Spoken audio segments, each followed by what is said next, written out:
Long ago, in a distant kingdom, there lived a king of great riches. His palace was filled with gold, servants, and fine music. Yet his heart was empty. The queen had died, and with her death, happiness left the palace. The king grieved deeply. He shut himself away from the world. He refused comfort. He refused joy. Some said his sorrow was so heavy that even soft feather beds could not ease it. Day and night he mourned. Many tried to console him. Wise men spoke kindly. Musicians played gentle songs. Nothing helped. Then one day, a widow was brought before him.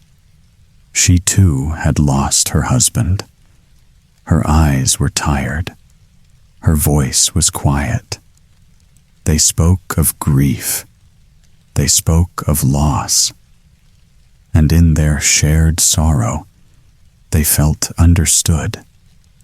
Before long, the king married her. The new queen came to the palace with her daughter. The girl was sharp-tongued and quick to anger. Envy lived easily in her heart. The king, however, had a daughter of his own. She was gentle and kind. Her beauty was soft, not proud. She treated everyone with warmth. The contrast was clear. One girl carried kindness. The other carried resentment. And though the palace seemed calm, the seeds of conflict had already been planted. The new queen settled into the palace as if she had always belonged there. She walked through the halls with calm steps. She gave orders softly. She smiled when others were watching. But her eyes often followed the king's daughter. The princess moved through the palace with ease. Servants loved her. Courtiers spoke kindly of her. She never demanded attention, yet it followed her everywhere. The queen noticed this, and her heart tightened with envy. Her own daughter was nothing like the princess. She complained often. She envied praise, and she burned with jealousy whenever kindness was shown to another. The queen began to compare the two girls, day after day, silently, and each comparison fed her resentment. Time passed, and the king's sorrow slowly softened. One evening, he spoke of the future. "My daughters must be well married," he said. "I wish to see them both settled and secure." The words pleased the queen at first, then troubled her. Soon after, exciting news reached the palace. A young king from a distant land was coming to visit. He was wealthy. He was noble. And many said he was handsome. The palace stirred with anticipation. Servants hurried through corridors. Tapestries were cleaned. Halls were decorated. Yet beneath the excitement, tension grew. The queen watched her stepdaughter closely. She imagined the young king's eyes resting on the girl's gentle face. She imagined admiration, preference, and she could not allow that. Quietly, the queen began to plan. She spoke softly to her daughter at night. She whispered ideas. She shaped hopes into schemes. "No one must outshine you," she said. "Not even her." Preparations for the visit continued. Dresses were laid out. Jewels were chosen. Lessons in posture and speech were repeated. But while her own daughter was dressed in fine silks, the queen found ways to burden the princess. She gave her extra tasks. She delayed her fittings. She spoke sharply when no one else was near. The princess endured it all without complaint. She believed patience would bring peace. As the day of the young king's arrival drew near, the palace buzzed with whispers. Who would catch his eye? Who would he favor? The queen smiled when others looked at her, but inside, her thoughts raced. Everything must go as planned, for if the princess was seen as she truly was, the queen knew her carefully built calm would shatter. And so, on the night before the royal visit, tension hung heavy in the palace air, waiting for the first meeting to change everything. The day of the royal visit finally arrived. Trumpets sounded at the palace gates. Servants lined the halls. Courtiers gathered, dressed in their finest clothes. The young king entered with a calm, confident step. He was tall and well-spoken. His manner was polite, but his eyes were sharp and observant. The king welcomed him warmly. Formal greetings were exchanged. Bows were made. Smiles filled the room. Then the queen stepped forward with the two girls. But before this moment, she had already acted.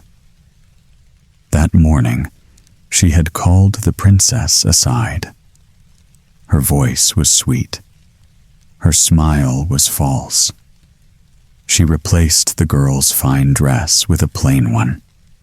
She removed her jewels. She brushed her hair carelessly and told her it would do. "You will look humble," the queen said. "It suits you." The princess did not argue. She believed obedience was kindness. So when she entered the court, she appeared simple. No silk shimmered around her. No gems caught the light. And yet, something else did. Her face was calm. Her eyes were gentle. Her presence was quiet but steady. The young king noticed her at once. While others spoke, his gaze returned to her again and again. There was ease in her posture, warmth in her expression. When she greeted him, her voice was soft. She spoke with honesty, not performance.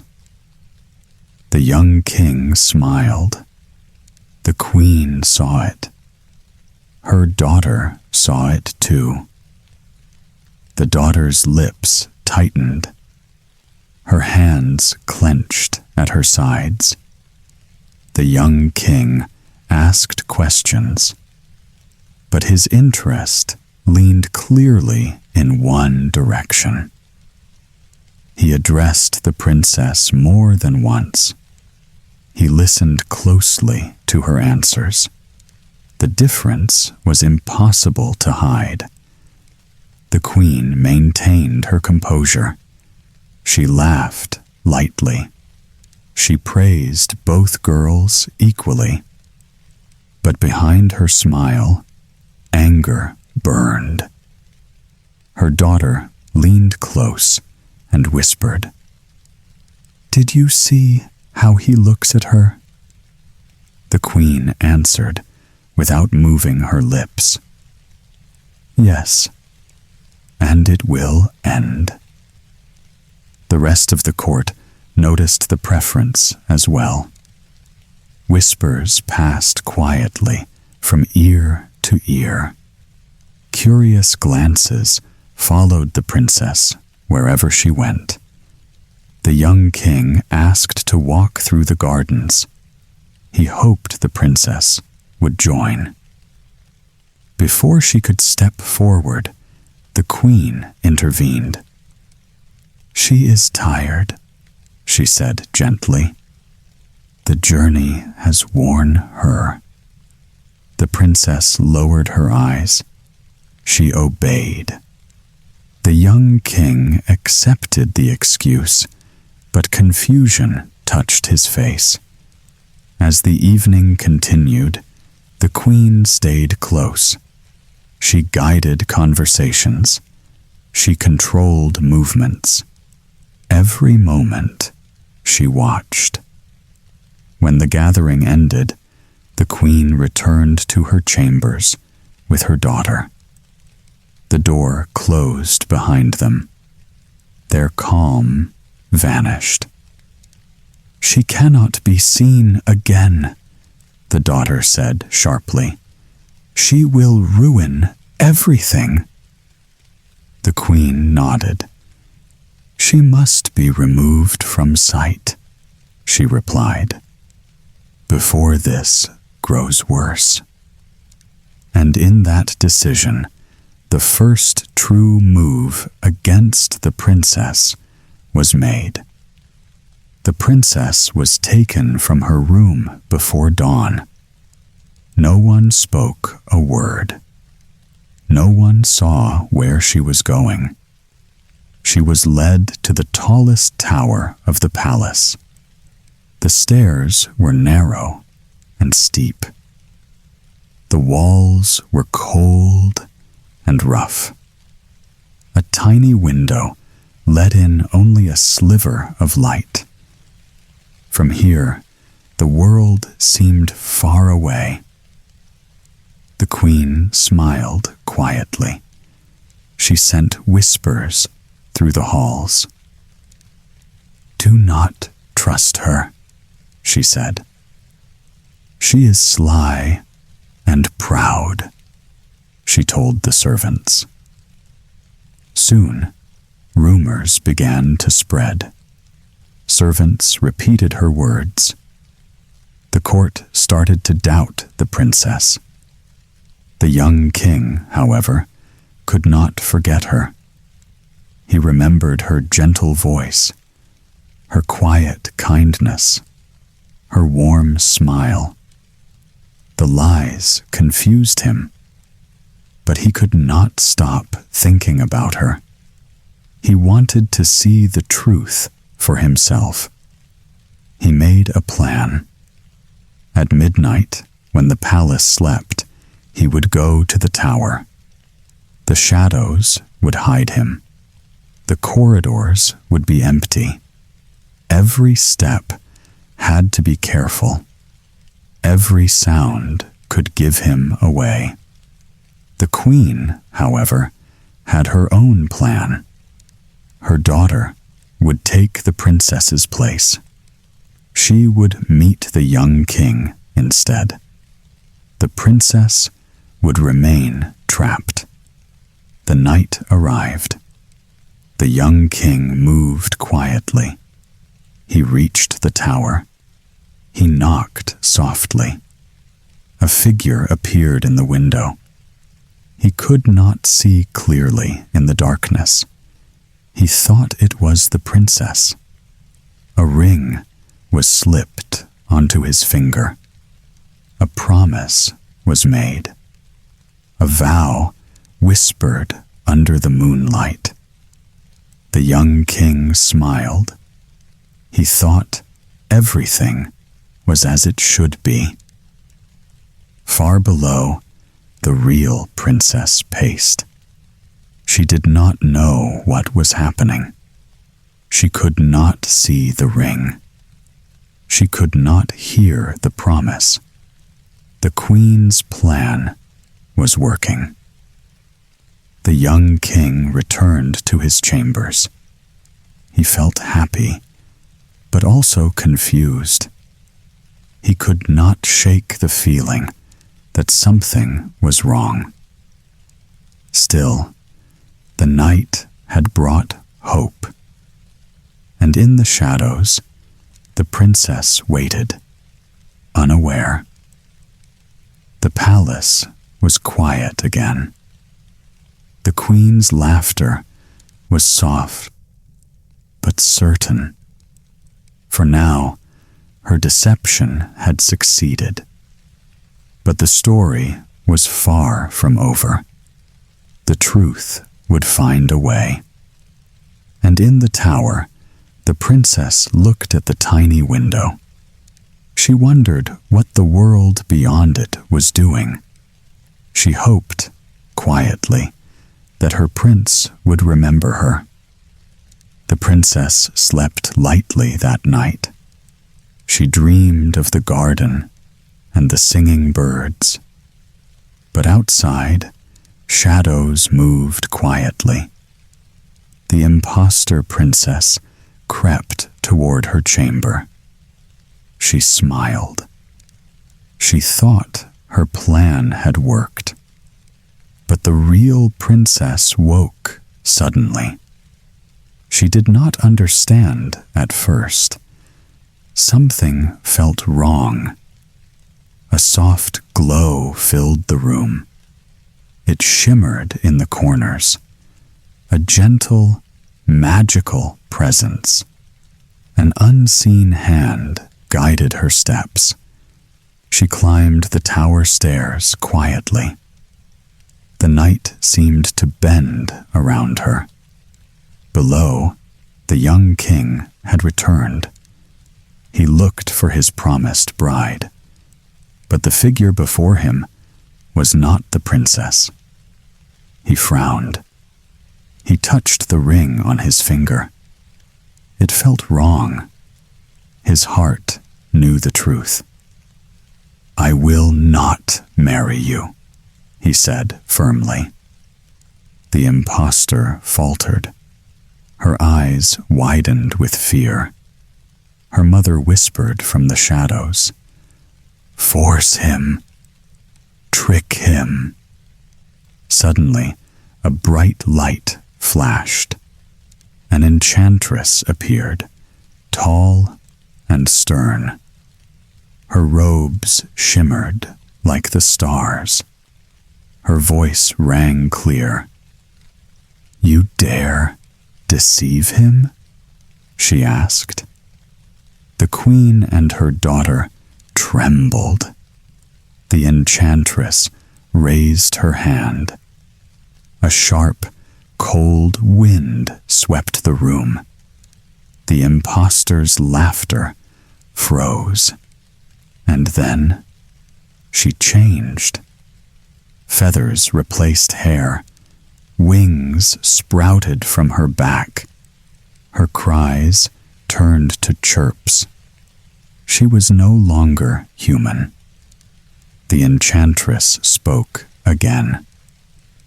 "A bird you shall be until the moon completes 3 full cycles. Your trickery will end, but your time is limited.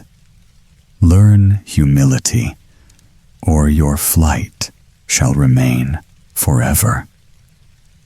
The queen gasped. Her daughter fluttered helplessly, tiny and fragile. The young king looked on, amazed. He felt both relief and sorrow. The real princess had escaped. The villains had paid the first price. But the palace was not safe yet. The queen's heart still burned with envy. She plotted quietly, biding her time. Her daughter flapped uselessly in a gilded cage. For now, they were contained. But their moment of power had not fully ended. The princess watched from a shadowed corner. She felt the magic's warmth around her. Freedom was near, yet danger lingered. The young king returned his gaze to the tower. He knew she would be safe soon. For that night, the villain's plan had failed, but the queen's cunning had not vanished. And in the silence of the moonlit palace, both hope and worry grew. The princess whispered a prayer. "I will find a way. The truth will shine." The wind carried her words. The bird outside chirped, flapping in confusion. Magic and fate were at work, and the story was far from over. The queen held a small velvet box. Inside lay a golden ring.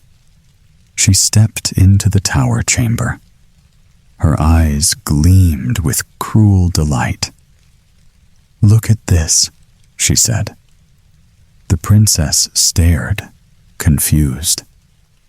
Her hands shook. The queen's words cut deep. "This belonged to the young king," she hissed. "Now it is lost to you forever." The princess sank to the floor. Her chest tightened. Tears rolled down her cheeks. She pressed her face into her hands. All her hope seemed to vanish. Night after night, she sat by the tower window. She watched the stars, silent and lonely. The wind whispered through the trees.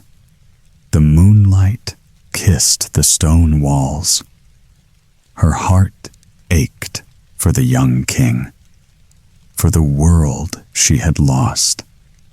One evening, a soft fluttering sounded near the window. A small bird landed gently on the sill. It chirped, tilting its head. The princess blinked. She recognized the ring on its tiny leg. Her eyes widened in disbelief. "You?" she whispered. The bird chirped again. Its eyes seemed human, filled with emotion. The princess leaned closer. She could feel the truth. The young king had found a way to reach her. "Can it really be you?" she asked. The bird hopped, almost nodding. A flutter of wings, a sparkle in the night air. Her heart stirred. They shared a long, silent gaze. No words were needed. Recognition passed between them. The bond was unbroken. "I must go," the princess whispered softly. The bird chirped, almost as if agreeing. "I cannot be seen. Not yet." Her eyes filled with tears again. "But we will meet," she promised quietly. "Only at night, when the world sleeps." The bird dipped its head and flitted around the tower. It circled the princess once. A silent agreement passed between them, a promise of hope and reunion. For the first time in weeks, she smiled. Not a bright smile, but a fragile one. A whisper of hope returned to her heart. She traced the moonlight across the stone walls. She felt less alone. The queen would not know. The imposter schemes could wait. For now, the princess had a secret, a connection that could not be broken. Night after night, she watched for the bird. And night after night, the bird returned. Through chirps and fluttering wings, they spoke without words. Their hearts whispered the truth to each other. Hope quietly returned to the tower. It crept into the princess's chest, small but steady. Even in the darkness, she knew she was not truly alone. And somewhere beyond the moonlit sky, the young king thought of her too. His heart was steady, patient, waiting. Soon, the night would bring them together again. Night fell softly over the tower. The princess waited by her window. A gentle breeze brushed her face. She knew he would come. The small bird appeared first. Then, in a flash of moonlight, the young king arrived. He moved quietly, careful not to be seen. They greeted each other with shy smiles. No words were needed. Each night, they met in secret. They whispered their hearts to each other. Tokens of love were exchanged. A ribbon, a carved pendant, even a pressed flower. Each item a promise, a memory. Days passed. Weeks drifted by. Time moved strangely in the tower. The princess felt happiness she had not known in months. Her laughter returned in soft, quiet bursts. Her eyes shone brighter under the moonlight. Yet, the joy was mixed with caution. The queen's shadow loomed over every moment. Secrecy was essential. Every meeting felt like a risk. Then, whispers reached the queen. She frowned as unease crept over her. Something was happening. Her instincts told her the princess was hiding a secret. A spy was placed near the tower. A servant with sharp eyes and a quiet step. Every word the princess spoke could be reported. Every small smile might betray them. The young king noticed the change in her expression. Her brow furrowed. She whispered, "I feel them watching us." He held her hand, steadying her. "Do not fear," he said softly. "But we must be careful." The queen worked in the shadows. Her plans were subtle, yet cruel. Darkness crept into the palace halls, unseen, unheard. Every step of their happiness was under threat. Despite this, their bond grew stronger. Each night of meeting became more precious. Each whispered word carried more weight. The princess learned courage in silence. The young king learned patience in longing. Yet, beneath their calm voices and quiet smiles, dread lingered. A storm was coming.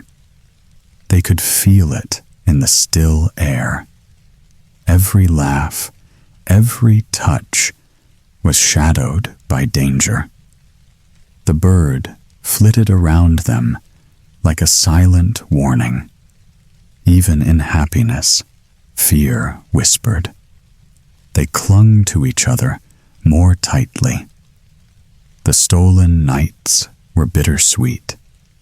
Each token, each glance, held the promise of joy, and the knowledge that it could be torn away at any moment. Night after night, the cycle continued. Love and secrecy intertwined. Hope glimmered through shadows. But somewhere, in the quiet corners of the palace, dark hands moved, and the princess could not yet see the trap that awaited them. The garden was quiet. The moonlight fell softly on the flowers. But beneath the calm, a trap had been set. The queen's hand guided every detail. Her daughter's cruel laughter echoed faintly in the shadows. The little bird appeared as usual. He hovered near the princess's window. It chirped a soft warning, as if sensing danger. The princess smiled, unaware. She leaned out slightly to greet him. Suddenly, the trap snapped. A hidden net rose from the bushes. Ropes twisted around the bird. He struggled, but the queen's magic held him tight. A sharp, burning pain tore through his wing. He fell to the ground, injured and frightened.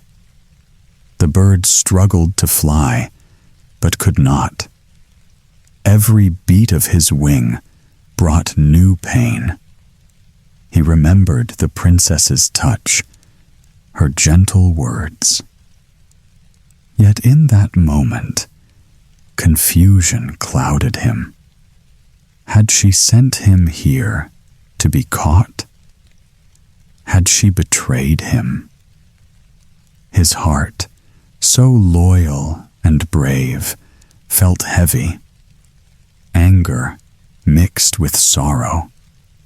He called out in a tiny, desperate chirp. But the world answered with silence. The princess, seeing him fall, gasped. Her heart thudded in her chest. Tears fell from her eyes. She ran to the window, reaching for him, but the ropes held fast. The bird's struggle grew weaker. His body trembled.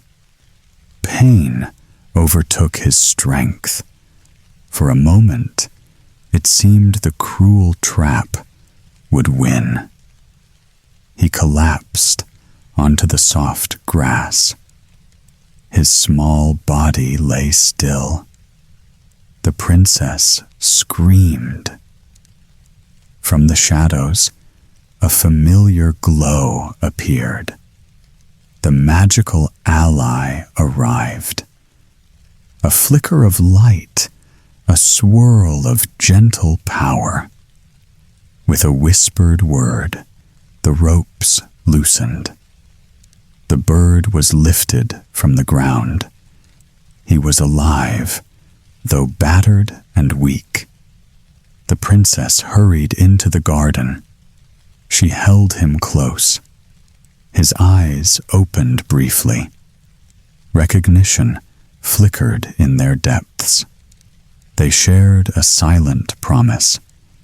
This was not the end. Yet, despite rescue, the curse remained. The bird could not return to his true form. The magical ally warned gently. The spell is not broken. Time is still against you. The princess shivered, but nodded. She knew the battle was far from over.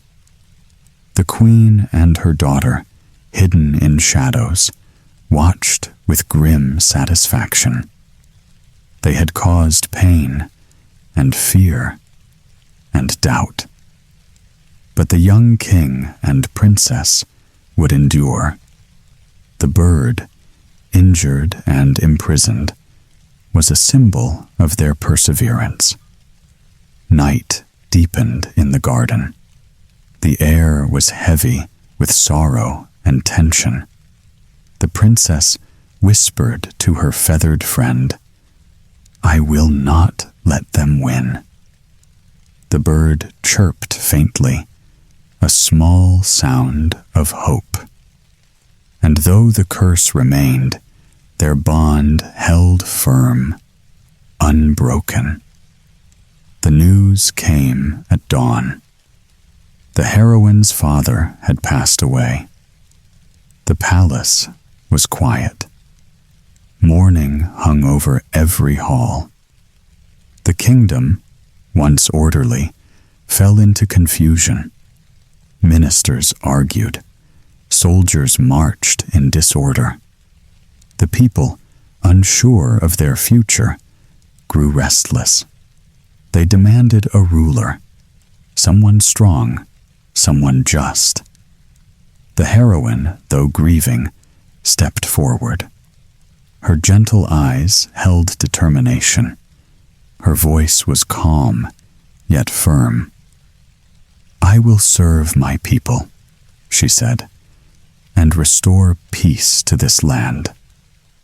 The coronation was swift. The crown was placed on her head. The robes felt heavy, weighted with responsibility. The cheers of the crowd rang loud. Wealth and power returned to the palace, but inside, the heroine felt hollow. The throne was hers, yet her heart ached. Memories of the bird, of her lost love, haunted her. No jewel, no crown, no applause could fill the emptiness. She walked through her new halls. Each tapestry and golden chair reminded her of duty. Yet she longed for the quiet nights, the soft chirp, the gentle wing, the one she loved. Finally, she made a decision. The throne, though hers, would not bind her. She would leave, just for a time. The people needed a ruler, yes, but she needed her heart as well. Disguised in simple robes, her hair hidden beneath a scarf, she slipped past the palace gates. No one recognized the queen in hiding. She was just another traveler, another seeker. Her journey began under the pale light of the moon. Each step carried hope and fear alike. She thought of the bird, of the promise they had shared. She wondered if he still remembered her. Villages passed, forests stretched endlessly. She met strangers, kind and curious. Yet none could replace the one who had been stolen from her. Night after night, she whispered his name into the wind. Her heart, once heavy with sorrow, beat now with quiet determination. The quest was dangerous, uncertain, but the heroine felt alive again. The kingdom, meanwhile, continued on. Advisors held council. People followed laws. All knew their queen had gone, but no one could stop her. She paused on a hill, looking at the distant horizon. The sky was painted with shades of pink and gold. "Soon," she whispered, "I will find you again, and we will be together, no matter the curse, no matter the world." With that promise, she pressed on. Every step carried her closer to love, to reunion, to the day when her heart would be whole. The adventure had begun. The heroine's courage shone brighter than any crown. Her path was unknown, but her spirit was strong, and hope, fragile but fierce, guided her forward. The heroine walked alone. Her feet were tired. The path stretched endlessly before her. Every hill seemed higher than the last. Every shadow felt darker. She had left the throne, the palace, the crown, the cheers, all behind her. Now, only the wind and the whisper of leaves accompanied her. Days passed. Storms came and went. Rivers blocked her path. Cold nights froze her bones. Hunger made her stomach ache. Yet she pressed on. One evening, as the sun dipped low, she stumbled into a clearing. The air shimmered with silver light. A gentle voice called her name. "Do not be afraid," it said. A fairy appeared, small and glowing. Her wings sparkled like dew. Her eyes held wisdom and kindness.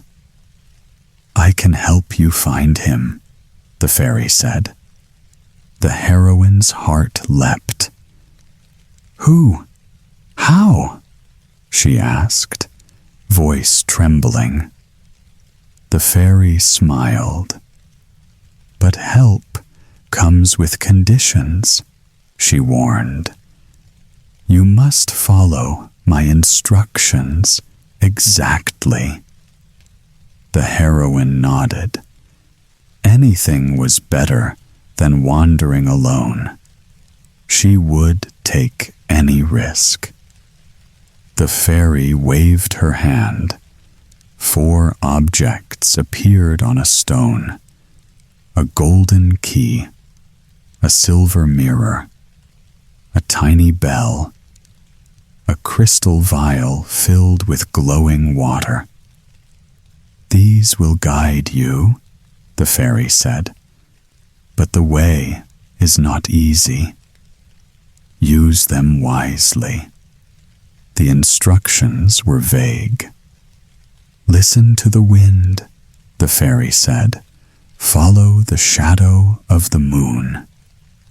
Do not trust what you see, but trust what you feel." The heroine frowned. Every direction seemed impossible. Every clue confused her. Yet she could not turn back. The kingdom waited. Her love waited. And hope kept her moving forward. The fairy touched her hand. "Remember," she said, "the journey will test your courage and heart. Do not falter. Do not give up." The heroine's eyes filled with tears. Fear and hope wrestled inside her. The road ahead was uncertain. She did not know if she would succeed, but she felt strength she had not known before. With a deep breath, she took the 4 objects. She tucked them carefully into her cloak. The golden key promised doors yet to open. The silver mirror promised truth in disguise.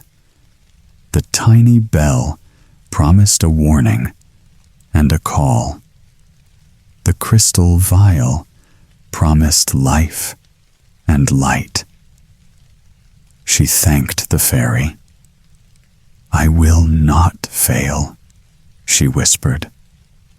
The fairy nodded, and then, as silently as she had come, she vanished.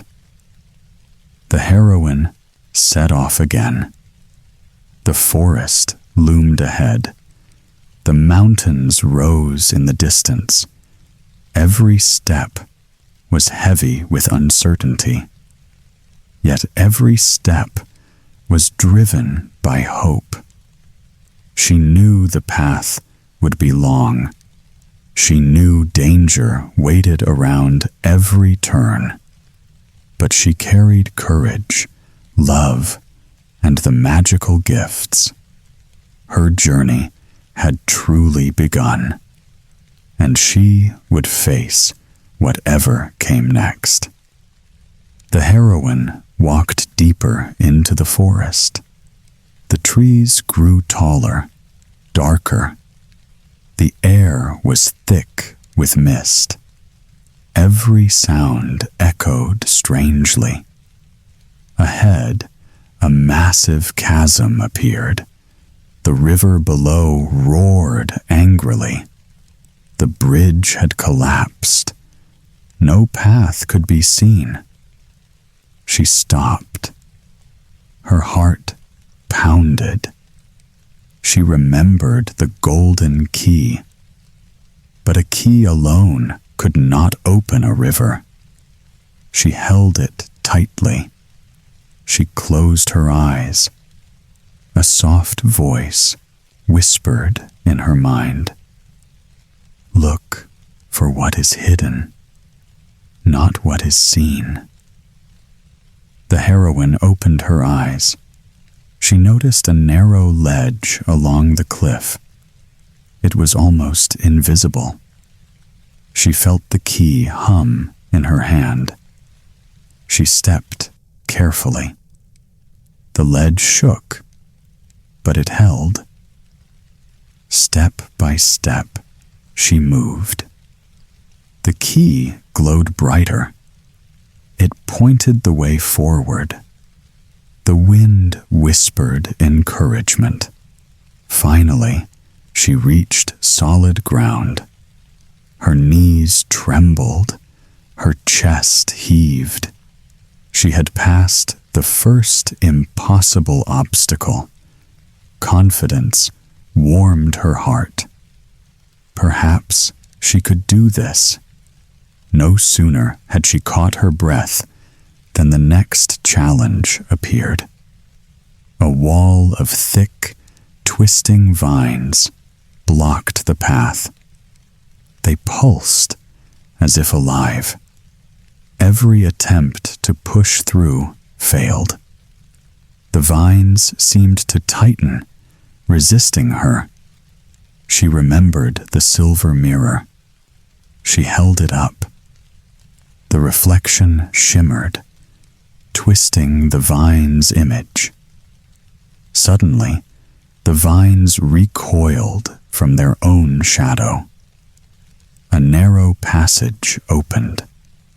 She stepped through carefully, feeling both fear and triumph. The forest around her began to change. The air sparkled with light. Strange flowers glowed softly. Tiny animals peeked from the undergrowth. she realized the world was more enchanted than she had imagined. Her confidence grew, but so did the stakes. Every obstacle seemed harder than the last. Every shadow whispered danger. The journey was no longer just about reaching him. It was about surviving the trials that lay ahead. She tightened her cloak around her. She tucked the key and the mirror safely away. She listened to the wind. It carried a strange, sweet melody. It seemed to guide her forward. She paused at a stream, taking a sip of the cool water. Her reflection rippled back at her. Determination shone in her eyes. The magical objects were her tools. Her mind and heart were her weapons. She knew more challenges would come. But with each step, she felt stronger. The heroine moved on, cautiously but steadily. Every sound, every movement mattered. The forest seemed alive. It tested her. It watched her. Yet, deep inside, hope burned brightly. She would not give up. She would find him. No obstacle would stop her. The journey had only just begun, and the enchanted world waited to reveal its secrets. The heroine pressed on. The forest grew wilder. Strange sounds followed her every step. Shadows moved like living things. Soon, she came to a massive stone wall.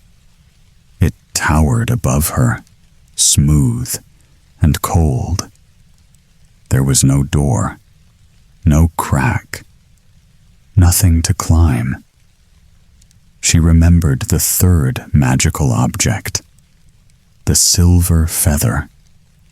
Its glow was faint, almost invisible. She held it tightly. A gentle warmth spread through her hand. The wall shivered. A tiny opening appeared at the base. She squeezed through carefully. The wall closed behind her. Breathless, she stumbled forward. The path led to a dark ravine. Water crashed below. The wind howled around her. She had to cross. She lifted the golden key. It glowed strongly now. A bridge of light stretched across the ravine. She stepped on it. It held, but only just. Her legs shook. The wind threatened to push her off. She gritted her teeth and kept going. Halfway across, the light flickered. For a moment, she thought she would fall. Fear surged, but determination pushed her forward. Finally, she reached the other side. Her chest heaved. Her body ached. No time to rest. The third trial awaited. A maze of thorny hedges appeared. Each turn seemed endless. The thorns tore at her cloak. Her hands were scratched. Pain burned, but she pressed on. She pulled out the crystal vial. Its waters shimmered like starlight. She poured a small drop on the ground. A path cleared. The thorns moved aside as if alive. She followed the trail, careful not to spill a single drop. Signs of her beloved appeared. A golden feather floated down from above. A distant song reached her ears. Her heart raced. He was close. Exhaustion weighed her down. Her feet were blistered. Her arms scraped and bruised. But hope and love gave her strength. Every step was slower, heavier, yet she refused to stop.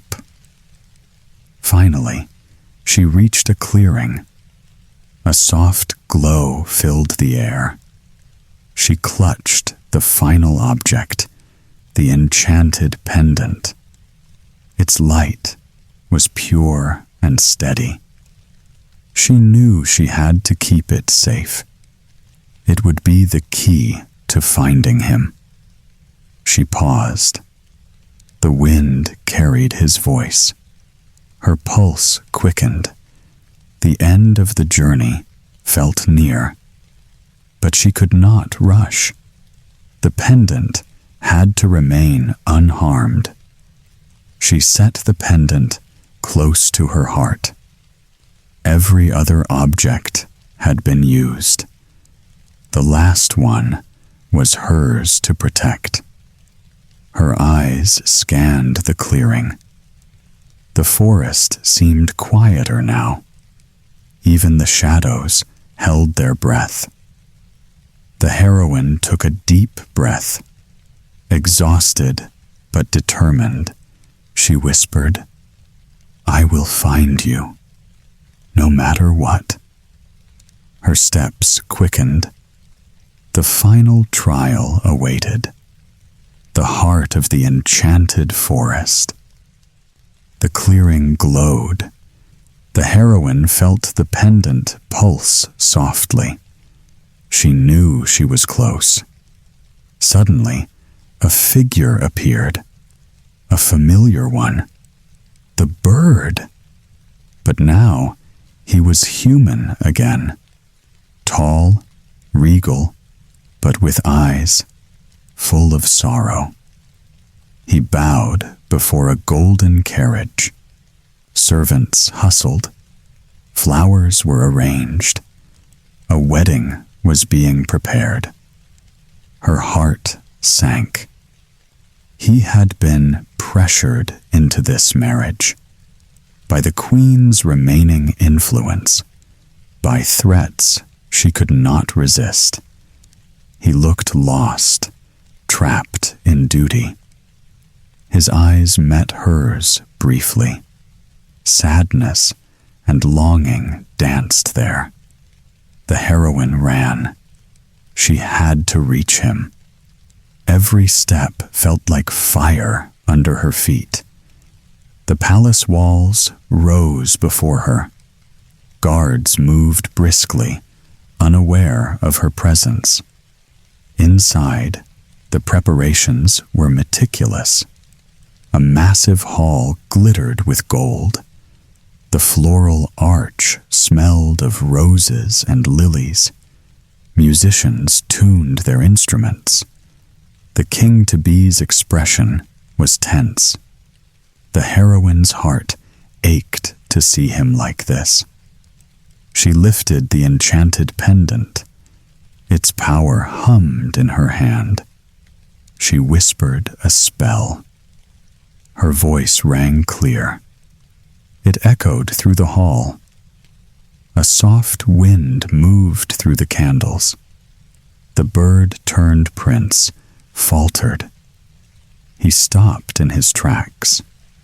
Recognition lit his face. Her voice had reached him. He turned toward her, hope flaring. The crowd gasped. She almost reached him. Her steps quickened. The pendant glowed brighter. The air shimmered with magic. Her voice continued, pleading, calling. But then deception struck. A shadow moved quickly. The queen's daughter stepped forward. A minor spell blocked the heroine's magic. The prince's attention wavered. Confusion returned to his eyes. The heroine's heart pounded. She tried again, but the interruption held. Time slipped away. The wedding drew nearer. She realized the danger was greater than she thought. Still, she refused to give up. She whispered fragments of spells. The pendant pulsed in response. It seemed to recognize her determination. Every fiber of her being focused on him. The prince took a deep breath. He tried to resist the unwanted marriage. The guards tensed. The musicians stopped mid-note. The hall seemed to hold its breath. Yet, the queen's daughter smirked. Her minor deception had delayed the heroine enough. The heroine's eyes filled with tears. She clenched the pendant tighter. She knew she had to act again. Soon, or all would be lost. The wedding loomed. The heroine's voice faded, but her hope did not. She waited for the next moment, the next chance to reach him. Her journey was far from over. The heroine crouched behind a pillar. Her heart raced. Every step she had taken led to this moment. Voices echoed from the wedding chamber. She listened closely. Hidden in shadows, unseen. The queen's daughter spoke first. Everything is ready. The prince has no choice. Her tone was cold, triumphant. The heroine clenched her fists. Then the queen spoke. And she will never interfere again. All plans are set. A pause. And our deception worked perfectly. The heroine's chest tightened. Betrayal pressed like a stone. All the schemes, the lies, the false ring, the imposter switch, it had all been planned. A cold clarity settled over her. She knew the truth. The prince had been honest. The imposter had been forced upon him. The queen's daughter had orchestrated the trick. Her own trust had been tested. And now she understood. Tears blurred her vision, but determination burned brighter. She reached for the final magical object. The pendant in her hand pulsed with energy. A warmth spread through her fingers. The heroine whispered the last incantation. The object's power surged. Shadows shifted. A barrier dissolved. The hall seemed to sigh in release. She stepped forward. The guards turned, confused. The prince saw her. His eyes widened in recognition. A spark of hope ignited. Their gazes locked. The world outside disappeared. Time slowed. Every obstacle, every trial, every night of waiting led to this instant. The heroine moved closer. Her steps were careful, deliberate. Every heartbeat echoed her courage. The prince's expression changed. He reached for her, uncertain but hopeful. Her voice, soft but firm, called his name. "Wait for me. I am here." The prince's hand shook slightly, but he took it. Recognition, relief, and love flooded his eyes. He finally understood the truth. The deception, the impostor, the forced arrangements, all of it had been unraveled by her. The heroine's heart swelled. Every night of sorrow, every trial, every tear had led to this moment. The magical object glowed faintly, then dimmed. Its purpose fulfilled. They stood face to face, the prince's hand still in hers. No words were needed. Their eyes said everything. The queen and her daughter watched from the shadows. Their schemes had failed. The heroine had triumphed. At last, direct contact was possible. No obstacle remained between them. Recognition was imminent. The hall, once tense with fear, seemed lighter. The guests held their breath, and the heroine and the prince felt a quiet, perfect calm. Hope, long delayed, finally returned. The next steps would come, but for now, they simply stood together. Together, after all the trials. Together, ready to face what came next. The heroine and the prince stood together, their hands intertwined. No words were needed. They had finally found each other. The prince raised his voice. "Everyone here will know the truth." His tone was firm, commanding. He would not allow deceit to linger. The queen and her daughter paled. Whispers rippled through the hall. The guests leaned closer, curious and tense. The heroine stepped forward, her gaze steady, unwavering. She told the story.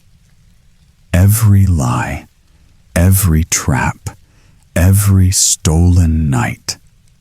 The impostor, the switch, the magic that had fooled them all.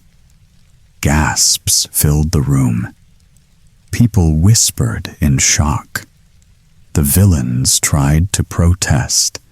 Their words faltered. Their plans crumbled under the weight of truth. The prince raised the magical objects. They shimmered in his hands. One by one, he reversed their effects. The enchantments that had caused confusion and pain unraveled. The queen's daughter screamed in frustration.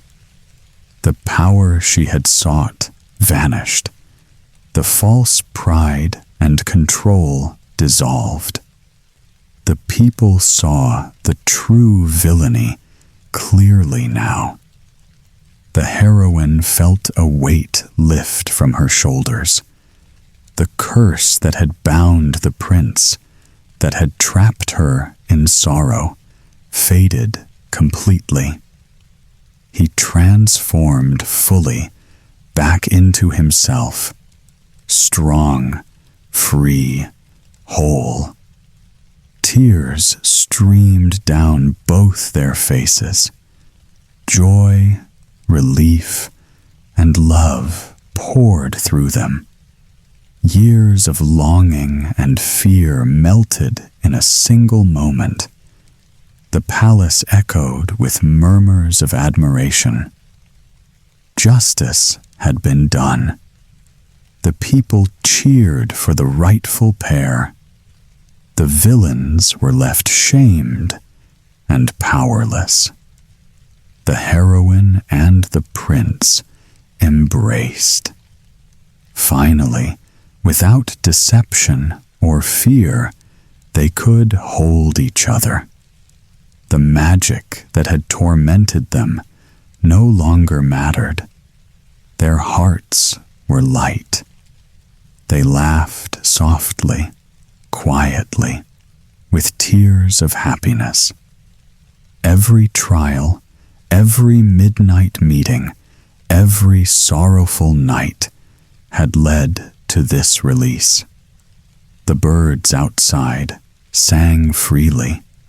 Sunlight streamed through the palace windows. Even the walls seemed to rejoice. No darkness remained. No lies remained. No curses remained. They could finally speak their love aloud. And the world, at least in that palace, felt right again. The heroine rested her head on the prince's shoulder. He held her close. Every beat of his heart was hers. Every tear of sorrow replaced by pure joy. The curse was gone. The villains had fallen. Justice was done.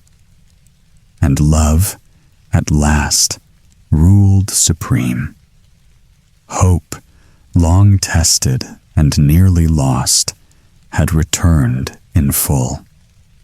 They looked into each other's eyes and knew, without doubt, that nothing could ever separate them again. Peace settled over the hall. A new chapter was about to begin. Together, free, happy. The castle gates opened wide. Flags fluttered in the breeze. The people poured into the streets. Laughter and music filled the air. Word had spread quickly. The heroine and the prince were free. The kingdom would finally return to its rightful order. No one doubted their rule. The palace square was decorated. Flowers in every color lined the paths. Banners with gold and crimson shimmered in sunlight. Merchants, dancers, and singers welcomed the new day. The prince looked at the heroine. Her hair caught the light. Her smile was bright and calm. He felt a deep sense of peace. All the pain and trials now seemed distant. The heroine walked among the people. They bowed and cheered for her courage. Her eyes shone with gratitude and warmth. The people were happy. She had suffered, yet she had endured. The queen and her daughter were gone. No one dared challenge the rightful rulers. The villains had been punished, their schemes exposed, their magic broken. Helpers who had aided the heroine were honored. The fairy who had guided her received gifts. The loyal friends, the watchers who had kept secrets, all were celebrated. Their contributions ensured that justice prevailed. At last, the heroine and the prince were married. The ceremony was simple yet radiant. Vows were exchanged with honesty and love. No deceit, no fear, no disguise could touch them now. As night fell, lanterns lit the palace gardens. Soft music played. The couple walked hand in hand, reflecting quietly. They spoke of their hardships, their sorrow, and the nights they had waited. Every trial seemed a story they had survived together. The heroine thought of the tower, the stolen nights, and the deception. She remembered the courage it had taken to trust again. The prince recalled the dark nights when he had feared he would lose her forever. And yet, here they were, together, stronger, united. The moral of their journey was clear. Faithfulness, patience, and courage had brought them triumph. Even the youngest children in the square watched and learned. They understood that goodness could endure, that love, if true and patient, could overcome any challenge. The kingdom settled into peace. Joy and prosperity returned, but the memory of trials lingered gently, a reminder to all that justice and virtue would always prevail. The couple stood atop the palace balcony. They looked out over their people. A deep sense of fulfillment filled their hearts. Every hardship, every sorrow had shaped them, and now happiness was their reward. Hope, patience, and love had won, and the kingdom, restored and strong, would never forget it. The sun rose slowly over the kingdom. Golden light spilled across the palace walls. Birdsong filled the air. The streets were quiet, yet alive with happiness. The heroine and the prince ruled with wisdom. Every decision was made with care. Their people prospered. Markets were full, laughter was heard, and the kingdom thrived. Even the smallest acts of kindness were remembered. The heroine visited her people often. She spoke with them, laughed with them, and listened. The prince stood by her side, always supportive, always present. The trials of the past had shaped them. The dark nights, the lies, the dangers. They were behind them now. Yet the memory remained as a gentle guide. It reminded them that patience and courage were their greatest strengths. In the quiet of the palace gardens, the heroine often walked alone. The soft breeze whispered through the trees. She remembered the nights of sorrow and the hours of waiting. She smiled, knowing that all the hardship had led to this peace. Love, they realized, was not just for the heart. It was for the soul, steady and enduring. It could survive deception, fear, and time. It could bring light even in the darkest hours. The fairy who had guided them appeared sometimes, softly smiling. She did not interfere anymore. Her work was complete, but her presence reminded them of magic and wonder hidden in the world. The people sang, celebrated, and learned from the story of their rulers. Stories of bravery and truth passed down through generations. Children played, dreaming of heroes and heroines. They learned that goodness, patience, and love could triumph over envy and deceit. Evenings were gentle in the kingdom. Candles flickered in windows. Families gathered, telling tales of the past, and hope filled every home.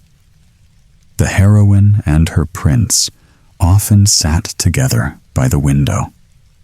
They watched the stars appear, one by one. Soft laughter mingled with the night. Peace had settled like a warm blanket across their hearts. And so, the kingdom remained safe and calm. Justice had returned. Love had endured. Magic lingered quietly, unseen, but felt in every corner.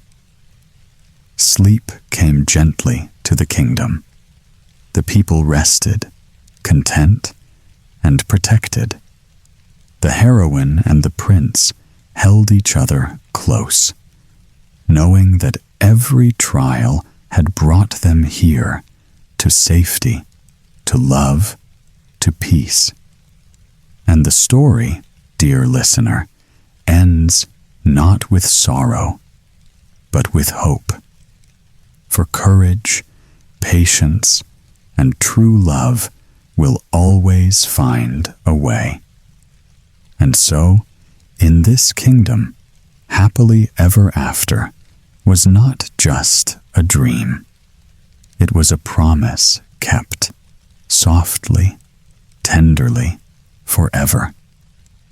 Once upon a time, on a quiet Spanish farm, there lived a glossy black hen. She was proud and watchful, and she was the mother of many chicks. One by one, they hatched. Round bodies, soft feathers, bright eyes, strong little legs that wobbled, then steadied.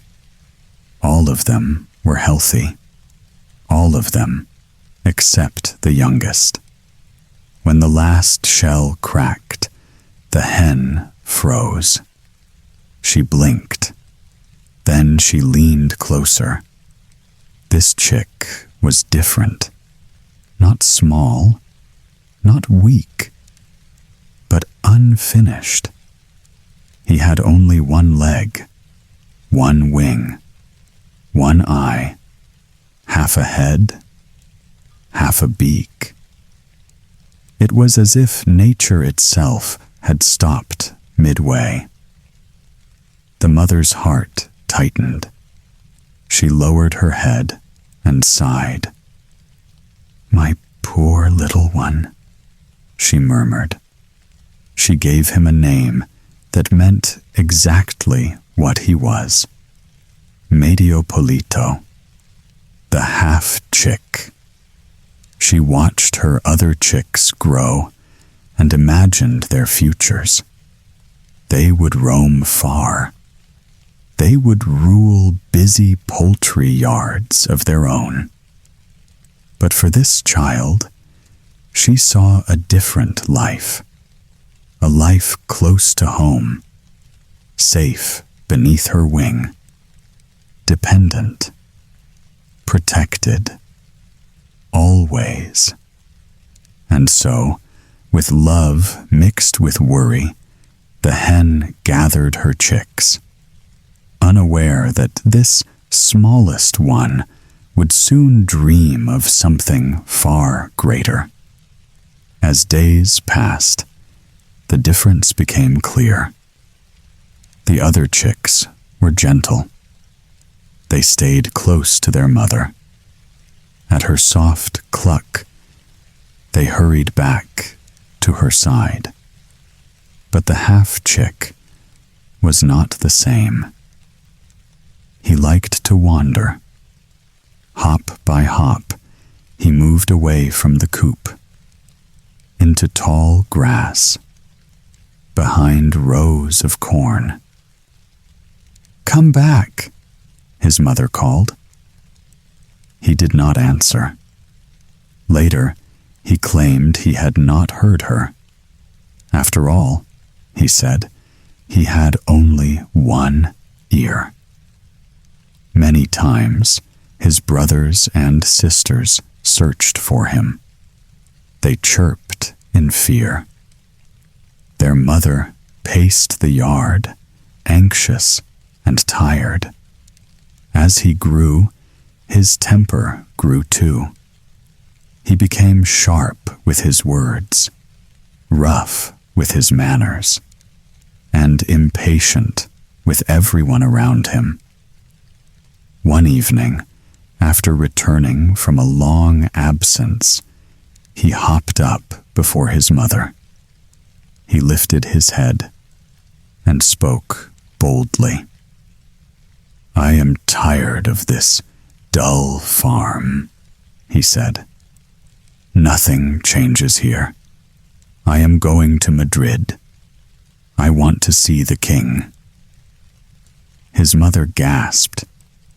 "Madrid is far," she warned. "You are small. The road is dangerous."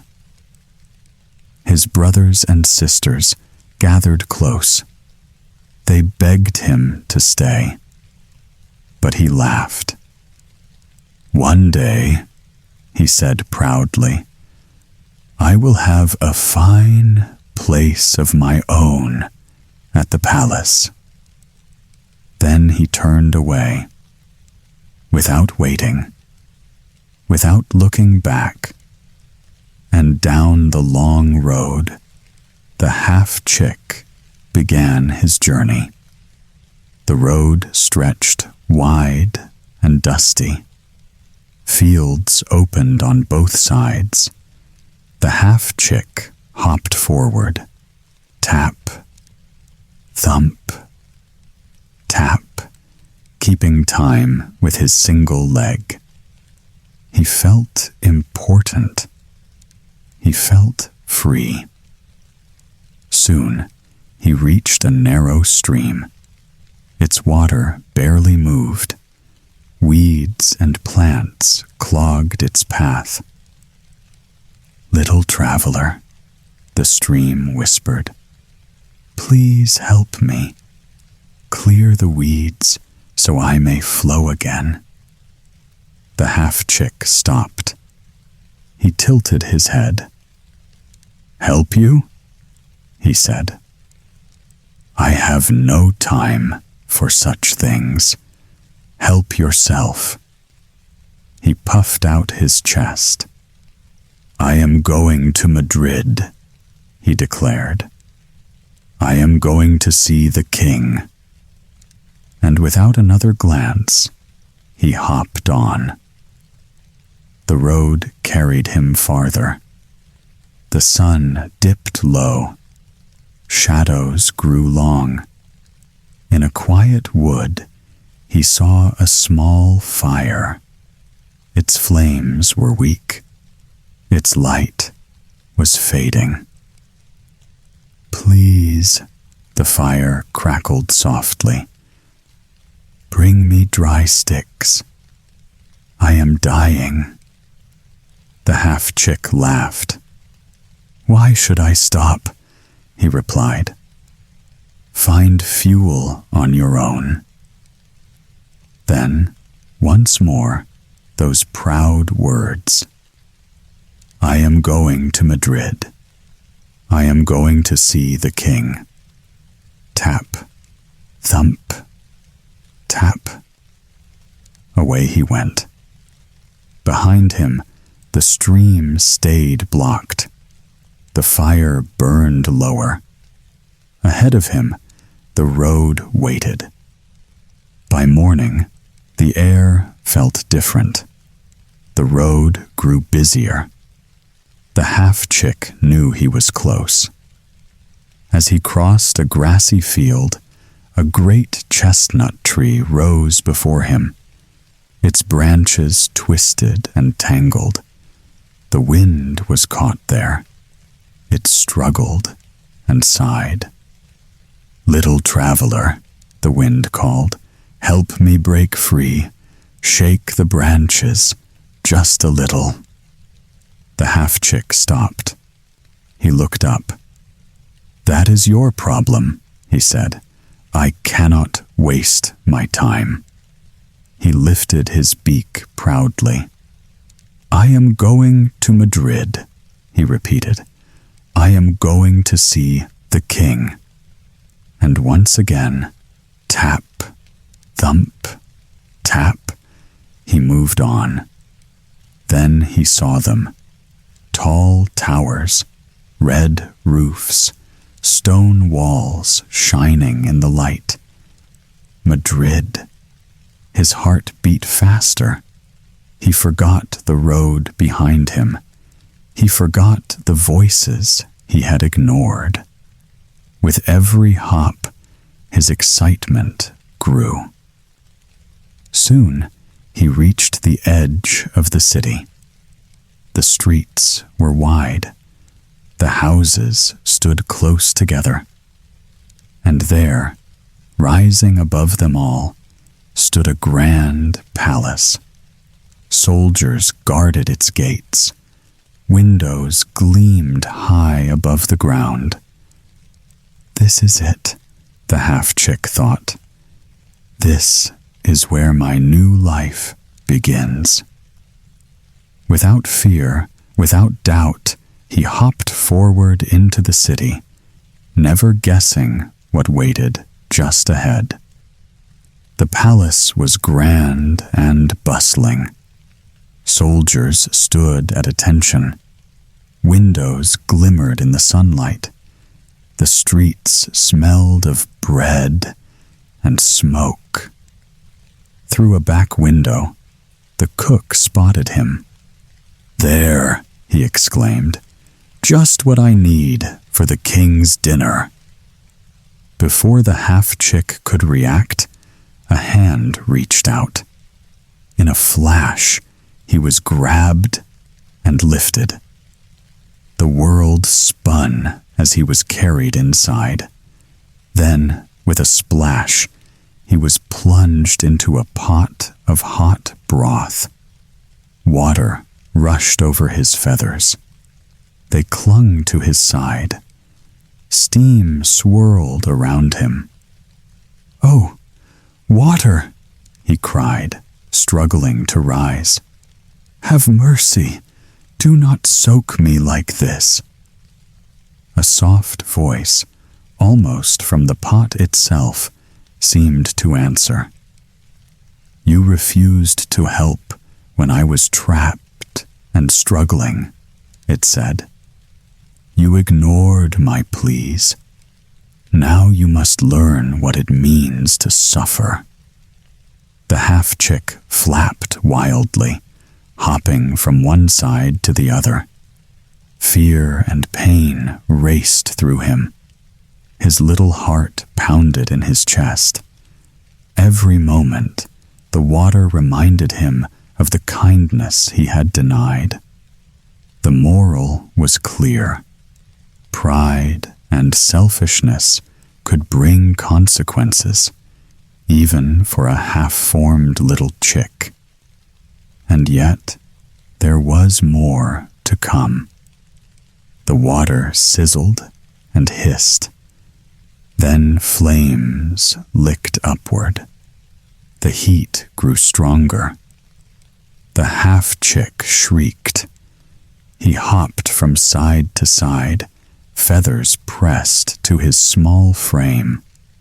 "Fire!" he cried. "Do not burn me so!" A crackling voice rose from the flames. "You refused to help me when I was dying away in the wood," it said.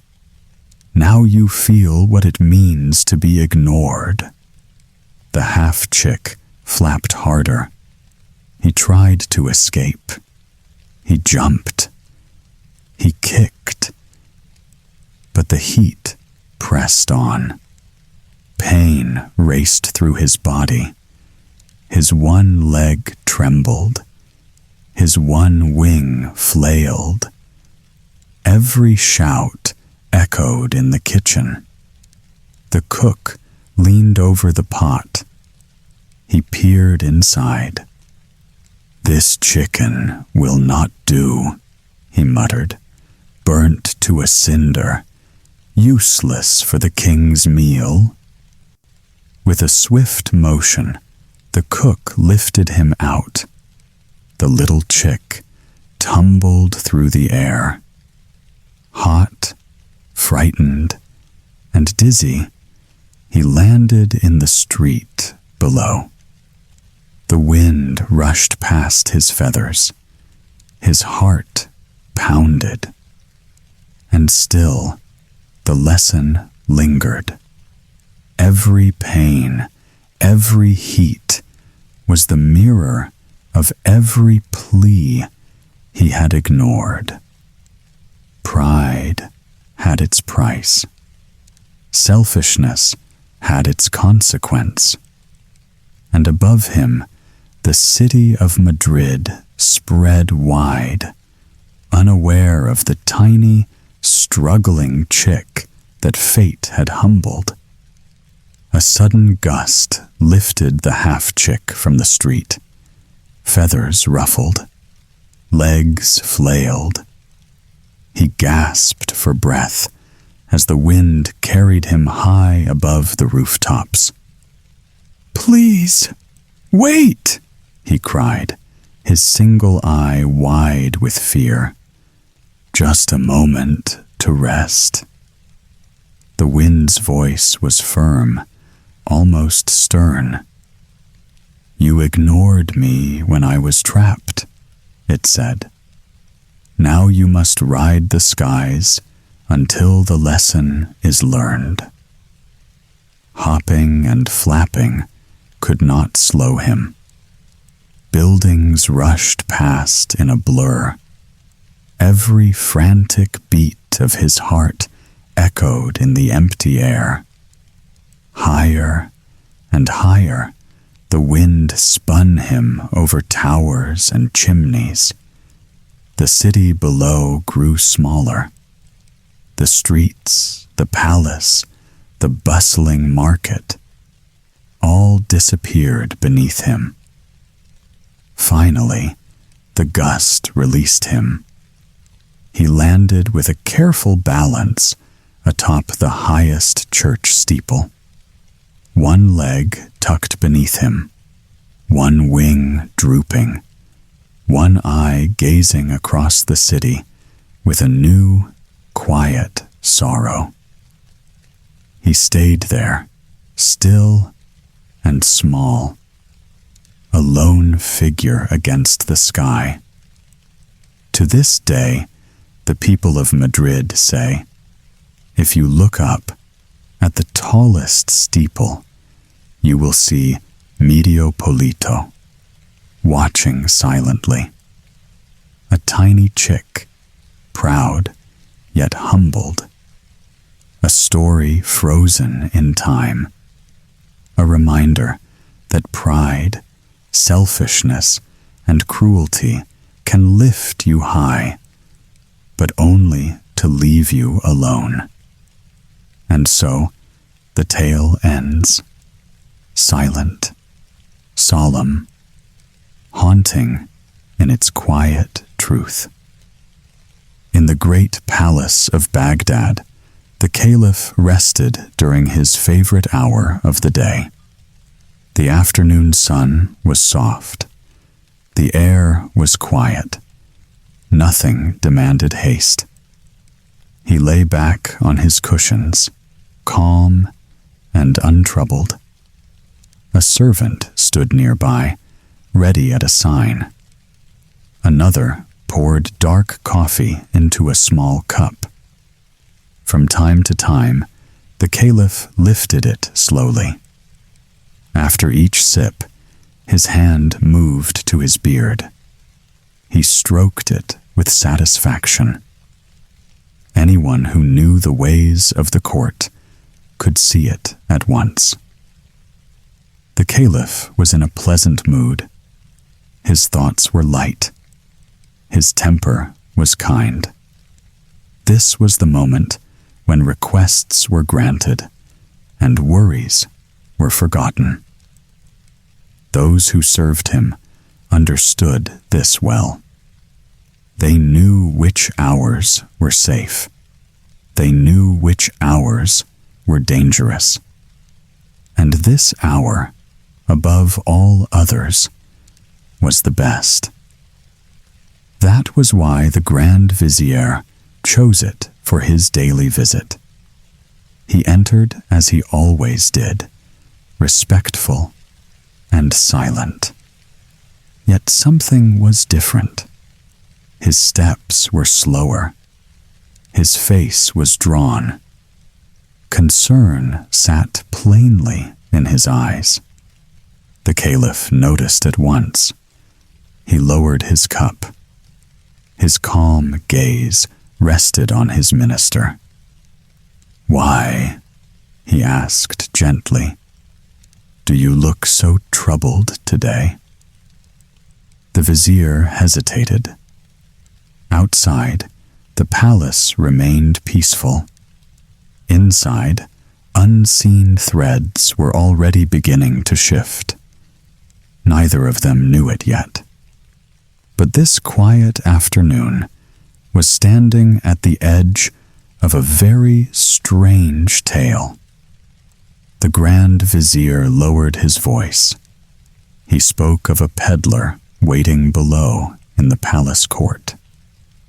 "A man with rare goods," he said, "things that catch the eye." He sighed softly. "And I fear my purse is far too light today." The Caliph smiled. He had wished more than once to surprise his loyal servant. With a small gesture, he gave an order. "Bring the man to me." Moments later, the peddler appeared. He was short and broad. His clothes were worn and dusty. His face was sharp and watchful. He carried a wooden box. Inside lay many objects: strings of pearls, rings set with colored stones, finely worked pistols, goblets that caught the light, combs mounted with jewels. The Caliph and the Vizier examined each piece. They chose a few fine items, gifts, keepsakes. The peddler began to close his box. Then the Caliph paused. "What is that?" he asked. At the corner of the box was a small drawer. The peddler hesitated. Then he opened it. Inside lay two strange things: a little box filled with black powder and a scroll covered in unfamiliar writing. The marks meant nothing to either man. "I cannot read it," said the peddler. "I bought these from a merchant who found them in the streets of Mecca." He shrugged. "They are useless to me." The Caliph's eyes lingered on the scroll. He loved old writings, even those he could not understand. "I will take them," he said. The peddler bowed. He was paid. He was dismissed. When the chamber was quiet again, the Caliph turned to his vizier. "Is there anyone," he asked, "who can read such writing?" The vizier smiled. "Near the great mosque lives a man called Salem," he said. "They call him learned for a reason." Salem was sent for at once. When he arrived, the Caliph spoke plainly. "Read this," he said. "If you succeed, you shall be rewarded. If you fail, you will be punished." Salem bowed deeply. He took the scroll. He studied it in silence. At last, his eyes widened. "It is written in Latin," he said. "Then speak," said the Caliph. Salem read aloud. "The powder," he said, "could change a man's shape. Whoever breathed it and spoke a certain word could become any creature he wished. He would understand the speech of animals. To return, one must bow 3 times to the east and repeat the word. But there was a warning, a grave one. If the transformed man laughed, the word would be forgotten forever. When the reading ended, the Caliph's face shone. He swore Salem to silence. He rewarded him richly. Then he turned to his vizier. "Tomorrow," he said softly, "we shall test this wonder together." The next morning came quickly. The Caliph had scarcely finished dressing when the Grand Vizier arrived. No servants were called. No guards followed. The Caliph slipped the small box into his belt. Then the 2 men left the palace alone. They walked through the gardens in silence. Fountains whispered. Leaves stirred softly. Birds hopped along the paths. They looked about with care. Every creature they saw made them pause, but none felt right. At last, the vizier spoke. "Beyond the town," he said, "there is a pond. Many creatures gather there, especially storks." The Caliph considered this. He nodded. They walked on until the city lay behind them. Soon, the pond came into view. There, a tall stork moved slowly through the reeds. It stepped with dignity. It peered into the water. From time to time, it muttered to itself. High above, another stork circled in the sky. Its wings cut wide arcs through the air. "These 2," said the vizier, "will surely have much to say to each other." The Caliph smiled. "Then storks we shall be." Before doing anything, they stopped. They repeated the rules carefully. "The powder," said the Caliph, "the word spoken aloud. And to return, 3 bows to the east," said the vizier, and the same word again. "And above all," the Caliph added, "we must not laugh." They agreed. They swore it once more. The Caliph opened the box. He took a small pinch. He handed one to the vizier. Together, they spoke the word. At once, the world seemed to tilt. Their legs drew tight and thin. Their slippers hardened and changed. Red scales crept over their feet. Arms stretched wide. Skin shifted. Feathers burst forth. Their necks lengthened. Longer still. Beards vanished. Voices faded. When it was done, 2 storks stood where 2 men had been. For a moment, they only stared. The caliph tilted his head. The vizier bent his neck low. "What a beak you have," the caliph said. "And what wings," replied the vizier. "Your Highness looks most impressive." They laughed softly. Then they stopped themselves. Nearby, the first stork raised its head. The second landed beside it. The 2 spoke, and to their wonder, every word was clear. Greetings were exchanged. Breakfast was discussed. Then one stork spoke of dancing. She stepped into the grass. She lifted one leg. She turned. She balanced.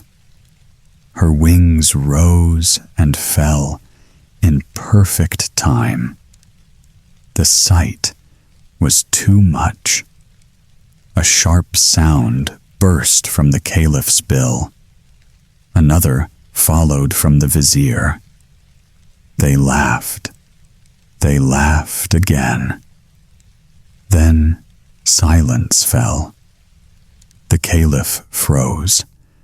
The warning came rushing back. His heart sank. "Quick," he cried. "Do you remember the word?" The vizier tried to speak. Nothing came. They looked at each other in horror. And in that instant, they knew they were lost. Panic followed at once. The caliph turned toward the rising sun. He bowed. Once. Twice. A third time. His long beak touched the ground. He tried to speak the word. Only empty sounds came out. The vizier bowed beside him. He cried aloud. He pleaded. He guessed at syllables. Nothing happened. They bowed again and again. But the magic remained silent. Slowly, the truth settled over them. The word was gone, lost to laughter. They straightened their necks and stood still. 2 storks beneath the open sky. There was no use returning to the palace. What man would believe a bird who claimed to be caliph? And even if they were believed, who would allow a stork to rule Baghdad? The thought was almost laughable. They did not dare smile. So they wandered. Day after day, they moved through fields and meadows. They fed as best they could. Fruit was awkward. Seeds slipped from their bills. Frogs and lizards did not tempt them. Their only comfort was the air. They learned to fly. At first, it was clumsy. Wings ached. Landings were rough. But soon, the sky became familiar. From above, they watched the city. They perched on rooftops. They circled minarets. They saw crowds gathering in the streets. Something was wrong. On the fourth day, drums sounded below. Trumpets answered. A grand procession moved through Baghdad. A man in rich robes rode at its center. The people shouted his name. The Caliph recognized it at once. "It is the son of my enemy," he said, "the magician who swore vengeance on me." Now the reason was clear. This was no accident. This was revenge. The Caliph's heart hardened, but he did not despair. "There is still hope," he said. "Come with me. We will seek help where prayers are heard." They turned their wings toward the Holy Lands. The journey was long, longer than they expected. The vizier lagged behind. His wings trembled. His breath came hard. At last, he called out. "I can go no farther," he said. "Night is near." Below them lay a valley. Within it stood dark shapes of stone. Ruins, broken walls, fallen towers. Yet some pillars still rose. Some chambers still stood. They glided down and landed among the stones. The place was silent, too silent. As dusk settled over the ruins, the two storks stepped cautiously inside. They did not know it yet, but this place would change their fate once more. The ruins stretched wide and broken. Stone corridors opened into shadow. Steps echoed where floors still held. Moonlight slipped through cracks in the walls. It touched fallen pillars and scattered dust. The air felt cold and watchful. They moved slowly. Suddenly, a sound rose ahead. Soft, unsteady. It was a sob. The vizier halted at once. His feathers ruffled. "My lord," he whispered, "this place is not fit for wandering. Even a stork may fear ghosts." The Caliph listened. The sound came again. Low, human. Curiosity pulled him forward. The vizier tried to stop him. Beaks tugged at wings. Feathers came loose. The Caliph broke free. He followed the sound down a narrow passage. At the end stood a half-open door. Inside, the chamber was dim. A single barred window let in the moon. On the stone floor sat a great owl. Her feathers were dark and spotted. Her eyes were wide and shining. Tears rolled down her face. When she saw the two storks, she cried out in joy. She wiped her eyes with her wings. Then she spoke, not in cries or hoots, but in clear human words. "Welcome," she said. "You bring hope." The Caliph bowed his long neck. From her lips came a strange tale. Long ago, she had been told that her freedom would come through a stork. The Caliph listened. Then he spoke in return. He told of the scroll, the powder, the laughter, the lost word. The owl nodded. "My fate is bound to yours," she said. She was no owl by birth. She was a princess, daughter of a distant king. The same magician had come to her father. He had demanded her hand for his son. When refused, he returned in secret. Disguised as a servant, he gave her a drink. In an instant, she was changed. He carried her away to these ruins. Here, he cast his final cruelty.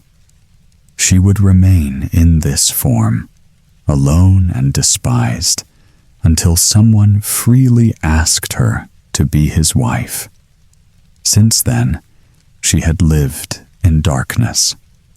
By day, she could not see. The world vanished into shadow. Only at night did her sight return. She spoke of silence, of months without comfort, of fear even from animals. When she finished, the chamber was still. The Caliph felt the weight of her sorrow. She felt his. Different shapes. Same curse. In that quiet moment, their misfortunes drew together like threads waiting to be tied. The Caliph stood silent for a long while. His wings drooped. His thoughts moved slowly. "At last," he said, "I see the pattern. One hand shaped all our suffering." The owl lifted her head. "There is still a path," she replied. "Narrow, but real." She told them what she had seen. Once each month, the magician came to these ruins. He did not come alone. Others like him gathered here. They met in a great hall, not far away. They feasted. They boasted. They spoke freely of their dark deeds. "Among their words," she said, "you may hear the spell you have forgotten." Hope stirred. The Caliph leaned forward. "We will watch them," he said. "We will listen." The owl hesitated. "There is one thing more," she added. "I cannot help you unless you help me." The storks waited. "To be freed," she said softly, "I must be asked in marriage." "Freely, willingly." The vizier jumped back. "My lord," he cried, "this is no small request. I am already married, and even if I were not—" The Caliph turned his head. "Then you may take her," he said. "It is a simple solution." The vizier shook his beak at once. "No," he declared. "I would rather remain a stork forever. My wife would never forgive me." The Caliph sighed. His wings sagged. "And how do we know," he said, "that she is young or fair? It is a great risk." The owl listened without anger. She waited. The two storks stepped aside. They whispered. They argued. The vizier pleaded. The caliph resisted. The minutes passed. At last, the truth was plain. The vizier would not yield. The caliph turned back. "I will do it," he said.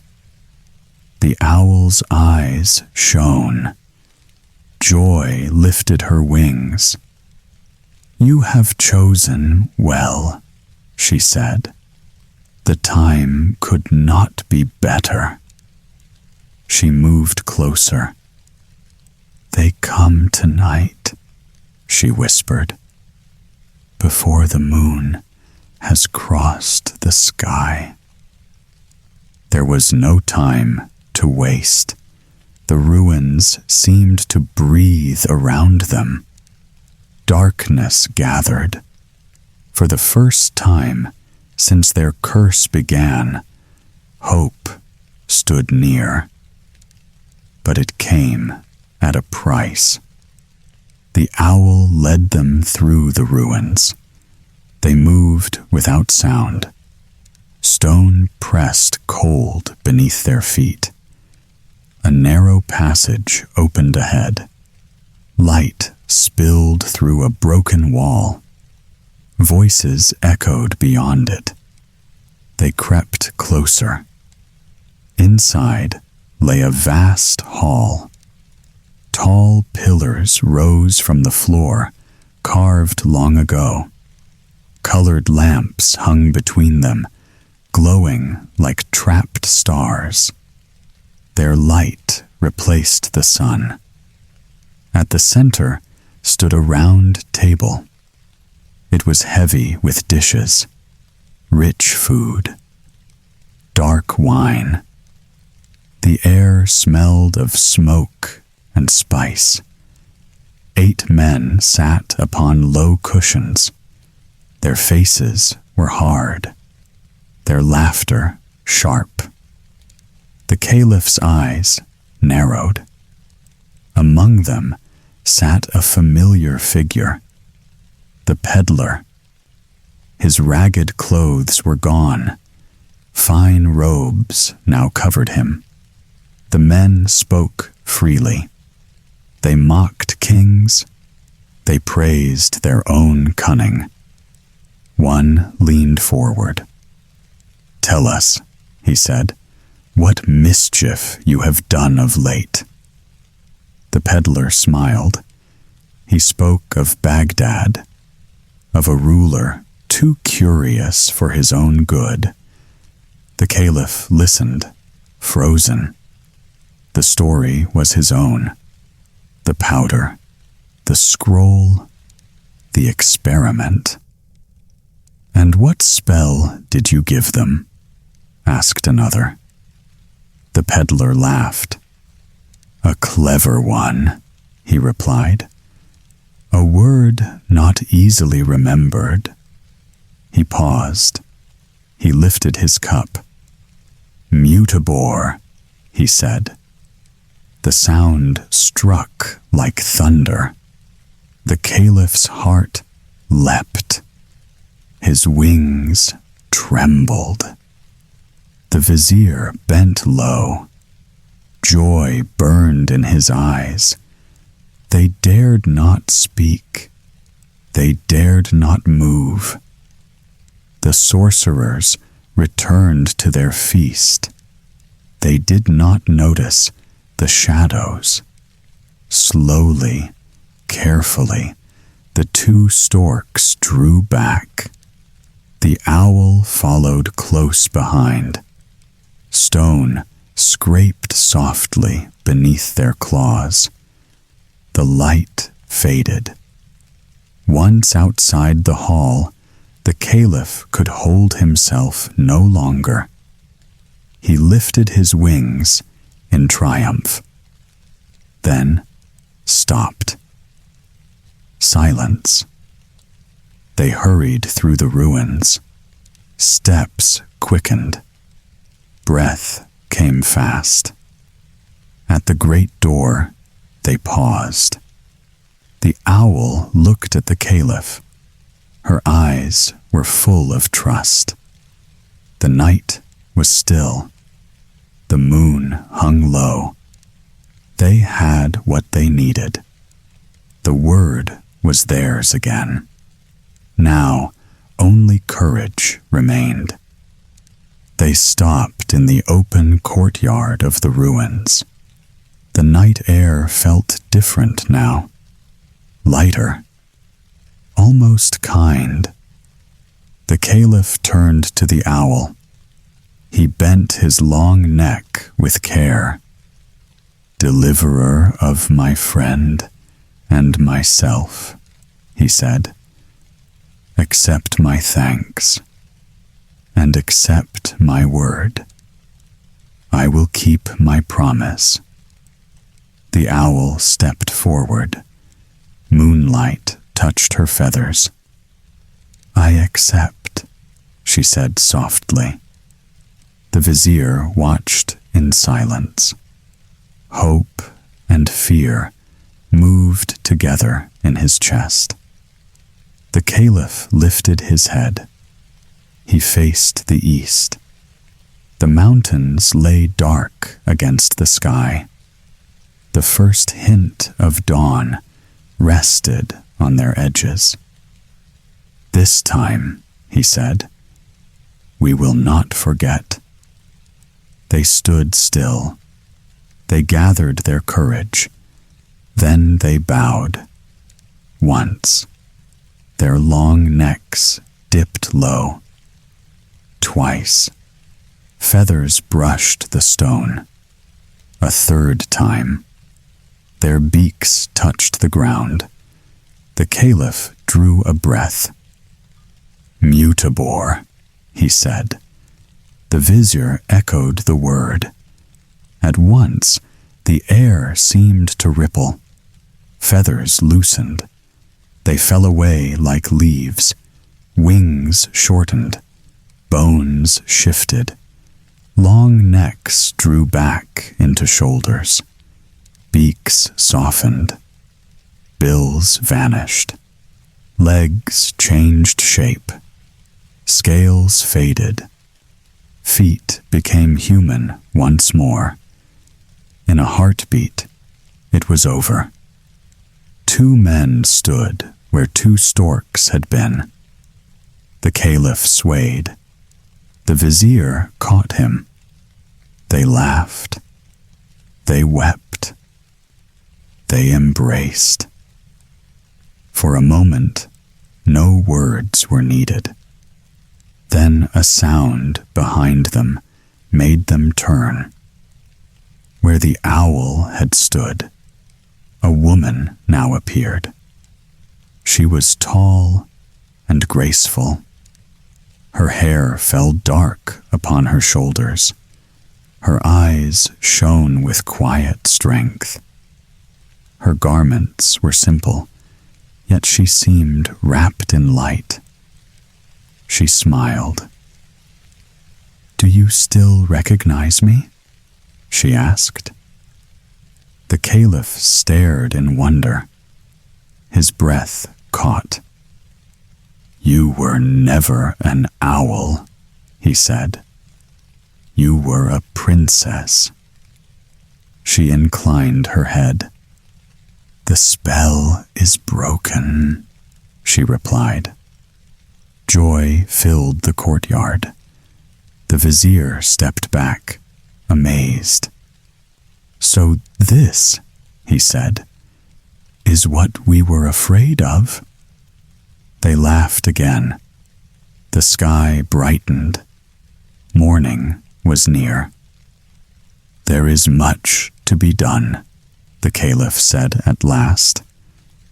"Baghdad awaits, and justice with it." He turned to the princess. "Will you come with us?" She placed her hand in his. "I will," she said. Together, they left the ruins behind.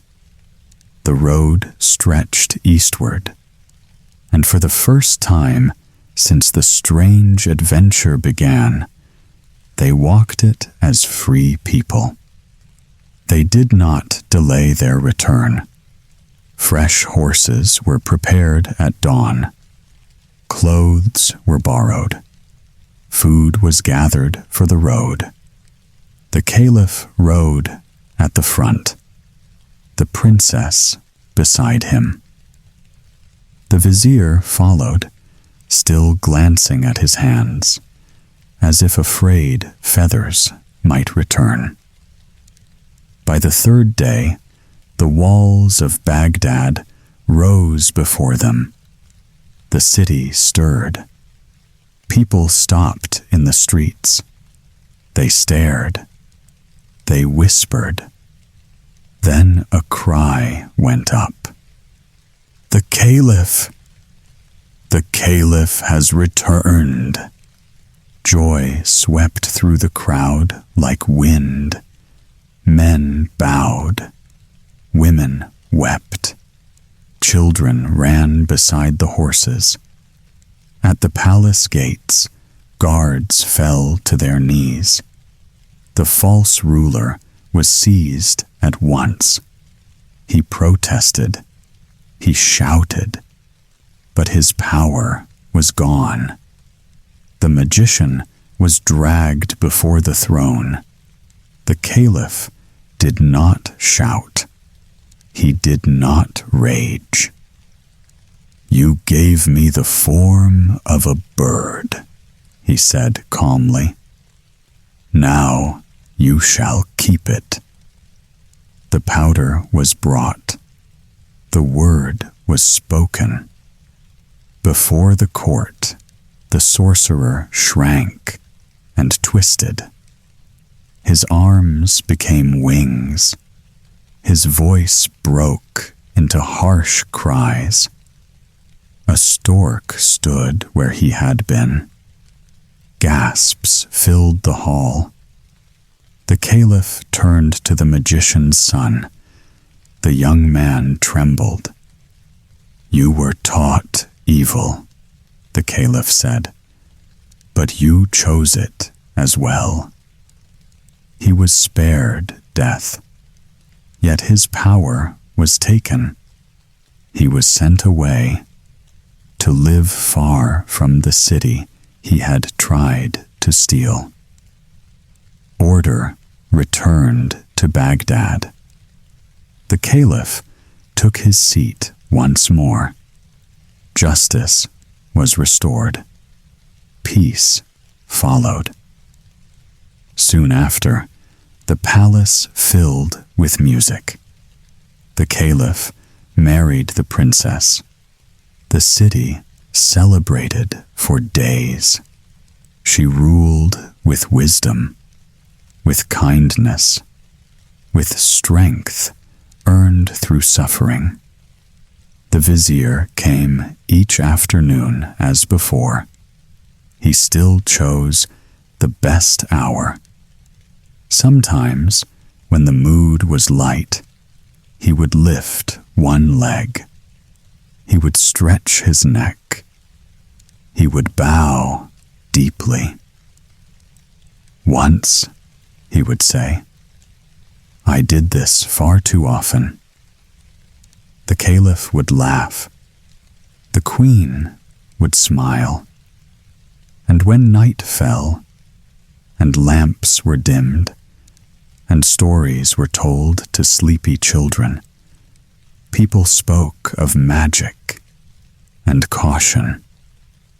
They spoke of laughter and lost words, of courage, of kindness, and they slept peacefully, knowing that even strange tales can end gently when wisdom finds its way home. Once upon a time, there was a rich man. He had 3 sons. The eldest was clever and responsible. When he grew up, his father sent him to travel. 3 years later, he returned, dressed in fine clothes. His father was so proud that he held a grand feast. All friends and family were invited. Soon after, the second son asked to travel too. His father happily gave him money for the journey. 3 years passed. He returned even more accomplished. This time, the celebration was even bigger. The youngest son was different. His name was Jenik. He was careless and lazy. He spent his days near the stove. He dirtied himself in ashes. Yet, he too asked to travel. His father was doubtful. "Go, if you like, but what good will it do?" he said. Jenik paid no mind. He only wanted permission and some money for the road. And so, he set off. Little did anyone know, something extraordinary waited for him beyond the ordinary paths. Jenik wandered through a quiet meadow. The sun shone gently, and a soft breeze moved the grass. Ahead, he saw a dog in danger. Some shepherds were about to harm it. "Wait!" Jenik cried. "Don't hurt him." The shepherds paused. Jenik promised to care for the dog. They handed it over gladly. The dog began to follow him. A little further, he spotted a cat. It, too, was in trouble. Jenik begged for its life. The cat joined their small group. Then a serpent appeared. Someone had tried to kill it as well. Jenik saved it without hesitation. The serpent slithered behind the cat. Now the four moved together. The serpent spoke in a clear voice. "My king waits for me. I must return. Without your help, I would have died." "Your king?" Jenik asked. "The Serpent King," the serpent said. "You may ask him for a reward. Ask for the watch on the wall. It can grant any wish you make. Rub it, and your desires will appear." Jenik's eyes widened. He followed the serpent to the royal den. The watch hung on the wall. He touched it, and instantly his wishes came true. He was hungry. He rubbed the watch. Bread, meat, and wine appeared before him. Evening fell. He wished for a warm room and a soft bed. All was provided in an instant. Jenik laughed with delight. He felt wonder, excitement, and joy. Yet he kept the magic to himself. He thought of his humble home. He would return quietly, in simple clothes, ready for the next adventure. Jenik returned home. He wore the same old clothes as when he left. His father saw him and frowned. "No feast for you?" he said. Jenik ignored the scolding. He rubbed his watch. In an instant, a magnificent palace appeared. The walls gleamed. The floors shone with marble. Rooms filled with silver, gold, and fine furniture. Next, he wished for a grand feast. Tables overflowed with food. Roasts, bread, wine, and sweet treats sparkled in the candlelight. The aroma filled the air. He called his father, relatives, and friends. "Come and see," he said. They arrived in awe. They gasped at the beauty and richness. Jenik smiled, thinking bigger. He rubbed the watch again. A carriage appeared, gilded with gold and silver. 6 horses with jeweled harness waited outside. The road to his palace turned to smooth marble. Soon, the king and his daughter, the princess, came to see the feast. They were speechless. Never had they seen such splendor. Jenik bowed. He presented his palace, his food, and his wonders. The king was amazed. "I would like this young man as my son-in-law," he said. The marriage was set immediately. Joy filled the palace. Jenik's success was complete. The once mocked youngest son had triumphed. His clever heart, kindness, and magic had brought him honor. He looked around. The palace glimmered. The feast dazzled. And he smiled, proud and content. Days passed quietly in Jenik's palace. He was content, thinking of nothing more than his work and home. The princess, however, grew curious. She watched Jenik closely.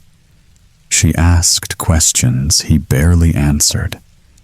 One night, she discovered his secret. The Enchanted Watch lay hidden on a shelf. Her eyes sparkled. She took it. Without a word, she vanished. The next morning, Jenik awoke. The watch was gone. The palace and feast seemed empty, dull. He called out, but she did not answer. Anger and sorrow filled his heart. Meanwhile, the princess used the watch. She created a palace far from land, in the middle of the sea. She walked its halls, proud and alone. No one could reach her. Jenik returned home in despair. His father and brothers laughed at him. "Look at your luck," they mocked. He had nothing now. Only his loyal dog and cat stayed by his side. He could not give up. He watched the birds in the sky. They flew toward the distant palace. He realized the princess had built it in the sea. A plan began to form in his mind. With heavy heart, he left the family. He followed the signs, dog and cat at his side. The sea stretched before him. His journey promised danger, and the path was unknown. Jenik felt the weight of loss. Betrayal stung sharply, yet determination burned. He would not give up, not while hope still glimmered on the horizon. Jenik sat by the shore. His dog and cat were near him. He had a plan. He would get the watch back The cat crept toward the palace, silent paws on the marble floor. The dog waited hidden, eyes sharp.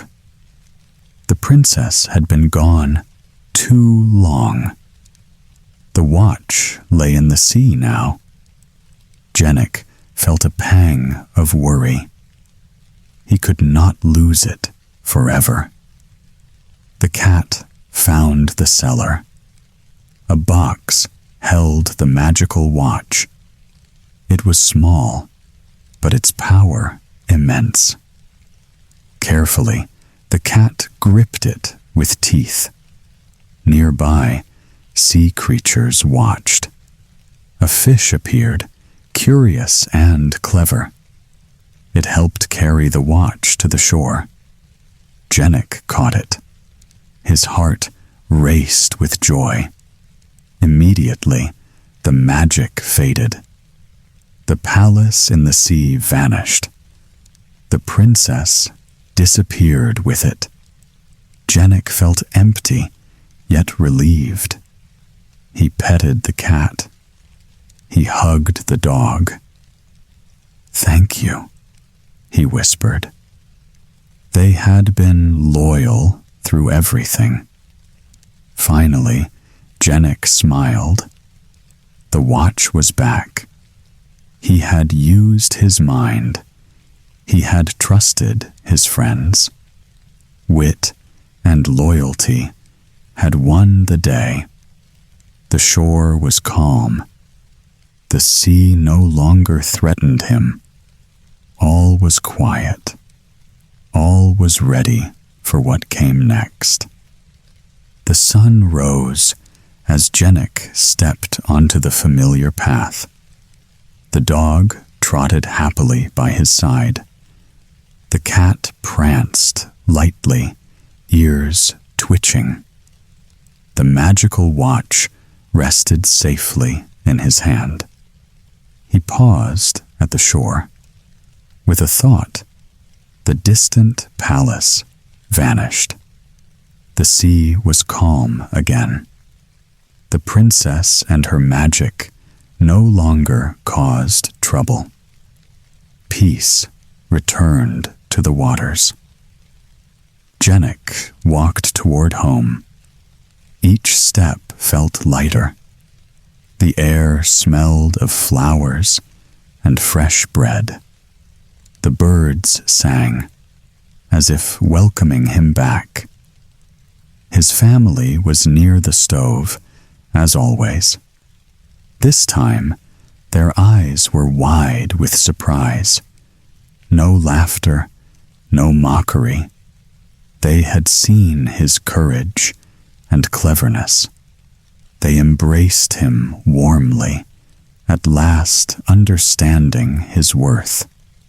The dog barked joyfully. The cat rubbed against Jenik's leg. He laughed softly. "You two have done more than I could ever ask," he said. The watch sat on a small shelf, ready but unseen. Its power was his secret, and he would use it wisely. Days passed peacefully. Meals were shared, stories were told. Jenik had learned patience and prudence. The family had learned respect and humility. At night, he looked at the stars. He thought of the adventures, the dangers, and the animals who had stood by him. The world was full of surprises, yet he felt safe. All was right. The magical watch, the loyal companions, and his clever mind had brought justice and calm. Jenik smiled and closed his eyes. Tomorrow, the sun would rise again. He would walk, laugh, and live wisely. His heart was full. Peace had returned. Jenik awoke to the warmth of the morning sun. The dog stretched beside him. The cat curled around his feet. The house was quiet, yet full of comfort. He looked at the magical watch. It gleamed softly on the shelf. He did not touch it. He did not need to. The world had taught him restraint. The animals had taught him loyalty. Together, they had taught him courage. Days passed like gentle waves. Jenik tended the garden. He shared meals with his family. He laughed at small jokes. He listened to stories from neighbors. Life was simple, yet full. When visitors came, Jenik welcomed them warmly. He showed no arrogance. He shared what he had learned.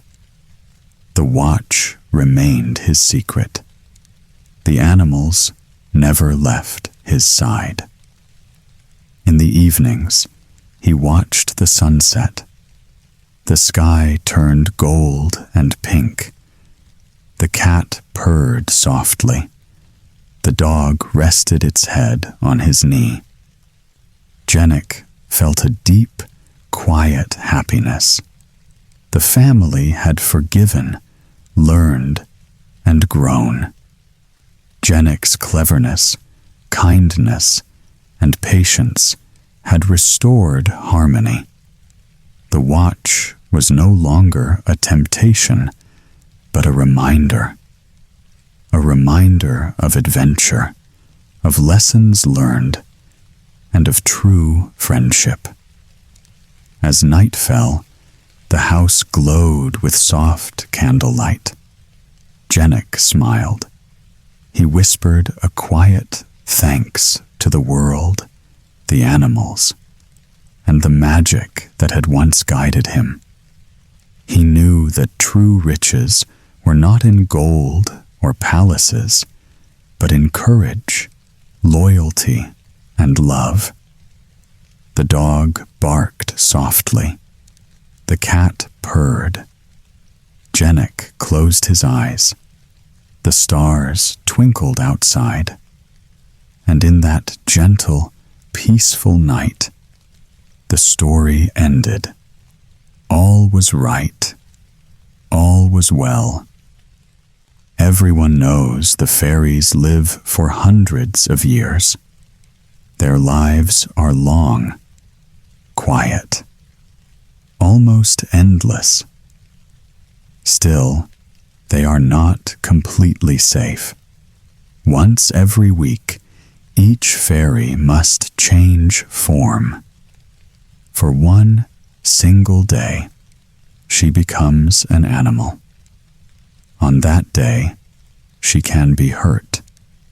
On that day, she can die.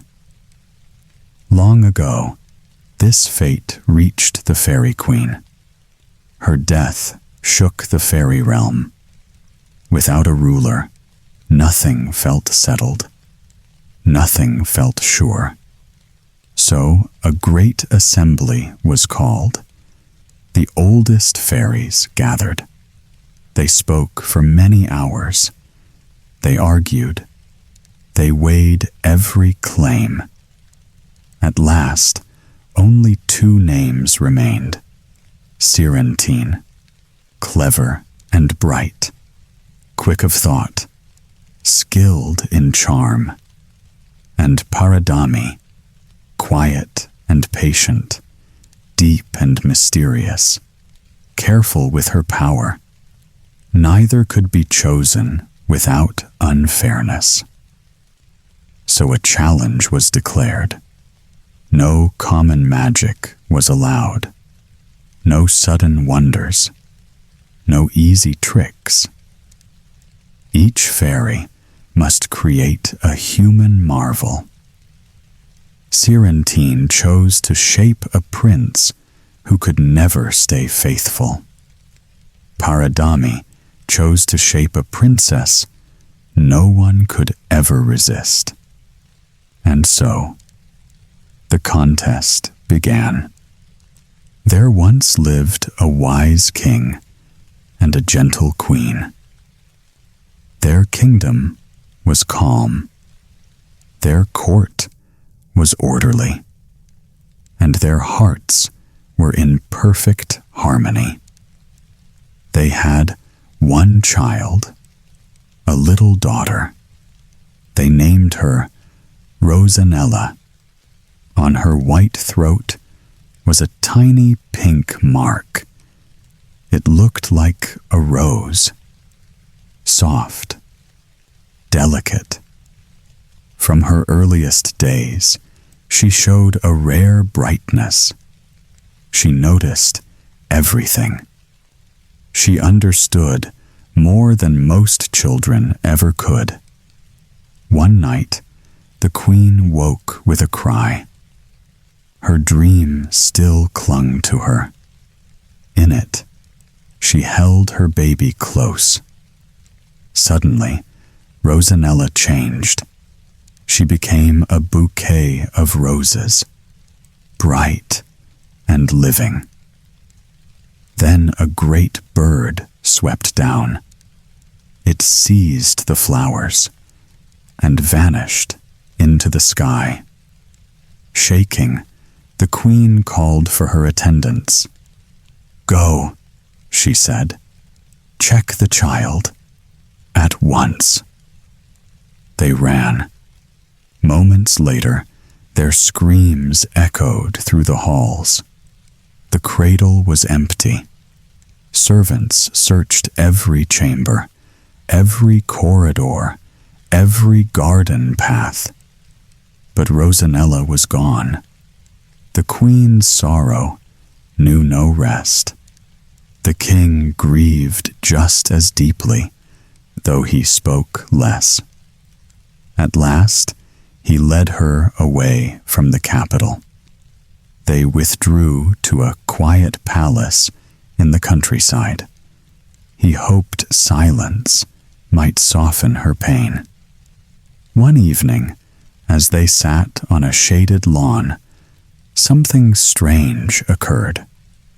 From 12 different paths, 12 young peasant girls appeared. Each walked alone. Each carried a basket. Each approached with care. One by one, they knelt before the queen. Each set her basket down. Each spoke gentle words of comfort. The queen opened the baskets. Inside each one lay a baby girl. All were the same age. All were sleeping peacefully. And on every tiny throat was the mark of a pink rose. For a moment, the queen's grief returned in full force. Then something shifted. She gathered the children close. She called for nurses, for cradles, for toys, and soft blankets. Her sorrow did not vanish, but it changed. The queen kept all 12 children close. She raised them as if they were her own. They lacked nothing. Nurses watched over them day and night. Teachers were chosen with care. Their days were filled with learning, music, and gentle play. At first, the queen did not give them names. It felt too difficult. Instead, she chose colors. One was called Pearl, another Primrose, another Sky. When they were together, They looked like a living bouquet, bright, balanced, perfectly arranged. As the years passed, the girls grew tall and graceful. Their minds were as sharp as their beauty. Each learned quickly. Each listened closely. Yet they were not the same. One laughed easily. One spoke little, but thought deeply. One was kind and comforting. One was lively and bold. Slowly, the queen stopped using colors. Instead, she called them by their natures. My sweet one, my thoughtful one, my joyful child, my quiet one. Word of them spread beyond the kingdom. Visitors came to see the rose maidens. Then came princes, one after another. Some from nearby lands, some from kingdoms far away. They brought gifts. They made promises. They waited for a smile. But the maidens were careful. They were polite. They were gentle. And they were reserved. They showed no preference. They offered no promise. No heart was chosen above another. The court admired them. The queen watched them with pride. Yet at times, she felt a strange unease. Something was missing. Something unnamed. The 12 moved together with ease. Their voices blended. Their steps matched. They were harmonious. They were beautiful. And still, they felt unfinished. Far away, in another kingdom, a prince was growing to manhood. His name was Mirliflor. He was born to a royal house.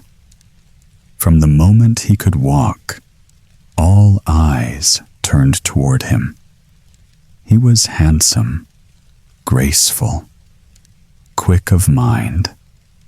At his christening, the fairy Celandine herself appeared. She smiled upon the child.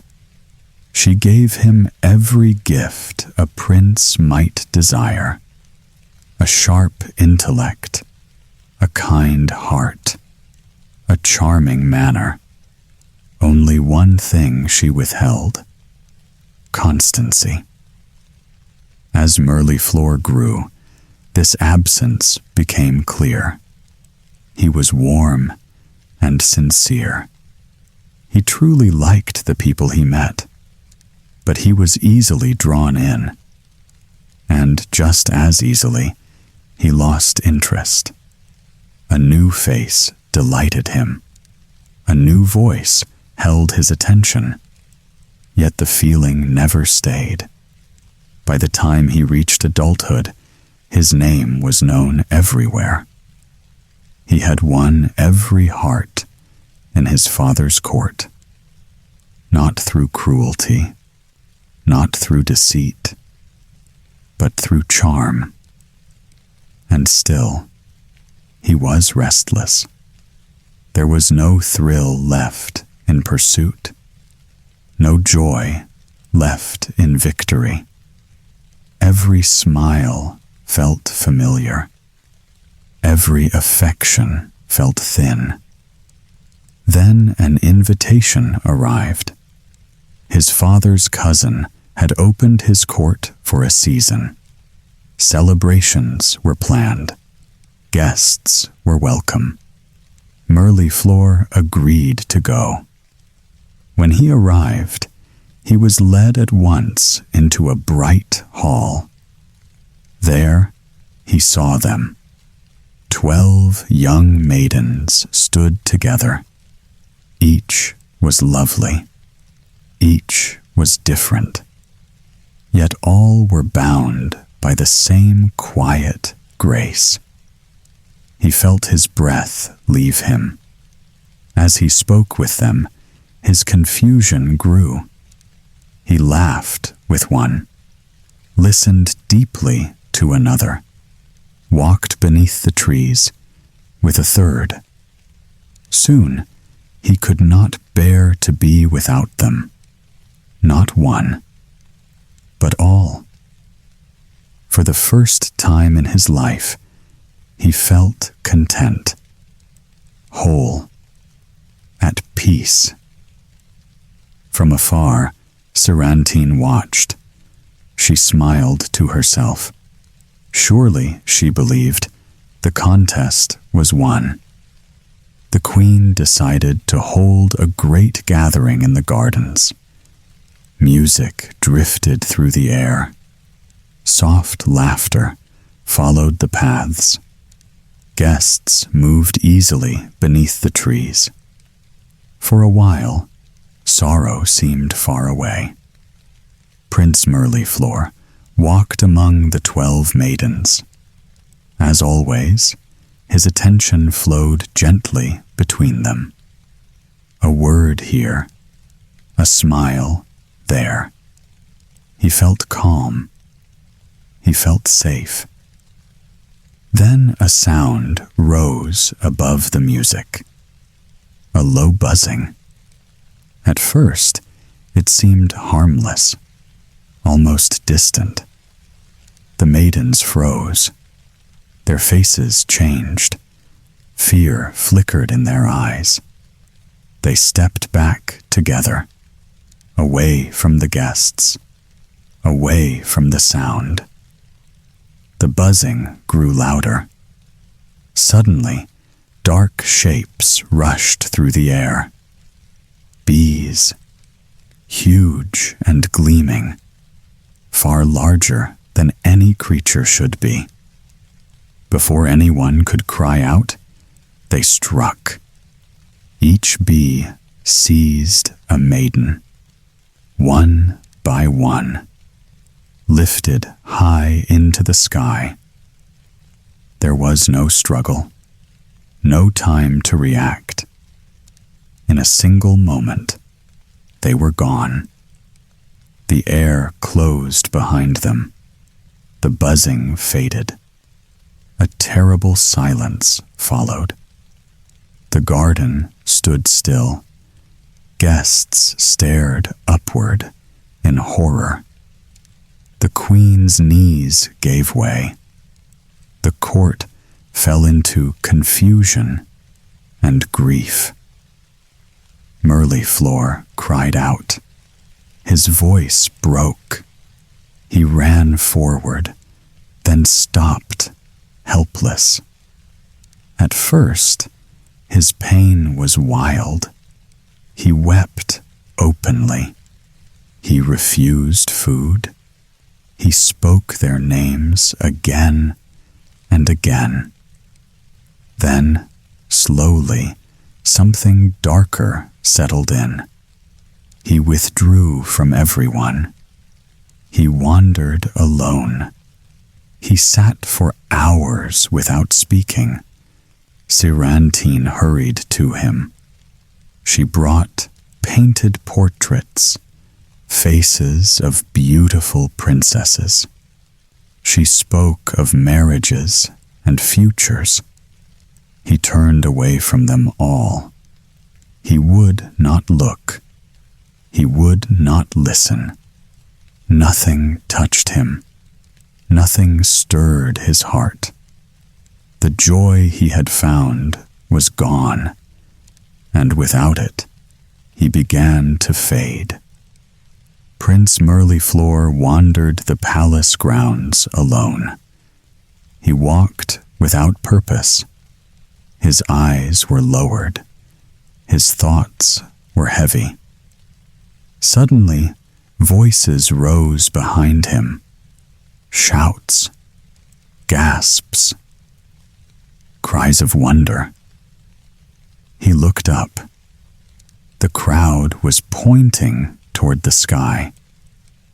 There, drifting slowly through the air, came a chariot made of crystal. It caught the sunlight and scattered it like stars. Long ribbons, the color of roses, trailed behind it. 6 winged maidens drew the chariot forward. More followed in the air. They carried garlands of roses. They crossed them overhead, forming a living canopy. The court fell silent. In the chariot stood Paridami. She looked calm, certain, triumphant. Beside her stood a young princess. Her beauty was striking, not loud, not overwhelming, but deep and complete. Those who saw her felt their breath slow, their hearts soften. The chariot touched the ground at the palace steps. Paridami stepped down and led the princess forward. She knelt before the queen. "Great queen," Paridami said, "I return to you your daughter, Rosanella." For a heartbeat, the queen did not move. Then joy broke through her grief. She cried out. She drew the girl close. She held her as if afraid to let go again. Tears fell freely. Laughter followed. The court breathed again. When calm returned, the queen spoke softly. "But my 12 children," she asked, "my rose maidens, are they lost to me forever?" Paridami's expression did not change. She smiled, just slightly.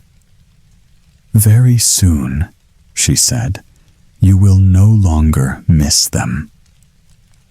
Her voice allowed no questions. Before anyone could speak again, she turned away. The winged maidens lifted the chariot. The roses shimmered once more. Slowly, gracefully, the crystal chariot rose. Then it vanished into the sky. The court remained still, filled with awe and hope. And somewhere within that quiet, a long hidden truth waited to be known.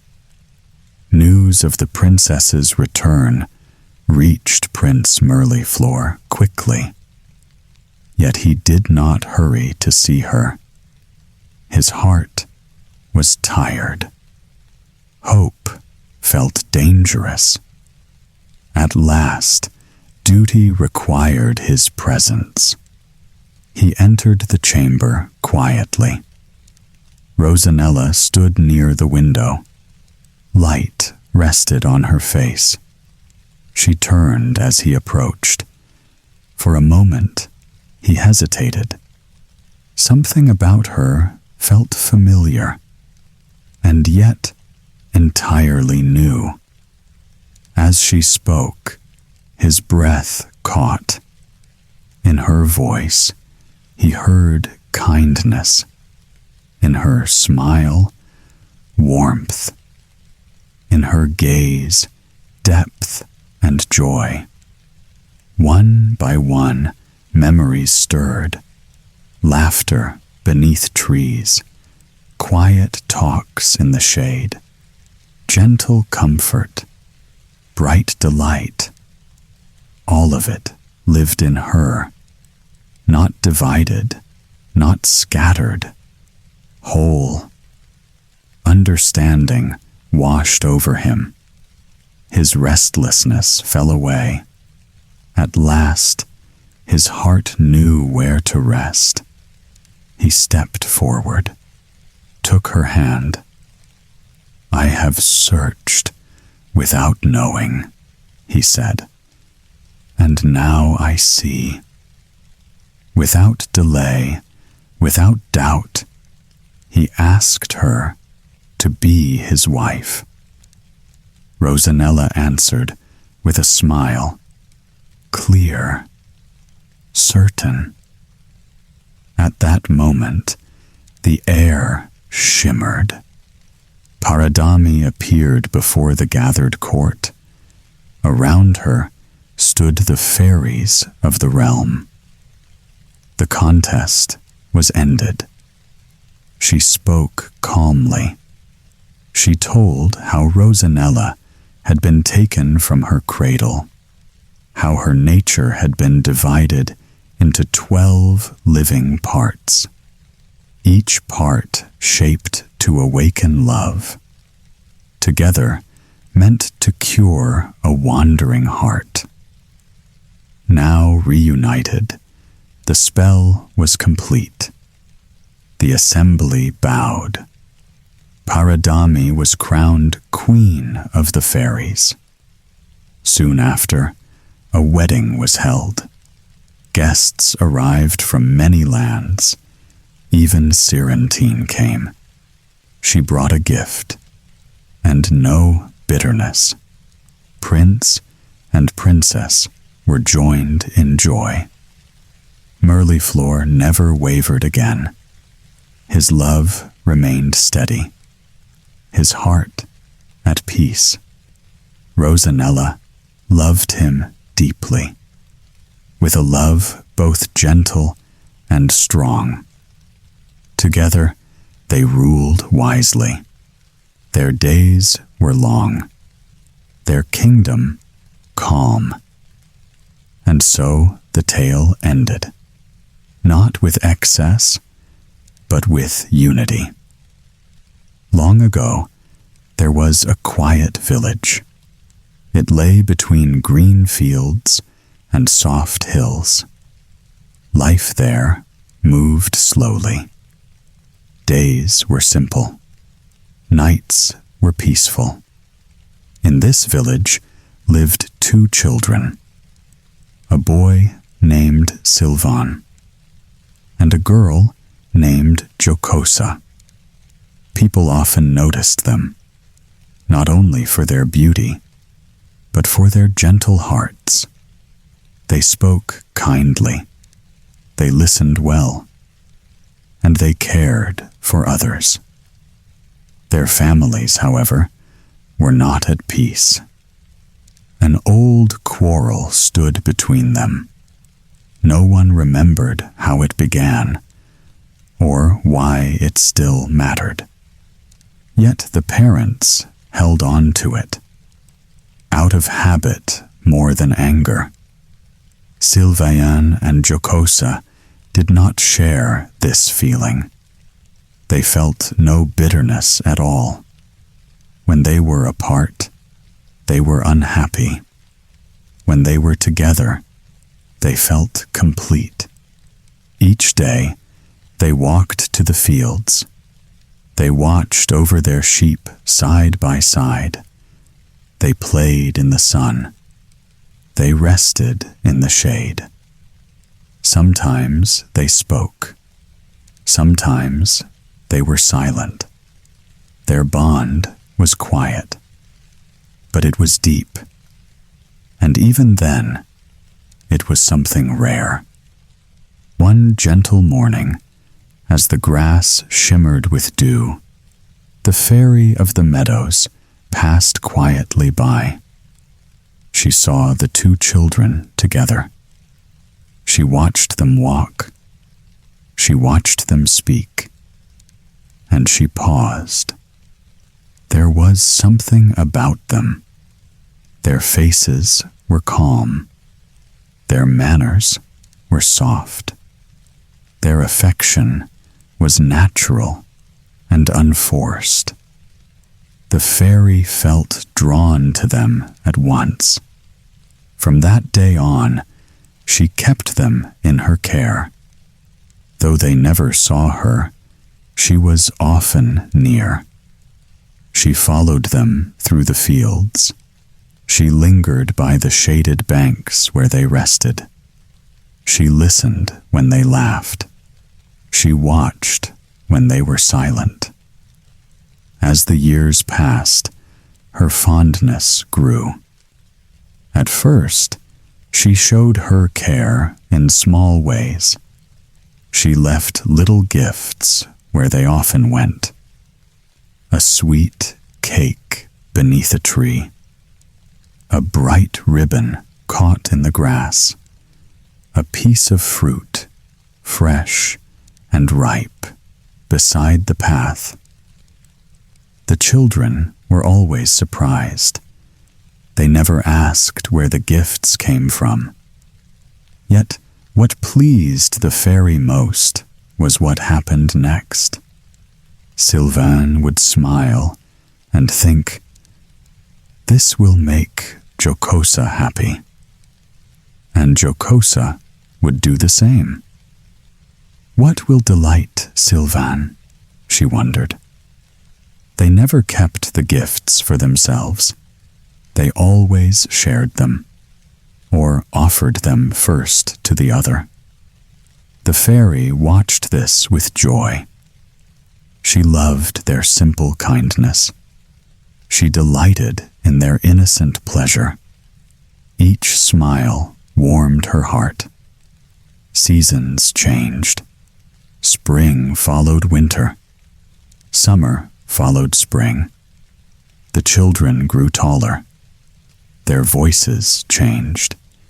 Their steps grew steadier. Yet their bond did not fade. It deepened. They still walked the same paths. They still tended their flocks together. And often, without knowing why, they felt safe. All the while, the fairy of the meadows watched, silent, patient, and full of care.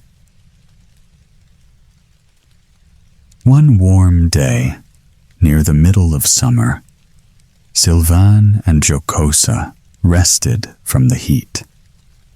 They sat beneath a thick hedge. Flowers grew all around it. The shade was deep. The air was still. They spoke softly.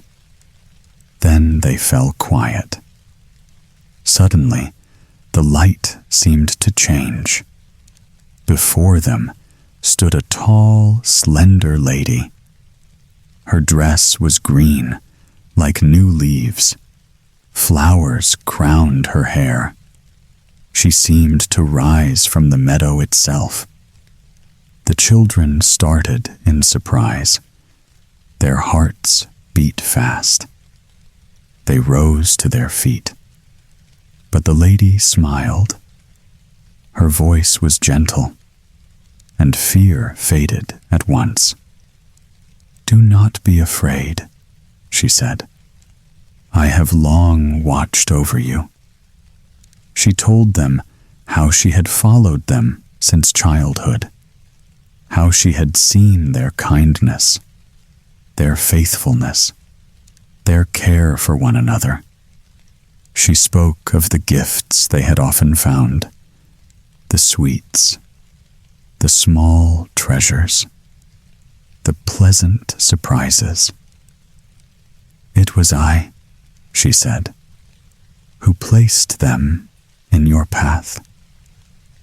Sylvain and Jocosa listened in wonder. Understanding dawned upon them. They bowed their heads. They thanked her with full hearts. The fairy was pleased. "There is only one thing I ask," she said. "Tell no one that you have seen me." She stepped closer. "You will see me again," she continued, and even when you do not, I shall still be near." Her words brought comfort. A deep sense of safety settled over them. From that day on, she came often. Sometimes she appeared before them. Sometimes she did not. She taught them many things: the quiet laws of the meadow, the hidden life of flowers and streams, the small wonders that most people never notice. Sylvain and Jocosa listened closely. They trusted her, and as they learned, their world seemed wider, yet gentler too. When she left, the meadow felt brighter, and though she was gone, they never felt alone. The fairy's eyes shone kindly. "You have received much from me," she said. "Now it is time for a small favor in return." She led them to a hidden spring.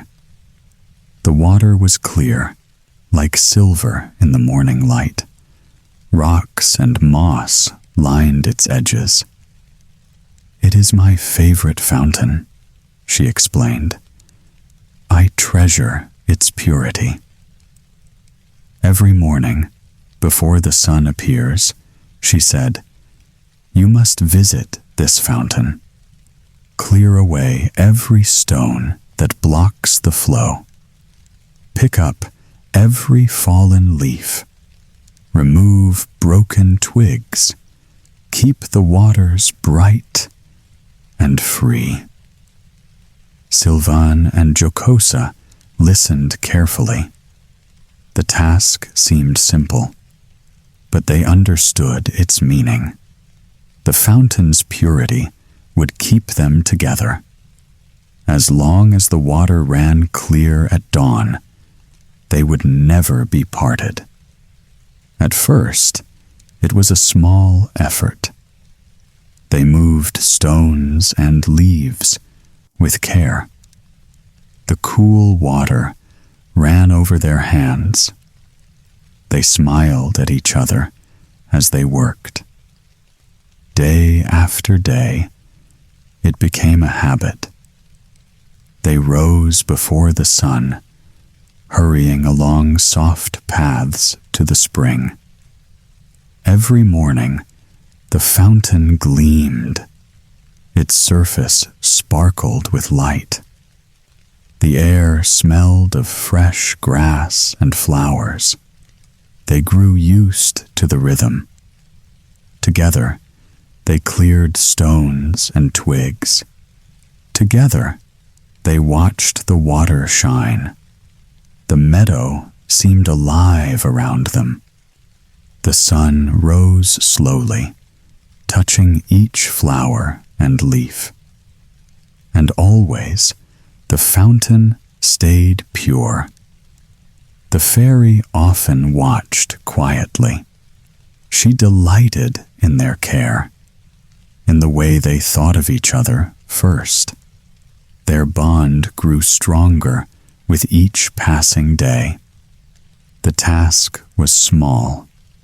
The reward was their closeness and safety. One spring morning, the sky was still dark. The first light had not yet touched the meadow.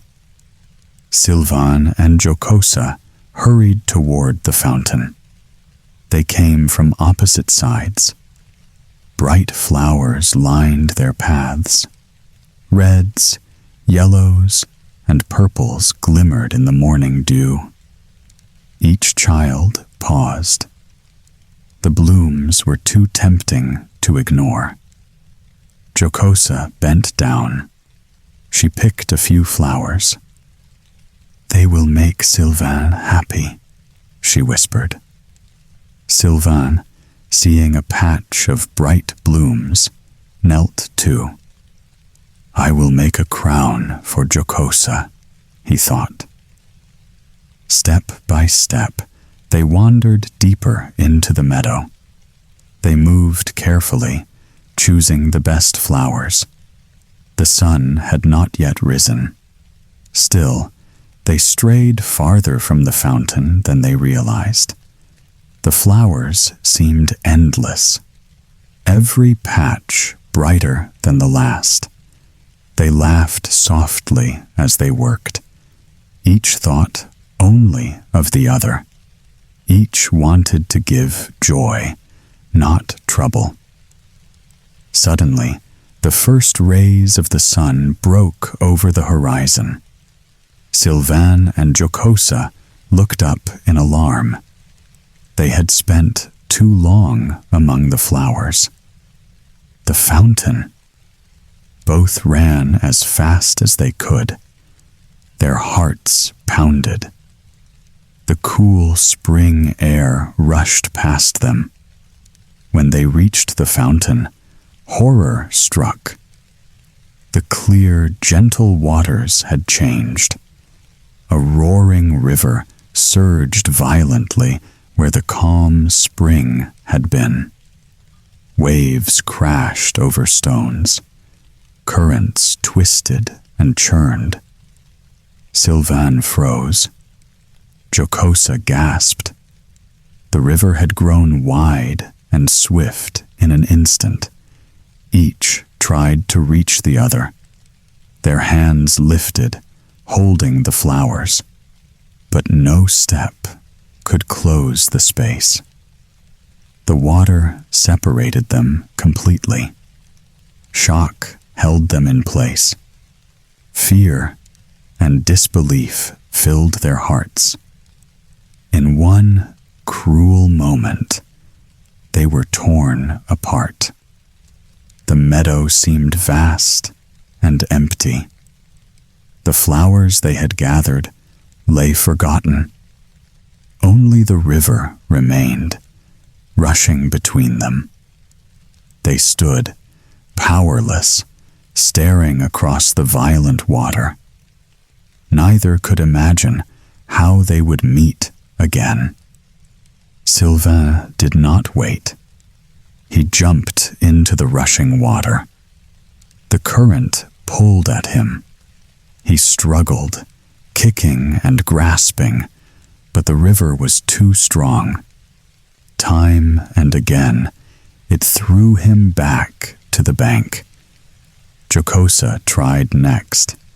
She climbed onto a fallen tree, floating toward him. Branches scraped her arms. The water tossed her violently. She could not reach him. Both stopped. Both gasped for breath. Their hearts sank. For a moment, neither knew what to do. The river had grown too wide. They could see each other, but not touch. Then they made a decision. They would follow the river's course, step by step, even if it took forever. Mountains rose ahead, valleys stretched below. They walked under the sun, through the rain. They climbed steep paths. They crossed rough stones. Their hands blistered. Their feet grew sore. Hunger gnawed at them. Fatigue pressed heavily on their shoulders. Cold nights made them shiver. Hot days made their throats dry. Yet neither gave up. Each day, they searched for the other. Sometimes they called out. Sometimes they walked in silence. Hope was their only guide. Even when hope seemed small, it pushed them forward. Seasons changed. The river led them on. Spring turned to summer. Summer to autumn. autumn to winter, and the years passed. Through every hardship, every empty valley, through snow and rain, through hunger and aching muscles, they never stopped trying. The bond between them kept them moving. No matter how long, no matter how far, they would not give up. For the thought of reunion was stronger than the fiercest river, the steepest hill, or the deepest fatigue. After many long years, Sylvain reached the cliffs where the river flowed into the sea. The waves crashed against the rocks with a roar that made his chest tighten. Jocosa stood on the opposite cliff. The distance between them felt greater than ever. The river had widened, twisting and deepening over time. They could see each other, but the space seemed endless. Both sank to their knees. Despair filled their hearts. "What hope remains?" Sylvain whispered. Jocosa's hands trembled. "I cannot cross," she said. Tears blurred her vision. They tried one last time. Sylvain looked at the foaming waves. Jocosa clutched a piece of driftwood, ready to leap. But the river was merciless. It swept everything away. Just as they thought all was lost, a familiar light appeared. The fairy of the meadows waved her hand. In a flash, the roaring waters calmed. The river shrank to a gentle stream. The wind carried their laughter before they even spoke. Sylvain and Jocosa ran to each other. They held hands tightly. They pressed their faces together. Relief and joy surged through them. Years of fear and struggle fell away in an instant. "I am sorry," Sylvain whispered, "for letting the flowers distract me, for our long separation." Jocosa nodded. "I am sorry too," she said softly, "for wandering too far and making us both suffer." The fairy appeared beside them. She smiled, her eyes full of warmth. "You have done well to endure," she said. "Your devotion has been tested and proven. Your punishment is complete." The children bowed their heads. They thanked her with all their hearts. The fairy touched the spring lightly. It shimmered and flowed perfectly once more. Hand in hand, Sylvain and Jocosa felt a new peace. The fear and loneliness of the past melted away. From that moment, nothing could separate them again. Sylvain and Jocosa returned to their village. The air was bright. The fields looked alive. Their parents were smiling. The old quarrel had ended. Peace filled the homes. The fairy had prepared everything. Their marriage was approved. Joy spread through the village. The lovers were led to a small cottage. It stood beside the restored fountain. The waters flowed clear and calm. Fruit trees swayed gently. Flowers bloomed in every corner, Their flocks grazed in green pastures. Tired from the long journey, they sat under the porch. A soft breeze carried the scent of roses. For the first time, they could rest. The fairy appeared.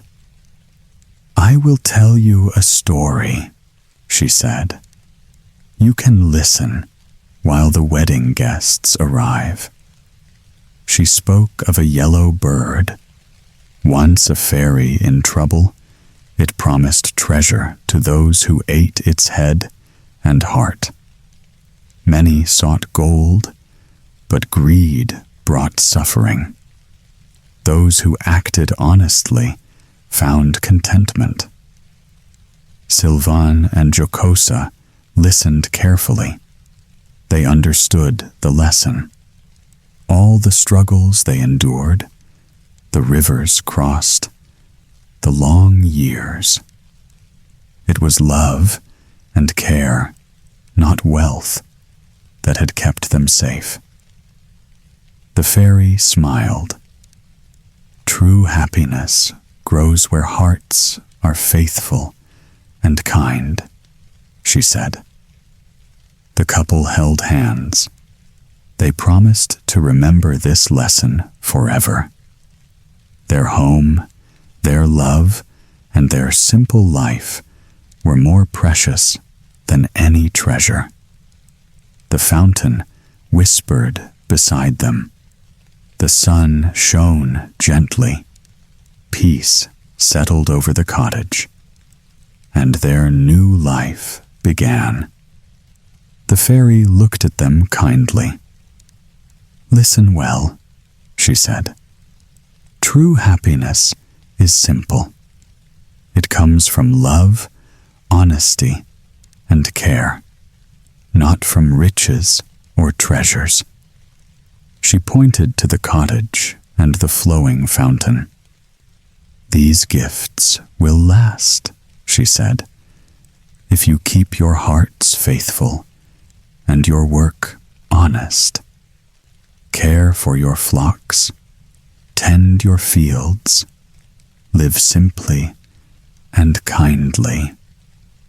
Sylvain and Jocosa bowed their heads. "We promise," they said together, "to live honestly, to care for each other, to cherish our home and our life." The fairy smiled and clapped her hands. Immediately, preparations for the wedding began. Guests arrived from near and far. Friends, neighbors, and families gathered. Laughter filled the air. Music played. Dances circled the garden. The fountain sparkled beside them, as if joining the celebration. Flowers decorated every corner. The lovers' joy was plain to see. Years passed, gentle and full. They tended their fields and flocks. The cottage remained a home of peace. Neighbors came and went, but the heart of the meadow stayed calm. Sylvain and Jocosa grew older together. Wrinkles softened their faces. Silver streaked their hair. Yet their love remained strong. Each day, they still walked to the fountain, still held hands under the rose-covered porch. The fairy visited from time to time. She smiled at their happiness. Her lesson had been understood and followed. At last, they reached a good old age. Their hearts were full. Their lives had been long and content. And so, Sylvain and Jocosa lived out their days in love, faithful, happy, and together. a bond that had been tested by rivers, time, and trials. But nothing could break it. The meadow whispered softly around them. The fountain flowed gently, and their story became one of peace, devotion, and joy. It is often said that a place reflects the heart of the one who lives there. And so it was with the palace of the Flower Fairy. Her home was peaceful and bright. Flowers bloomed in every corner. Trees whispered softly in the breeze. Clear fountains flowed without hurry. Still, ponds reflected the sky above. Everything felt calm. Everything felt kind. The fairy herself was the same. She was gentle in her ways. Her voice was soft. Her smile was warm. All who met her loved her at once. Simply being near her brought happiness. Many young princes and princesses lived in her care. They came when they were very small. They grew beneath her guidance. And when the time came to leave, the fairy gave each one a single gift. A gift to carry with them into the world beyond her garden. Among them was Princess Sylvia. The fairy loved her dearly. Sylvia was quiet and thoughtful, gentle yet observant, and now she was nearly grown. The fairy began to wonder what had become of those she had sent away. Before Sylvia chose her own gift, the fairy decided to send her out to learn. The fairy sent Sylvia first to the court of Princess Iris. She wished her to observe carefully, and so Sylvia went. When she arrived, she was almost blinded by what she saw. Iris was more beautiful than anyone Sylvia had ever known. Her face shone like morning light. Her movements were graceful and slow. People stared at her in silence, as if beauty alone had taken their breath away. At first, Sylvia could think of nothing else. But as the days passed, she began to notice something strange. Iris relied entirely on her beauty. She made no effort to learn. She showed little kindness. She rarely listened. She believed that being seen was enough. Then, without warning, Iris fell ill. Her sickness was long and heavy.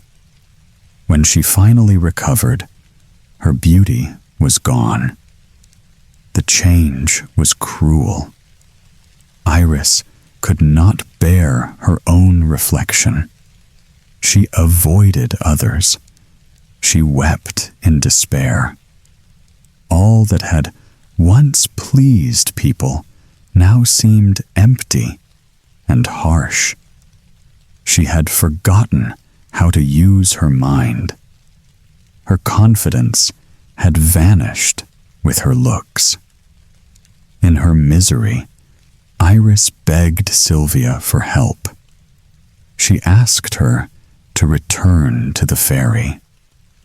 She begged for her beauty to be restored. Sylvia returned and told the fairy everything. The fairy listened quietly. Then she shook her head.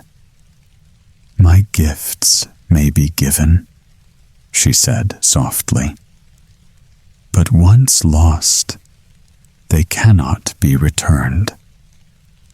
Sylvia understood. After her return, Sylvia rested for a short while in the fairy's palace. The quiet felt comforting. The gentle air eased her thoughts. Soon, the fairy spoke again. She sent Sylvia onward, this time to the kingdom of Princess Daphne. Daphne had been given the gift of eloquence. From the moment Sylvia arrived, she understood why. Daphne spoke with ease and grace. Her words were smooth and carefully chosen. At first, Sylvia was entertained. She listened with interest and delight. But the hours passed, and Daphne never stopped speaking. She spoke at meals. She spoke while walking. She spoke while others rested. Silence never visited her court. Daphne loved gatherings above all else. Councils, assemblies, meetings of every kind. There, she could speak without interruption.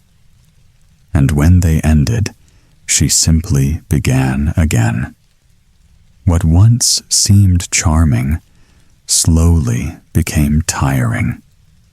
Sylvia felt her thoughts grow heavy. Her mind longed for stillness. Even simple moments were filled with words. At last, she could bear no more. She sent word to the fairy. She asked to be called home. When permission came, Sylvia left at once. Never had silence felt so sweet. The fairy listened as Sylvia spoke of her visit. A small smile touched her face. She understood well. Before long, Sylvia was sent again on her journey. This time, she traveled to the court of Princess Cynthia. From the moment she arrived, she felt the warmth of admiration. Cynthia was never alone. People gathered around her wherever she went. They watched her closely. They hurried to agree with her. Every word she spoke was met with smiles. At first, Sylvia thought she had found true happiness. Cynthia seemed adored by all. Her presence pleased everyone.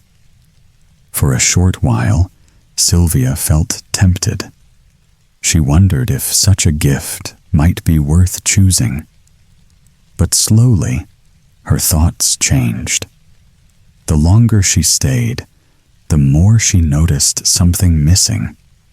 Cynthia tried to please everyone, and in doing so, she stopped being herself. Her smiles became practiced. Her kindness felt measured. Nothing came freely from the heart. Those who admired her began to feel it. They sensed the emptiness beneath her charm. Their devotion weakened. Their affection faded. One by one, they drifted away. Cynthia was left surrounded by silence. Though she had once been loved by many, she now felt alone. Approval had not brought her peace. When Sylvia returned, she spoke honestly to the fairy. Her voice was calm. Her thoughts were clear. The fairy listened closely. She nodded with quiet approval. Sylvia was learning. Not long after, Sylvia was sent once more. This time, she went to the court of Princess Phillida. Phillida was known for her sharp wit. From the moment Sylvia arrived, she understood why. Her mind was quick, her humor bright. Every word sparkled with cleverness. Sylvia was fascinated. For the first few days, she laughed and listened, amazed at Phillida's brilliance. But soon, the charm began to fade. Phillida never paused. Her words raced faster and faster. Every conversation turned lively, then sharper. Even serious matters became occasions for jokes. Sylvia felt the fun slip away. The cleverness that had seemed delightful at first now felt exhausting. She noticed a new distance grow between them. Phillida's wit, once enchanting, now cut through every moment. There was no quiet pause, no soft reflection. Sylvia realized that such brilliance could not be constant without strain. The gift, she thought, was beautiful, but also tiring and harsh. She no longer desired it. When she returned to the fairy, her heart was lighter. She spoke honestly about what she had learned. The fairy listened. A soft smile curved her lips. In her heart, she agreed. The lesson was clear. Brilliance and cleverness alone could not bring lasting joy. Sylvia's understanding had grown. She had seen the limits of gifts that dazzled but did not comfort.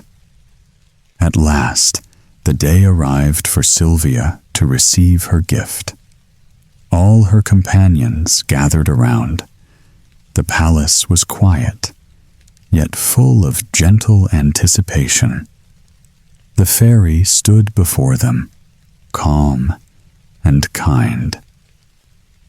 "My dear child," she said softly, "it is time to choose the gift you will take into the world." Sylvia paused. She looked around at those she had seen.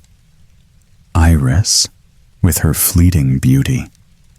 Daphne, with her endless words. Cynthia, with her pleasing manners. Phillida, with her sharp wit. Each gift had its charm.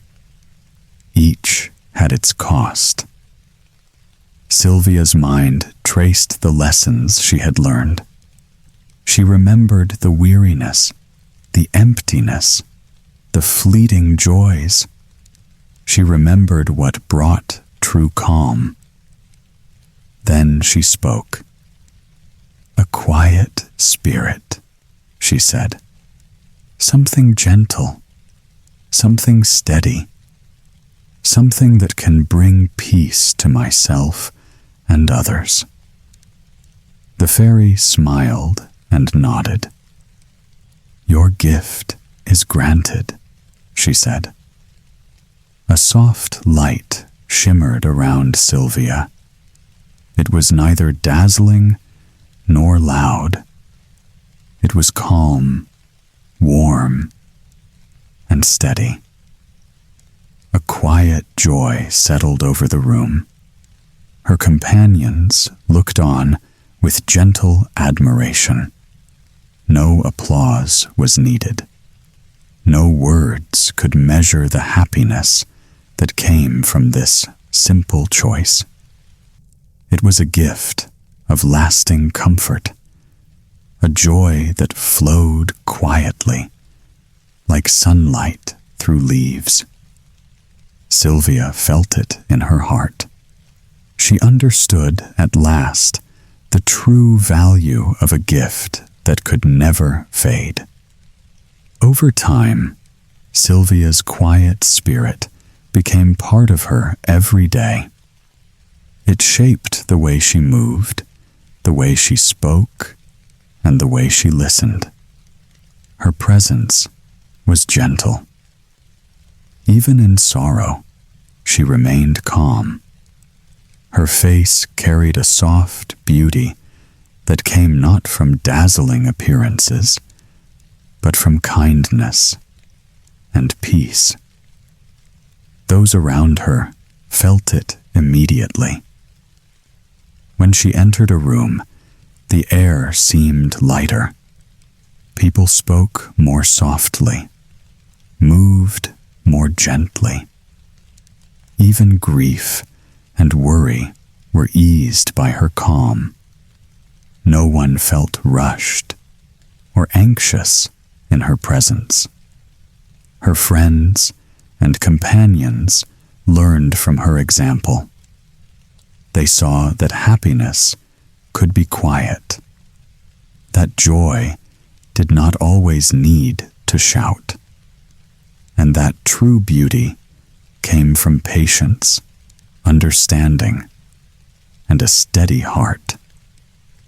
Sylvia herself felt no need to seek praise or attention.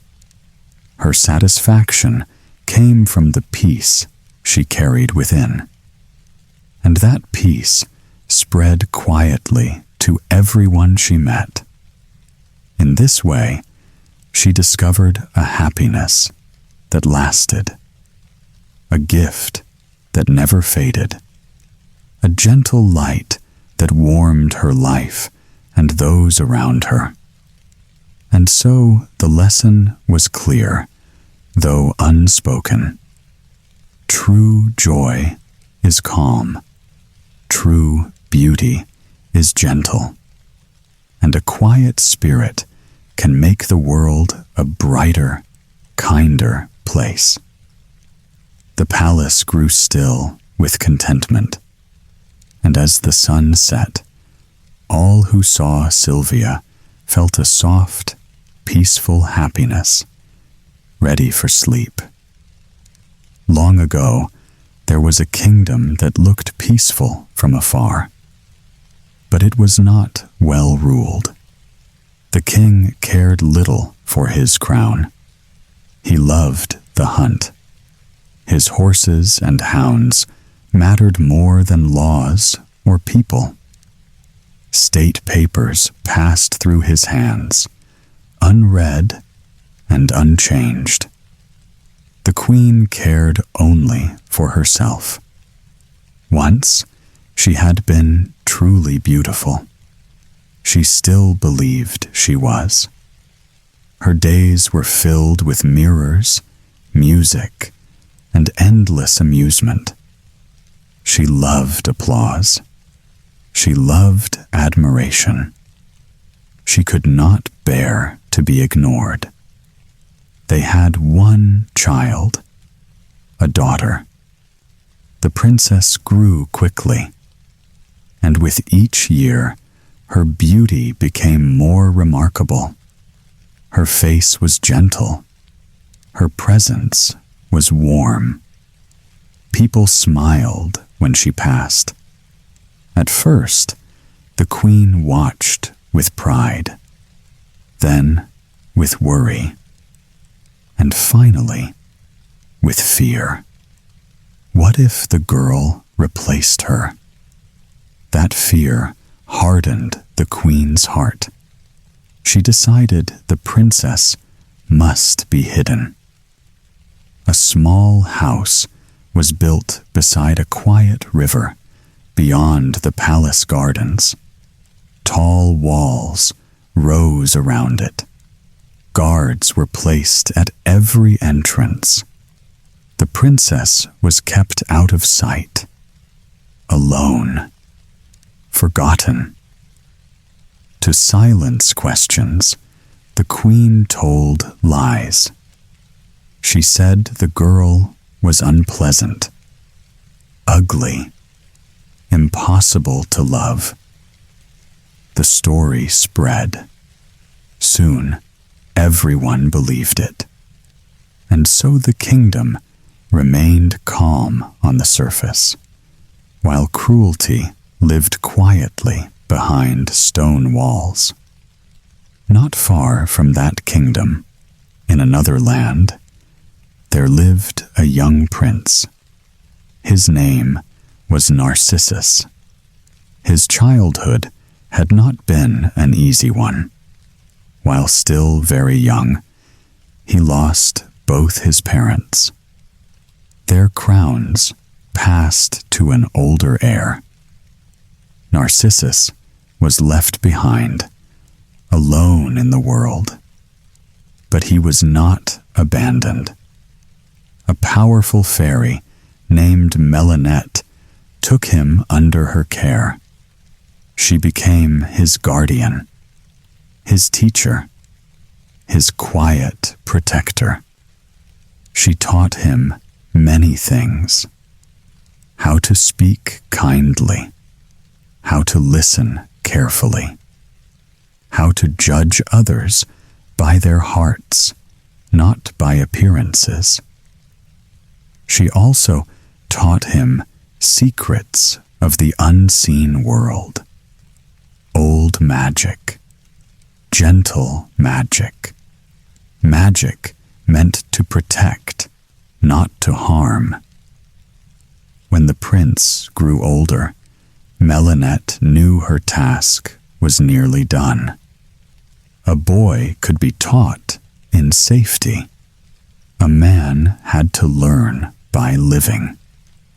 Before sending him out into the world, she gave him a gift: a simple ring, small, unremarkable. But the ring held great power. When Narcissus wore it, no eye could see him. No guard could stop him. No door could bar his way. She warned him to use it wisely. Never for cruelty. Never for pride. Then, with a heavy heart and a watchful spell, she let him go. The prince traveled far. He saw busy cities and silent valleys. He learned how people lived, how they loved, how they failed. At last, his journey brought him to the court of Queen Frivola. The palace was alive with music and color. Servants hurried through bright halls. Laughter echoed everywhere. The court welcomed him warmly. Too warmly, perhaps. The queen was delighted by his youth and charm. Her ladies admired him openly. Even the king, though distracted, treated him with polite interest. Narcissus enjoyed the festivities. He listened. He observed. And slowly, he noticed something strange. Whenever the royal family was mentioned, there was a pause, a hesitation. At last, he heard the story. The king and queen had a daughter, a princess, but no one ever saw her. Some said she was ugly. Others claimed she was ill-tempered, unbearable, unfit for company. The tale had been repeated so often that it sounded like truth. Yet something about it troubled the prince. The story felt rehearsed, too convenient, too cruel. His curiosity grew, and curiosity, once awakened, would not let him rest. He remembered the ring upon his hand. He remembered the fairy's warnings, and he wondered what lay hidden behind walls and whispered lies. That night, while the palace slept, Prince Narcissus made a quiet decision. He would see the truth for himself. Prince Narcissus could not sleep. His mind raced with the story of the hidden princess. He remembered the ring Melinette had given him. If the palace guards would not allow him near her, the ring would. At dawn, he slipped quietly from his chambers. He reached the high walls that surrounded the secluded house beside the river. Carefully, he scaled them. No one saw him. No one heard him. Inside, the world was nothing like the court he had left. It was small, but perfect. Flowers grew in neat clusters. The river flowed clear and calm. Birds sang from every branch. Sunlight filtered through the leaves, painting the ground in gold and green. It was a secret paradise. And there she was, Potentilla, the princess. Her hair was like spun gold. Her eyes shone like the clear river. She moved with gentle grace, picking tiny blue flowers to weave into garlands. Prince Narcissus watched. The terrible stories were lies. She was not cruel, nor ugly, nor frightening. She smiled at the birds and the squirrels. She spoke softly to the rabbits and foxes. Even the flowers seemed to bow toward her as she passed. Day after day, he returned. He stayed invisible, hovering nearby. Each visit deepened his admiration. And slowly, something more began. A quiet love, tender and shy, grew in his heart. He left small gifts for her. A bird with a ribbon around its neck. A basket of berries placed on the riverbank. Potentilla would find them and smile. She never knew the giver, but she delighted in the kindness. Then Melinette intervened. In the still of the night, she sent dreams to the princess. Soft dreams of a noble, gentle prince. He spoke to her in the dreams. He laughed with her.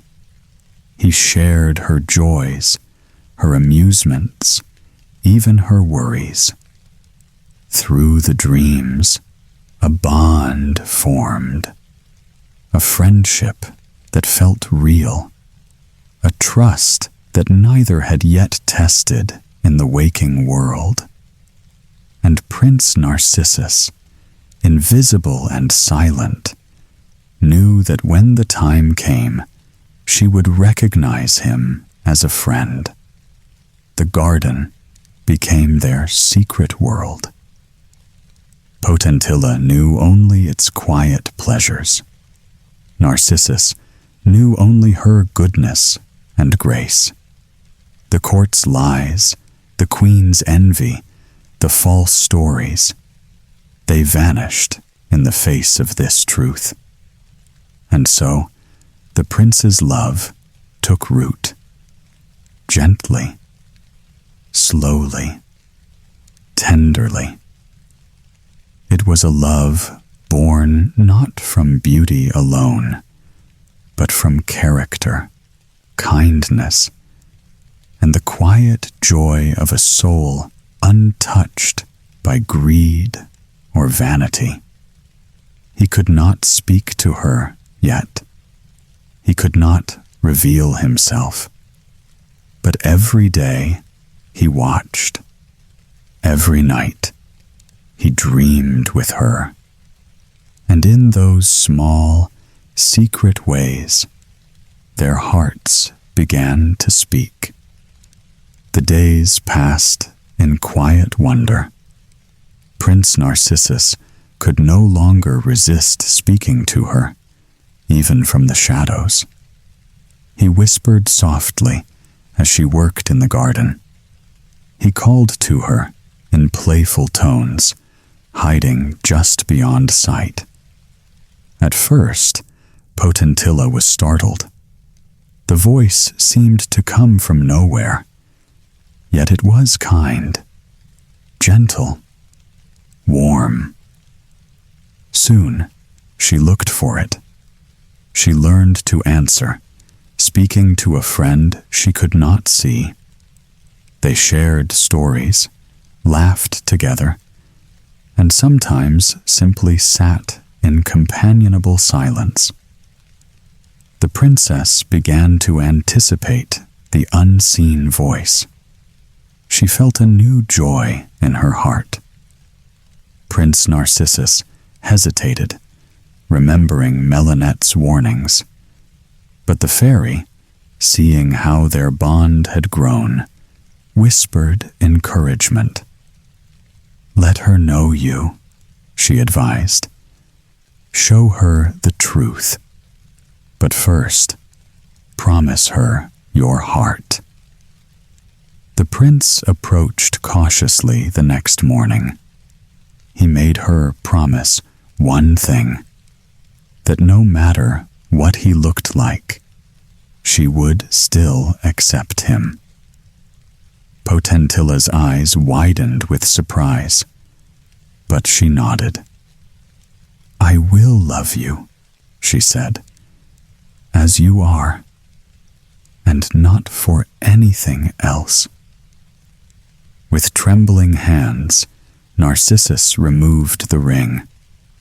The world seemed to hold its breath, and there he stood, no longer a shadow, no longer a whisper, a young man, handsome, gentle, filled with admiration for her. Potentilla gasped. Her eyes shone with recognition. Her smile was radiant. She ran to him, and they embraced as if they had known each other forever. All fear, all loneliness vanished. The garden became their sanctuary. Every day they walked by the river. They wove garlands of flowers together.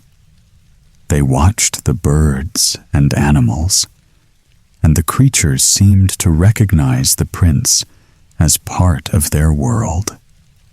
They talked endlessly, sharing secrets, hopes, and dreams. Time passed unnoticed. Sunlight fell through the leaves in warm, golden beams. They laughed, they played, and they rested in the peaceful quiet of the hidden garden. Love, once whispered in shadows, now walked openly between them. It was a gentle, calm love, free of fear. Every glance, every smile, every touch strengthened their bond. They were no longer alone. The world outside might still hold danger. But here, in this secret place, happiness was complete.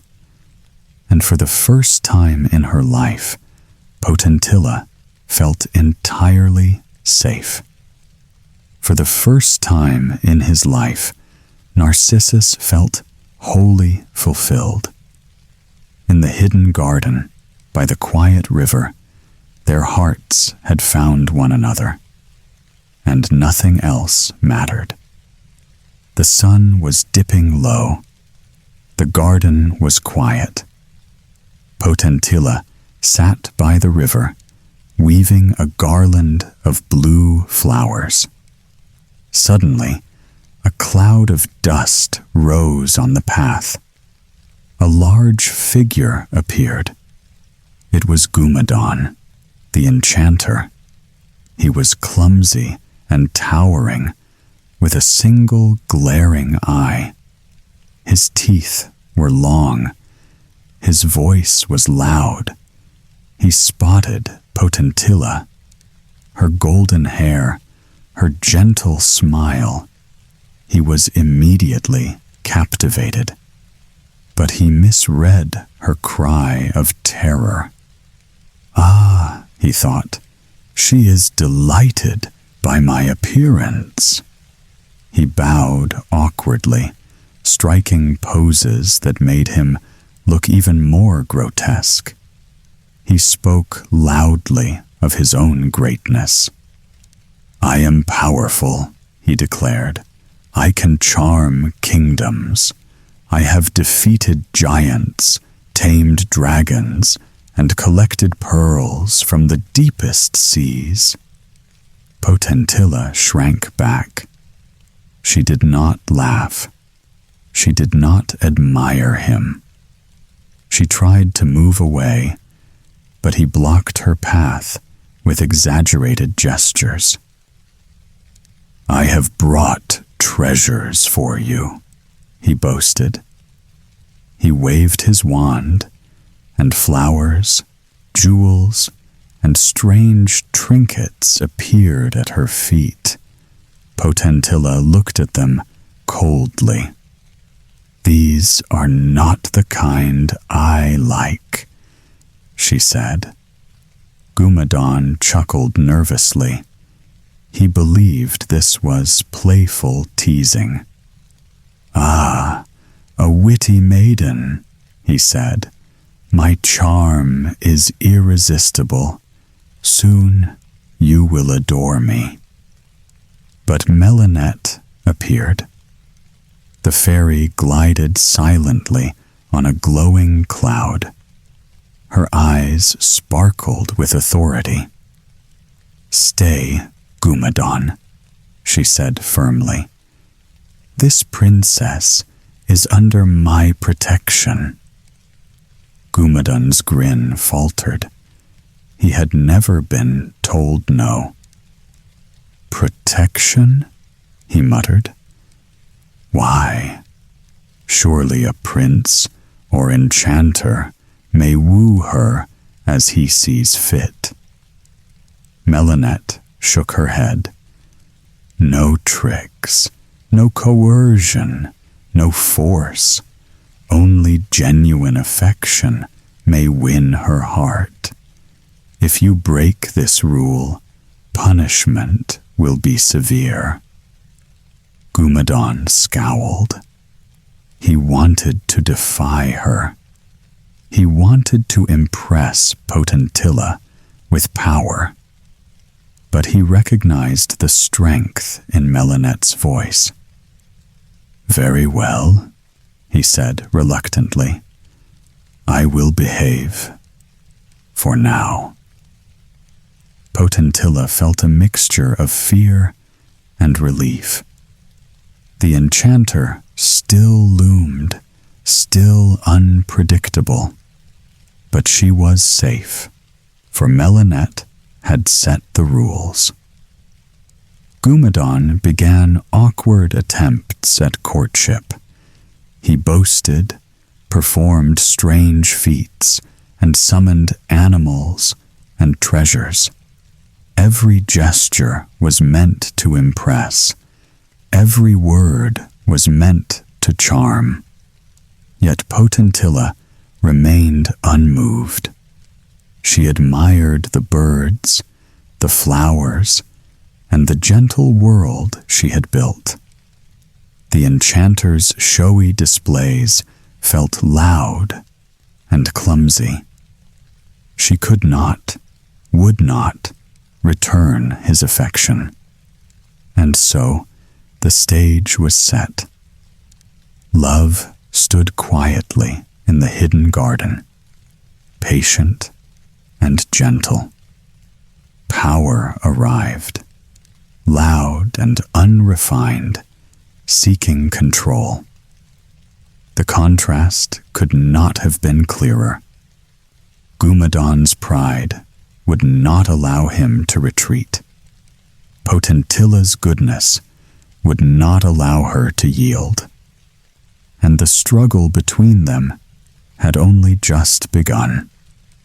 Prince Narcissus walked quietly through Potentilla's garden.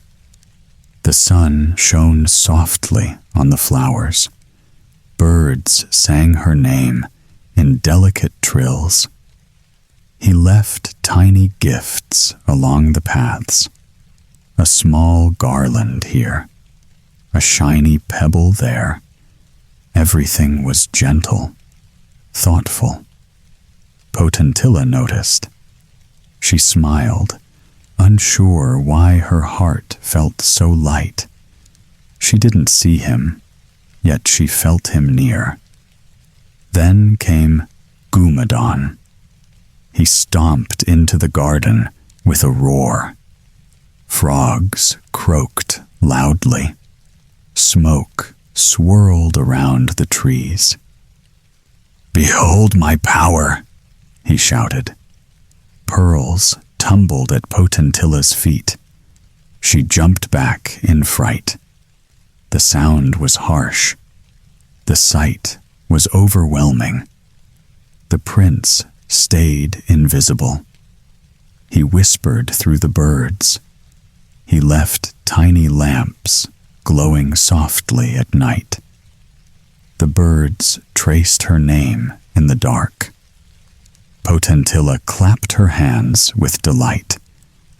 Gumadon scowled. Every display failed to impress her. He conjured fireworks, flares, and floating lights. Even a golden summer house appeared. Banquets glittered with cups, plates, and candles. She barely touched a morsel. Narcissus smiled quietly. His gifts were small, but perfect. They spoke of care, attention, and love. Day after day, the pattern repeated.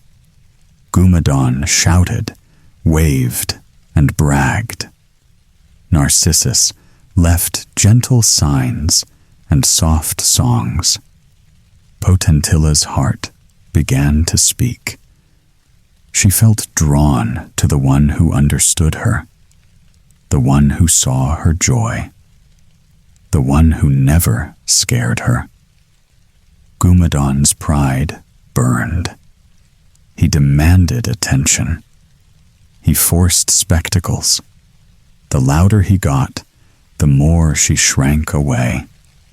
The prince never forced anything. Every word and gift was earned.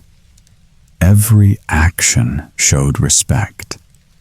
Every moment built trust. The contrast was clear. One sought power.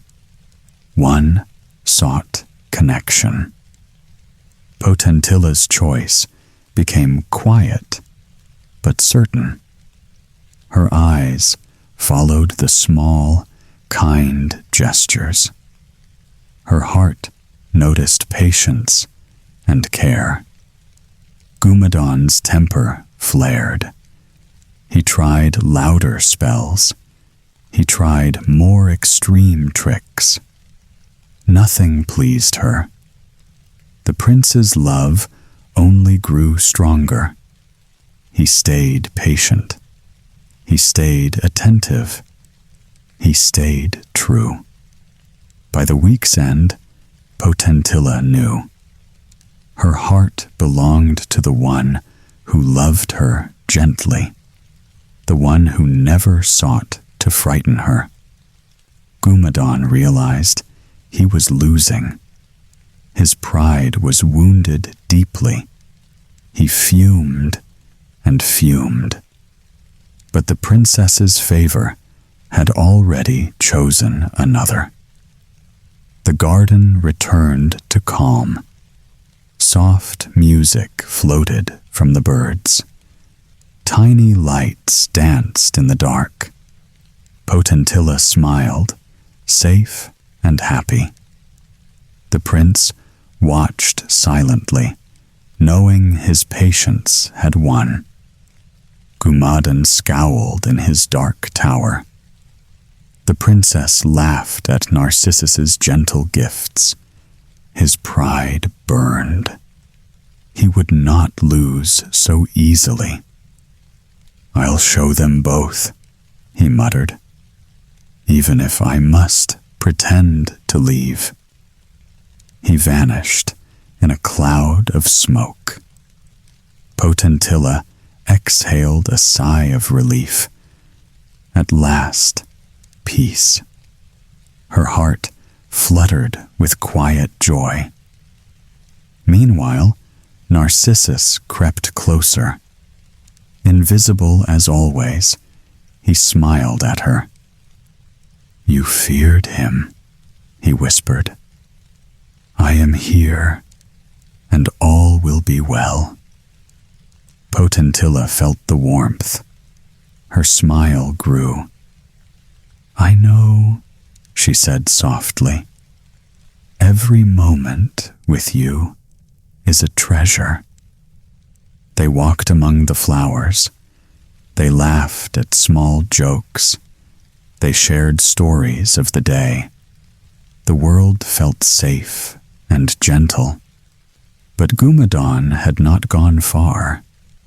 He crouched behind the trees, silent and cruel, waiting, watching. Suddenly, a shadow fell. The enchanter burst forth. "Enough of hiding," he bellowed. His club swung, heavy and fast. Potentilla screamed.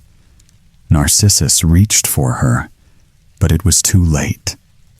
The blow meant for him thundered near. In a blink, Melinette appeared. Wings of silver spread wide.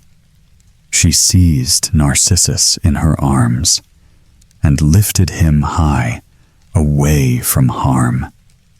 The prince kicked and struggled.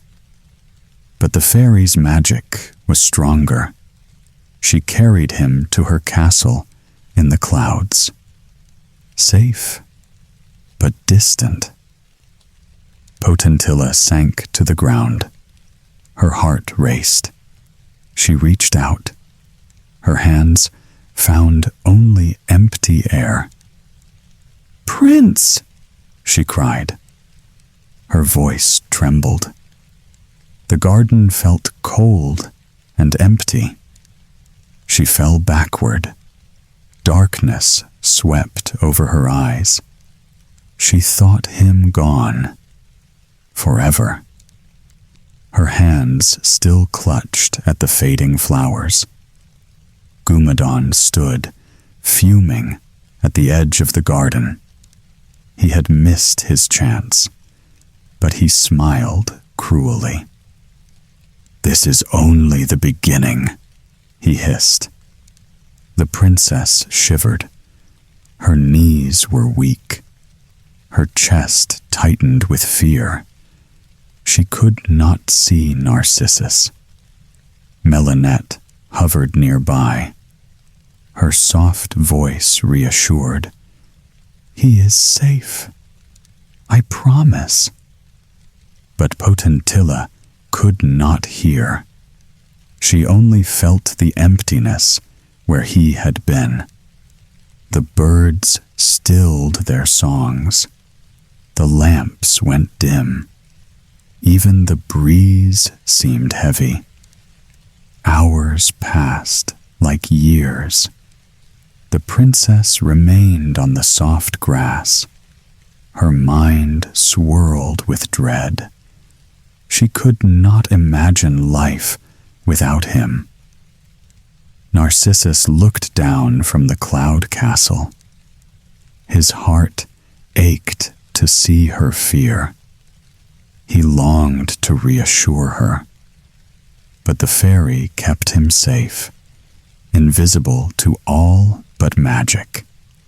Thus, the lovers were torn apart. Hope hung by a thread, and the enchanter's shadow loomed larger than ever. Gumadan's eyes gleamed.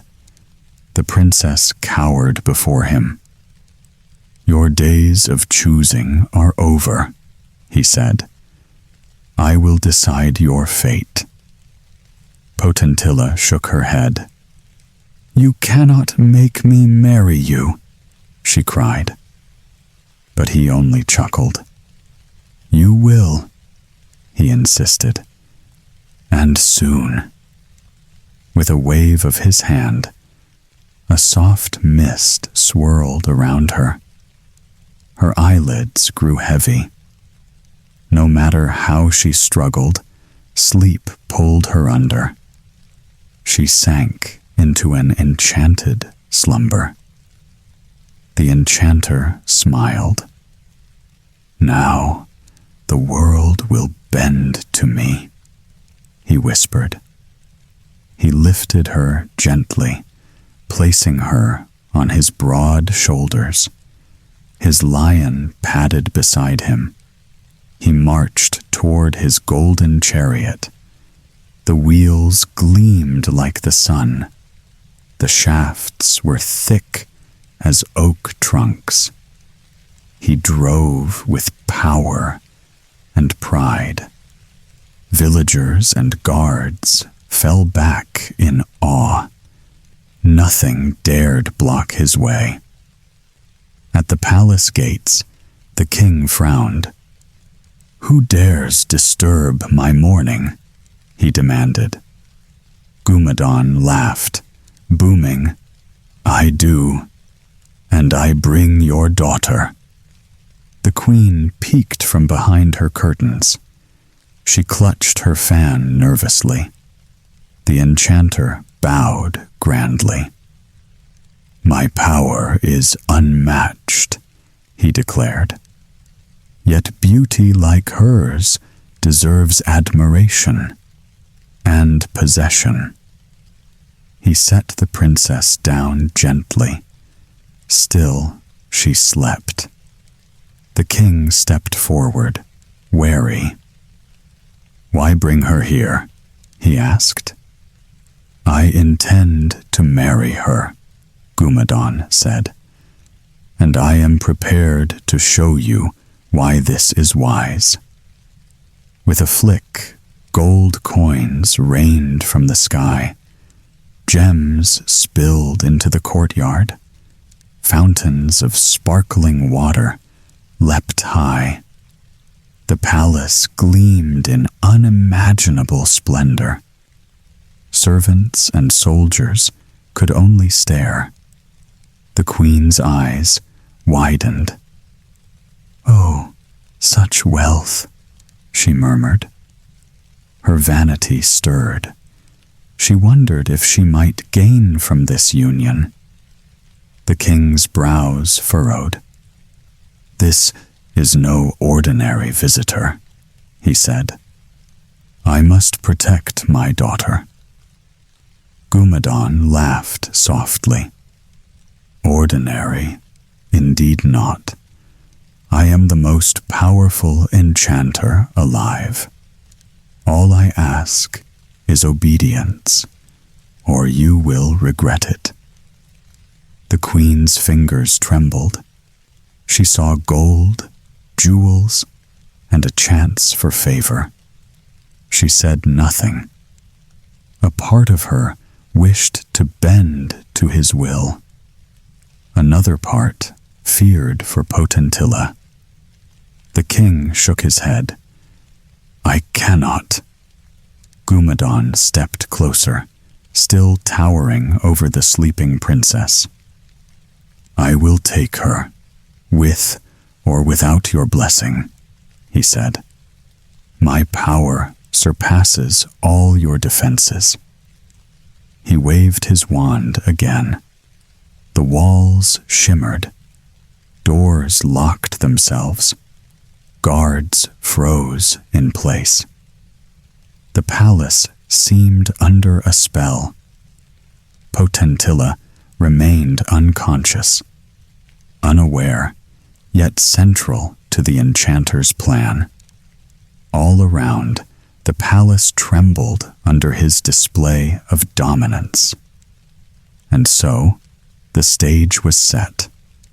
The enchanter controlled the princess. He intimidated the king. He tempted the queen. Power and fear ruled the day. The lovers were still apart. The threat loomed larger than ever. Potentilla awoke in a cold, unfamiliar chamber. The walls were high and draped with silk. Velvet curtains hung heavy over the windows. Her heart raced.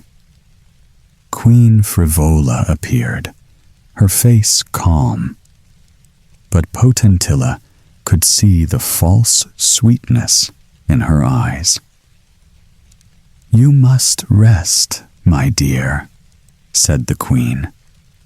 "Such a shock could be dangerous." The princess obeyed, hiding her fear. She knew the queen only wanted to keep her out of sight. Frivola's envy had never been stronger. Far above, in the sky, Prince Narcissus paced anxiously. Melinette's castle held him tight. The fairy had warned him. "You must remain invisible," she said. "Only then can she be safe." The prince's chest ached. He longed to see her, to comfort her, to hold her hand. But he could do nothing. Suddenly, a familiar chirping reached him. Philomel, the princess's loyal bird, had found a way. It brought news of her capture. The prince's heart sank. He tried to leap from the castle roof. Clouds swirled beneath him. Wind carried him for a moment. But every time, unseen hands guided him back. Escape was impossible. Hours passed. Days stretched like endless shadows. Potentilla sat quietly, hands folded. Her mind raced with worry for the prince. Narcissus could only watch. He tried invisible interventions, little notes, small tokens, messages tied to birds. Each attempt blocked by the fairy's protection. The princess's sorrow deepened. She wandered the golden halls. She tried to smile, to behave as the queen wished. But her spirit felt trapped. Narcissus's hope wavered. He whispered to himself, "I will find a way. Even if it takes every ounce of strength I have." Philomel returned each day. Tiny wings fluttered near the barred windows.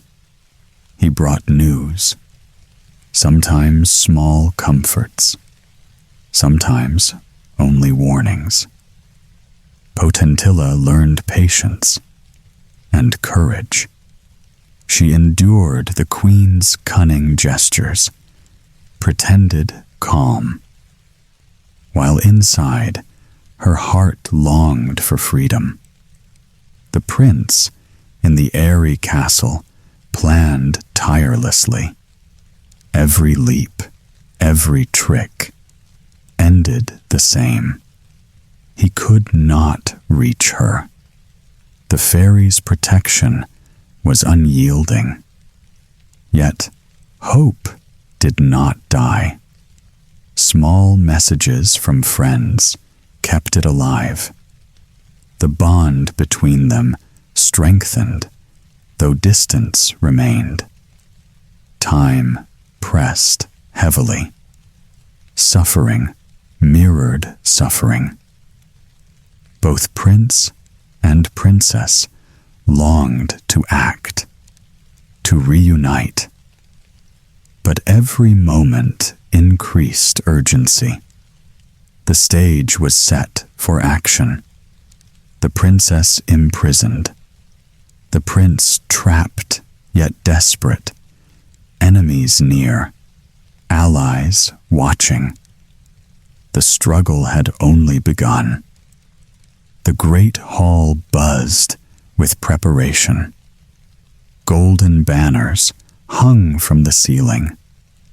Candles flickered in crystal holders. The wedding was to happen at sunrise. Potentilla sat in her chamber. Her hands trembled. Her heart felt heavy. She could not believe the enchanter would claim her. Frivola entered, her mask of concern in place. "My dear," she said softly, "if you prefer, there is a simpler way. A cup of poison. One sip, and this dreadful marriage ends before it begins." Potentilla's eyes widened. A mix of fear and relief swept over her. To die rather than marry Gumadon. It seemed a bitter mercy. Outside, the court assembled. Nobles whispered among themselves. Servants scurried with trays and flowers. All eyes were on the princess. Gumadon arrived, larger than life. His cloak shimmered with coins. Silver jingled with every step. A cravat tied in a perfect bow. He carried his club carelessly. He smiled at his own grandeur, certain that all would admire him. Potentilla's breath caught. She felt the weight of choice. The enchanter's pride was grotesque, and yet he underestimated her courage. The queen gestured for her to approach. Potentilla moved forward, steps light yet firm. Her fingers brushed the cup of poison. The cold metal stung like truth. Gumadon leaned in, confident. "Your beauty is mine," he declared. "Resist, and it is your loss." Potentilla lifted her chin. Her voice was steady, though her hands shook slightly. "I will not marry you." She held the cup to her lips. "If this is the only choice, then I choose death." Gasps echoed through the hall.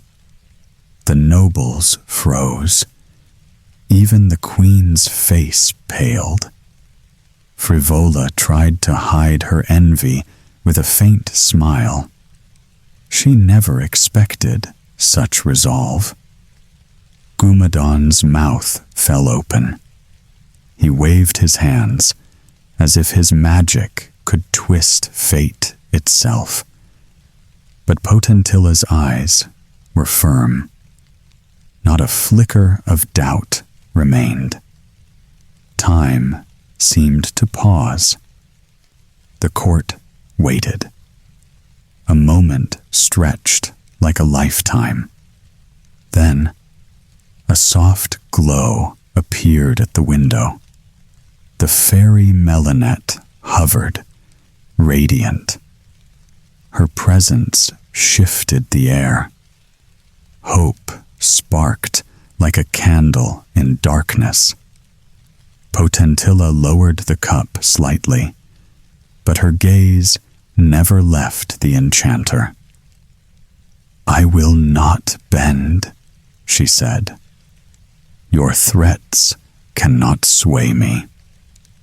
Gumadon recoiled, furious and humiliated. The court watched, stunned by her courage. The queen's plan teetered. The moral balance had shifted. In that hall, Potentilla's choice rang clear. She valued freedom, love, and truth over power. Even death was preferable to surrender. The stage was set for rescue, for rebellion, for justice to reclaim what had been stolen. A sudden wind stirred the hall. Sunlight gleamed on the windows. The fairy Melinette appeared, radiant and fierce. She hovered above the princess. Potentilla's fingers loosened on the cup. The poison spilled silently onto the floor. Relief flooded her chest. Hope returned, sharp and bright.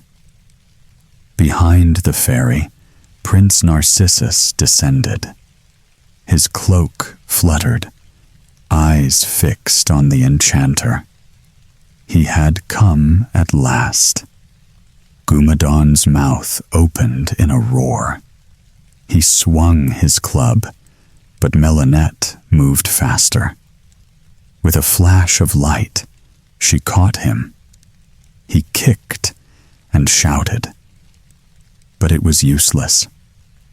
A crystal ball appeared from nowhere. Gumadon was trapped inside, forever. The court stood in stunned silence. The king and queen looked on, embarrassed.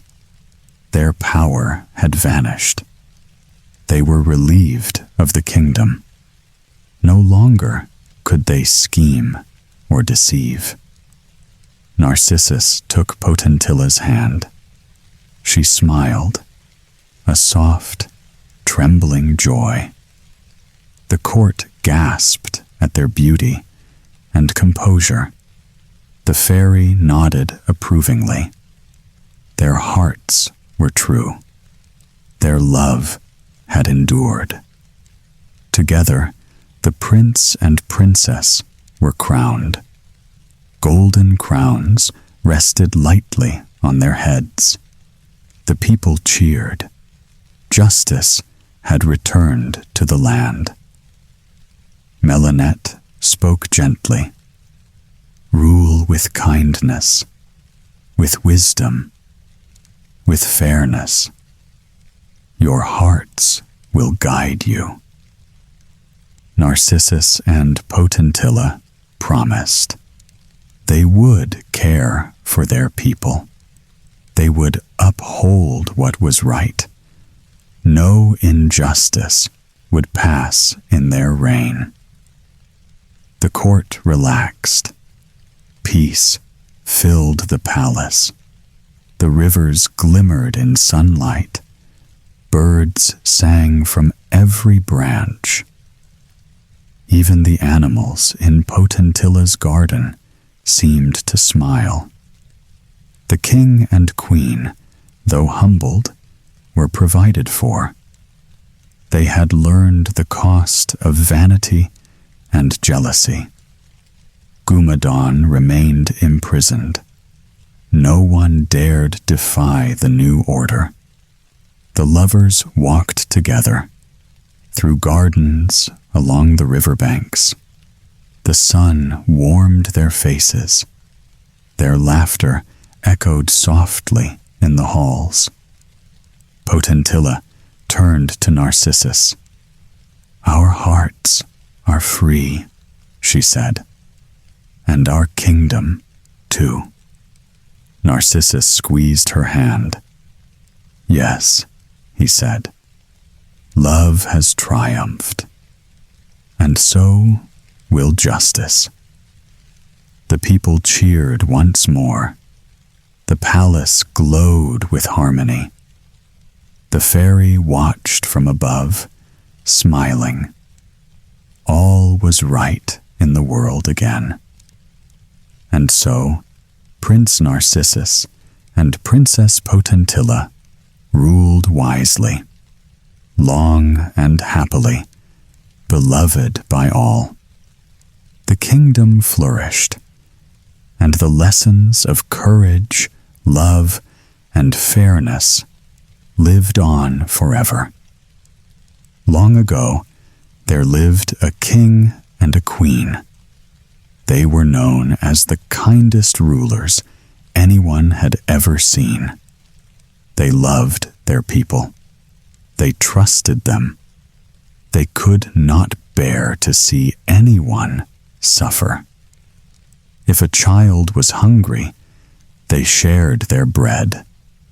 If a farmer was poor, they gave him gold. If a traveler asked for help, they never said no. Day by day, their treasures grew smaller. The chests grew lighter. The halls grew emptier. At last, there was almost nothing left. The king and queen were still kind. But now they were poor. News of this traveled far. It reached the ears of a neighboring king, a ruler who believed strength mattered more than mercy. He raised an army. He marched toward their land. The gentle king had no soldiers to send, no weapons to lift, no walls strong enough to defend his home. There was only one choice. Late one night, the king hid his crown. He covered his face with a false beard. The queen wrapped their baby son in her arms. The little prince slept peacefully. He knew nothing of danger. They fled into the dark wilderness. Behind them came the sound of marching feet. Ahead lay only the unknown. After many fearful hours, they escaped. At last, they reached a quiet, green valley. A clear stream flowed through it. Tall trees bent gently in the breeze. The air felt calm, safe. Suddenly, a voice spoke, soft and unseen. "Cast your line," it said, "and see what you may catch." The king stood beside the stream. The water was clear and cold. It moved softly over smooth stones.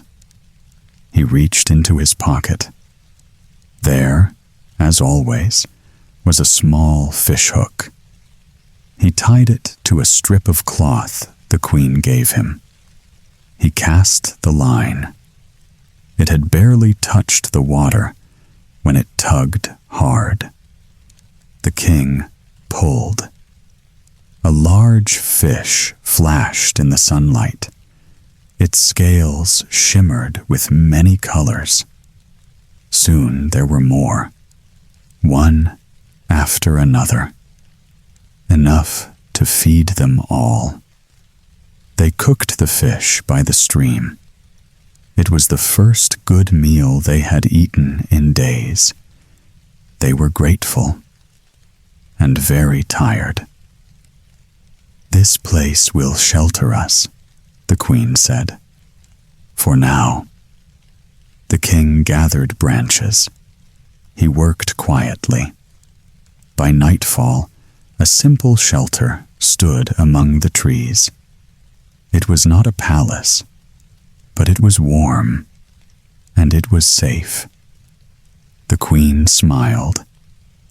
"If only we had a few sheep," she said softly. "Then the little prince and I could tend them while you fish."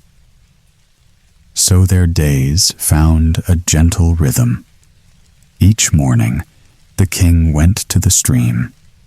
Each evening, he returned with fish. Not ordinary fish. These were beautiful. Their scales glowed like jewels. Some were silver. Some were blue. Some shone like gold. Soon, the king noticed something strange. When he whistled, the fish turned. When he spoke, they seemed to listen. With patience, he taught them simple sounds. A whistle, a chirp, a soft reply. They learned quickly. The king had an idea. One day, he carried a basket of fish to the nearest town. People gathered at once. They had never seen anything like them. The fish sparkled in glass bowls. They answered when spoken to. They whistled sweet tunes. The townsfolk were amazed. They paid well.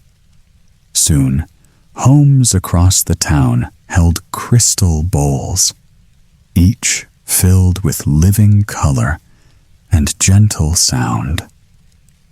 With the money, the king bought sheep.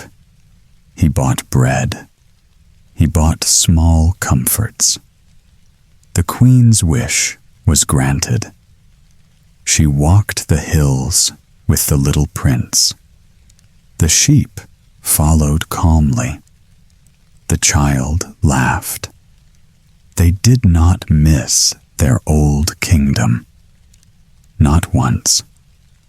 They did not know they were not alone. Hidden among the trees lived a fairy. She watched quietly.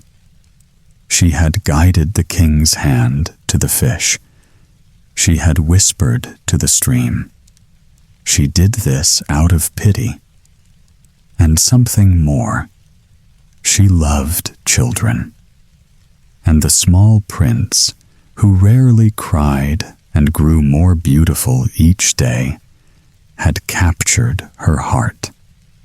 From the shadows, she smiled, and she watched over them all. As the years passed, the little prince grew. He was fair and bright. His laughter echoed through the valley. One day, a woman came walking along the stream. She looked kind. She spoke gently. She did not say who she was. The king and queen welcomed her. They trusted her at once. There was something comforting about her voice. She asked to hold the child. The queen agreed. The prince smiled in her arms. From that day on, the woman returned often. She brought small cakes, sweet tarts, little treats wrapped in leaves. The child grew fond of her. He ran to her when she came. He never cried in her presence. In time, she began to teach him. She taught him how to speak well, how to walk with grace, how to listen, how to command. She taught him as a prince should be taught. But she also spoiled him. Every wish was answered. Every desire was met. Every fault was forgiven. As he grew older, he began to admire himself. He lingered near still water. He smiled at his reflection. He liked to be praised. He liked to be noticed. He liked to be admired. The quiet valley began to feel small. The simple meals bored him. The slow days tired him. The gentle life felt dull. Beyond the hills lay a town, bright, busy, full of laughter and music. The prince felt drawn to it. The woman, who was more than she seemed, saw the change. She was troubled, yet her heart was too soft to stop him. A palace was prepared for him near the town. There were fine rooms, soft beds, silken clothes. The prince moved there gladly. From morning until night, he amused himself. He went from feast to feast, from pleasure to pleasure. People admired his face. They praised his manners. They laughed at his words. He believed he deserved it all. Back in the valley, the king and queen waited. They saw him less and less, sometimes not for many days. They spoke of him softly, with pride, with worry. He was not always like this, the queen said. The king nodded. His heart was heavy. They did not know how to change their son. The woman who had shaped him had also made him willful. And so the prince chased bright joys, never thinking they might fade. The valley grew quieter. The parents grew older. And the lesson, still unseen, was slowly beginning to form. Far from the green valley, another child was growing. She was a princess named Celandine. She lived in a shining palace, high walls, tall towers, endless halls of light. A fairy watched over her. This fairy had raised her from birth.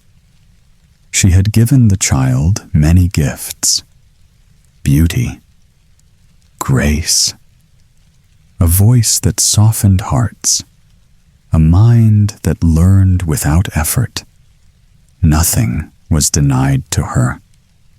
As the princess grew, people stared when she entered a room. They bowed. They whispered her name. Yet Celandine was not at peace. One evening, she stood before the fairy. Her hands were clenched. Her eyes were wet. "I am tired," she said. "Tired of being admired. Tired of being perfect." The fairy was shocked. "You should be grateful," she replied. "These gifts make you special." The princess shook her head. "They are not mine," she said. "They were placed on me. How do I know who I truly am?" The fairy grew angry. She felt unappreciated. She felt rejected. Her pride was wounded. "You question my care?" she cried. "Very well." She raised her hand. "I will take back what I gave." The gifts were removed one by one. The glow faded from the princess's face. Her voice lost its charm. Her easy grace vanished. When it was done, the fairy made her judgment. "You will live without comfort," she said. "You will learn what you are without magic." With a wave, the princess was carried away. She was left in a lonely place. Cold ground, dark sky, no shelter, no servants. She wept.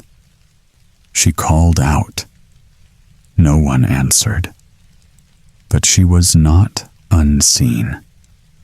Another fairy watched from afar. This was the fairy of the beech woods, gentle, quiet, full of patience. She saw the punishment. She felt pity. "This is too cruel," she whispered. The child asked an honest question. The Beechwoods fairy did not undo the spell. She chose a different path.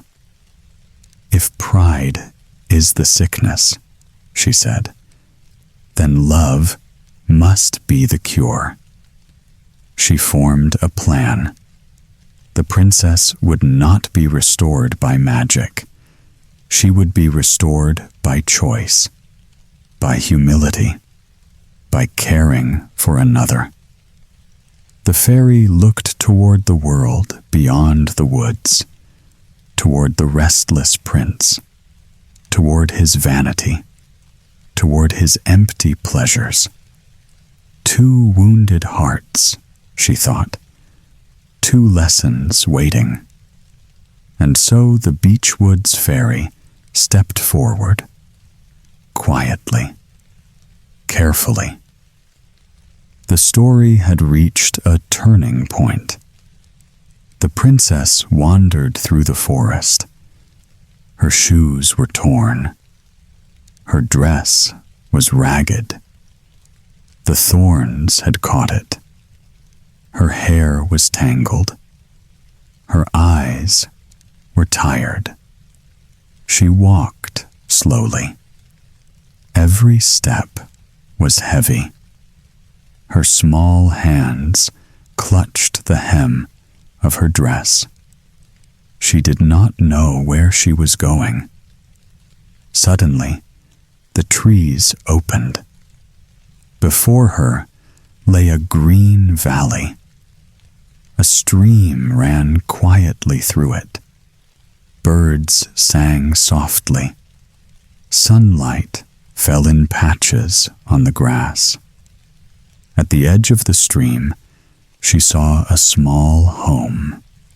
Smoke curled gently from its chimney. She approached timidly. An old woman sat on the doorstep. She scowled. "Here comes one of these fine travelers," she said, "too idle to do anything but wander." The princess lowered her eyes. "Please," she whispered, "I need shelter, just for the night." The old woman studied her. Her gaze softened slightly. "Very well," she said. "You may stay, but only for now." Inside, the princess found the king and queen. They were startled at first. Her appearance was disheveled, yet something in her face shone through. They saw courage in her eyes. They saw spirit, not vanity. They recognized a companion in misfortune. The queen spoke warmly. "Sit with us," she said. "Share our meal." And the princess did. She told them of her journey. She spoke of the trials that had brought her here. The king was charmed. The queen smiled. A bond began to form. The princess stayed. She helped the queen with daily tasks. She swept the small house. She tended the garden. She fetched water. She laughed quietly at small jokes. The queen grew fond of her. She began to trust her.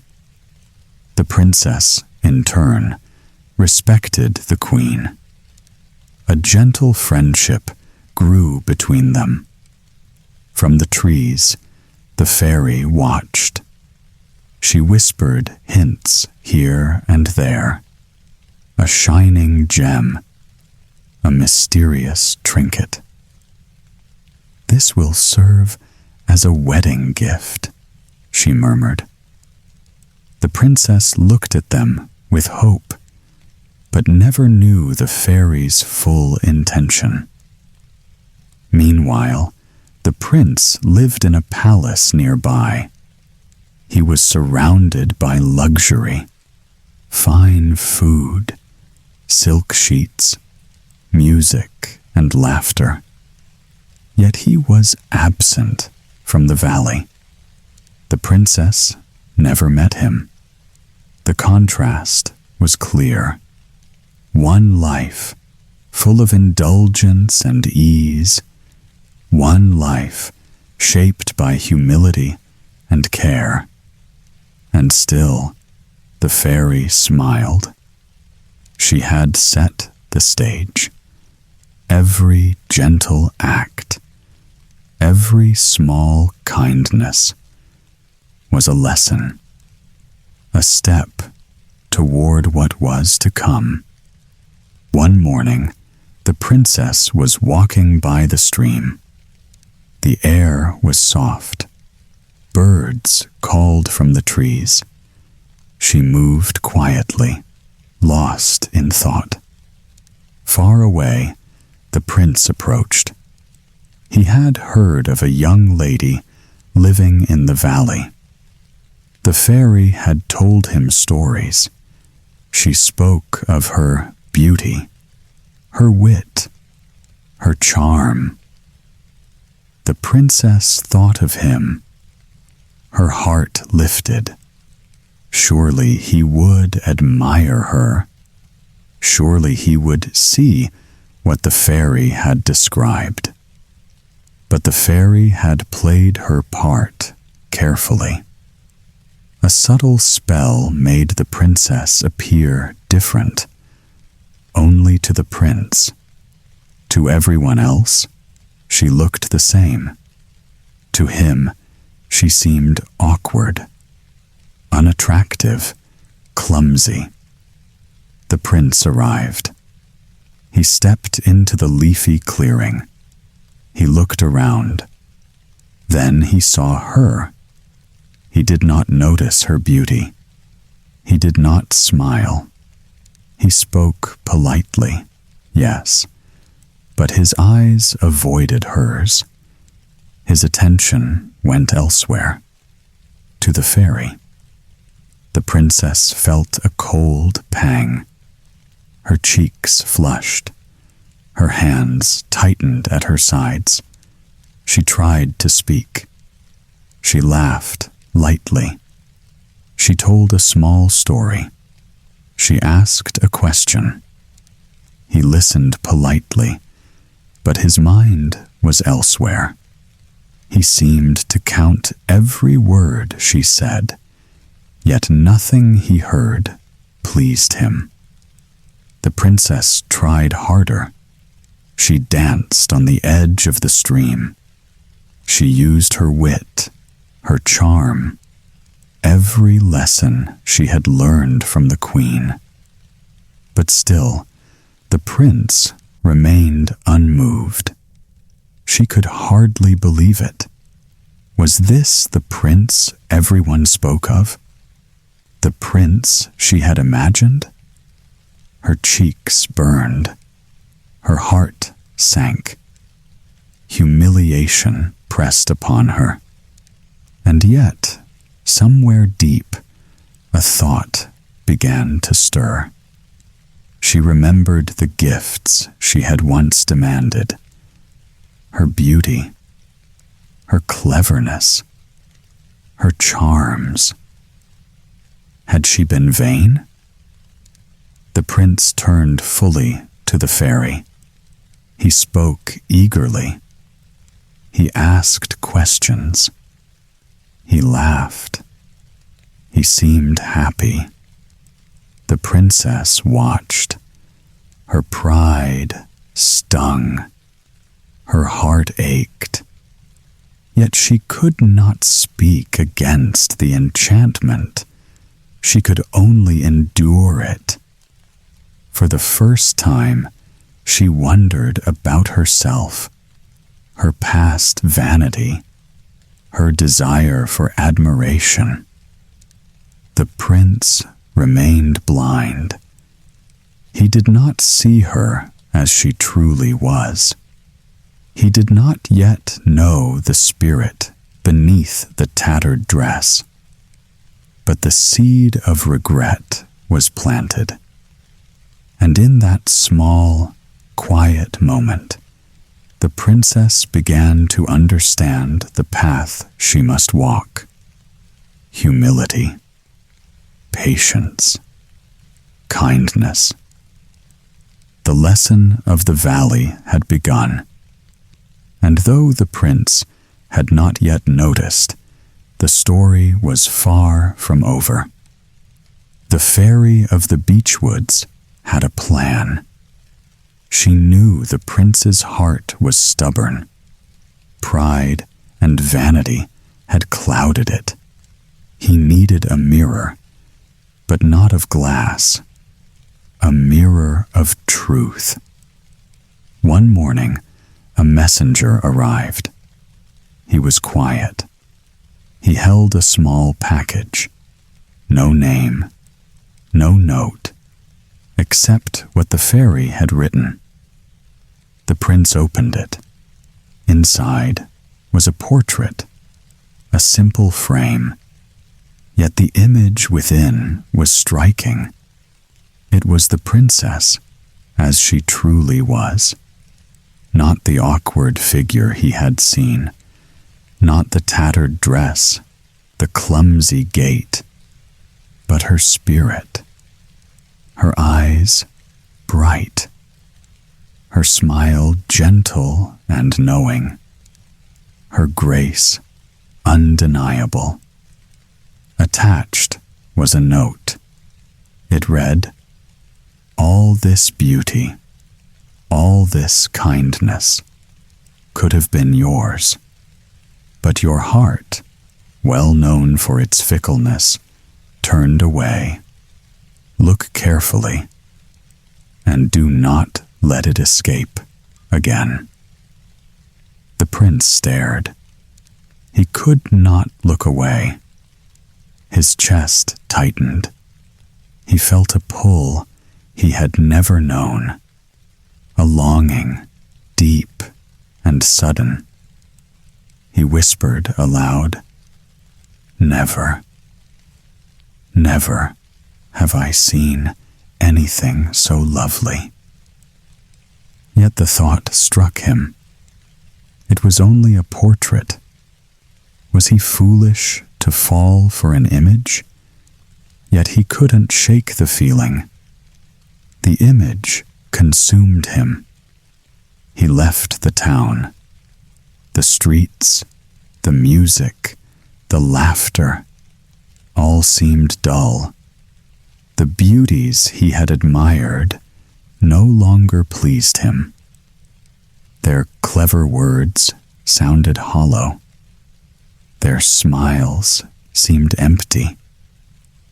He realized he had been chasing shadows all along. The pleasures of the city lost their charm. He wandered the streets, restless. His heart pulled him elsewhere. Somewhere he could see the truth. Somewhere the portrait might become real. The prince thought of the valley, of the green trees, the quiet stream, the gentle laughter of those who lived there simply. A seed had been planted. His vanity began to falter. His frivolous joys felt hollow. The portrait had awakened something he could not ignore. And so he set out, not for adventure, not for applause, but for understanding, for meaning, for the girl in the portrait. With each step, he felt lighter. The city faded behind him, and a quiet hope grew in his chest. The prince was changing, not outwardly, not in riches or appearance, but within. A new desire, a new focus, a new heart, willing to see what he had missed all along. The journey back to the countryside had begun, and with it, the possibility of love, true love, not for beauty alone, but for the heart behind it. The prince returned to the valley. He walked slowly. Every step was thoughtful. The city felt far behind him.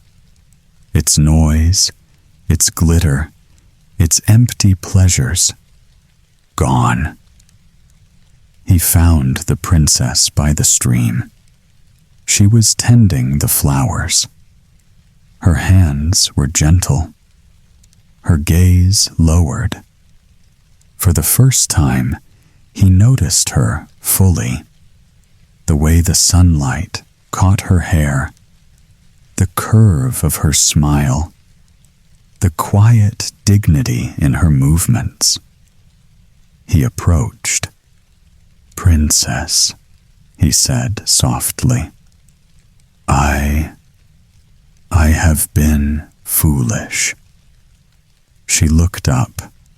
Her eyes narrowed slightly, a small caution in her glance.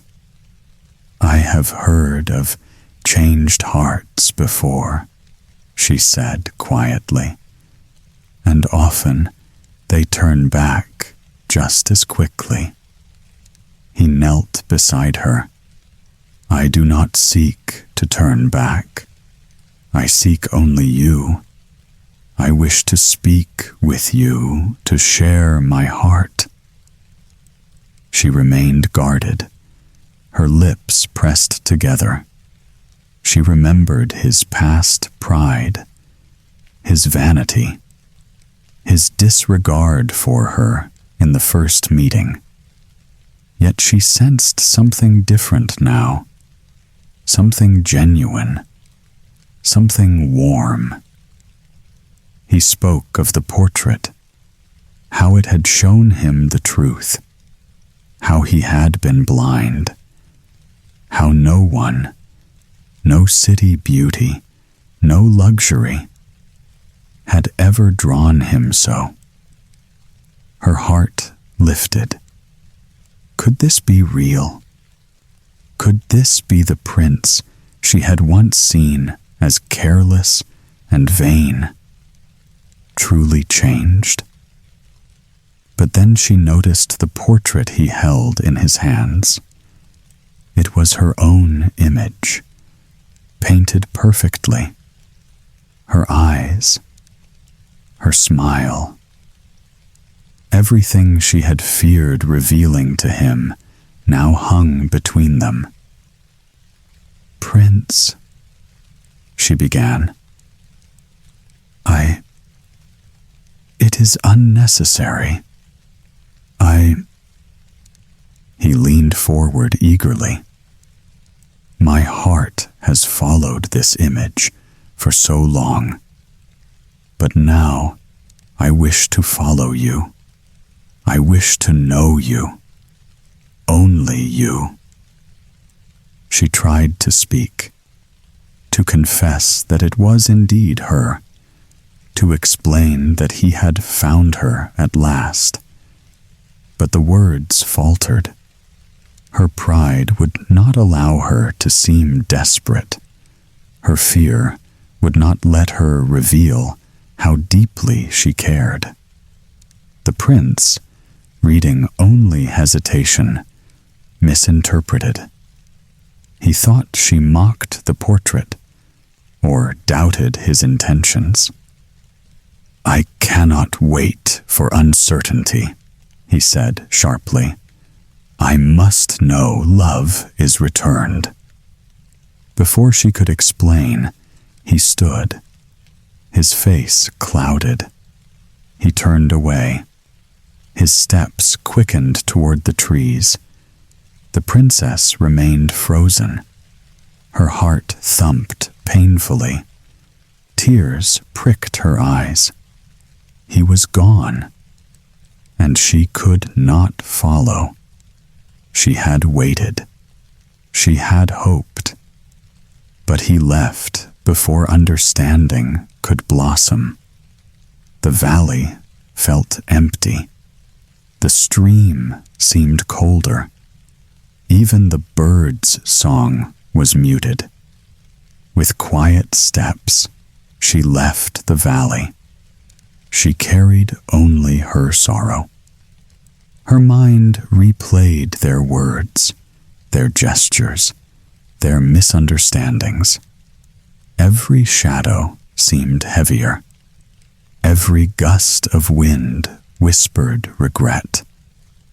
And as she vanished into the distant forest, she wondered if hearts could ever find their way back after pride and doubt had pulled them apart. The prince had sought her. She had waited. But in that silence, separation had claimed them both.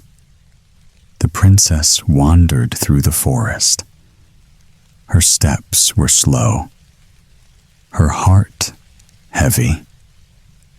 She had left the valley with only sorrow for company. At last, she saw a tiny, crooked house.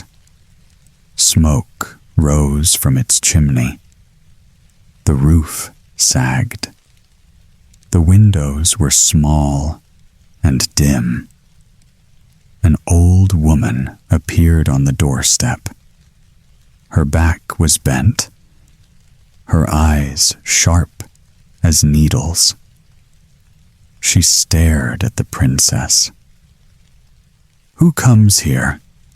The woman asked gruffly.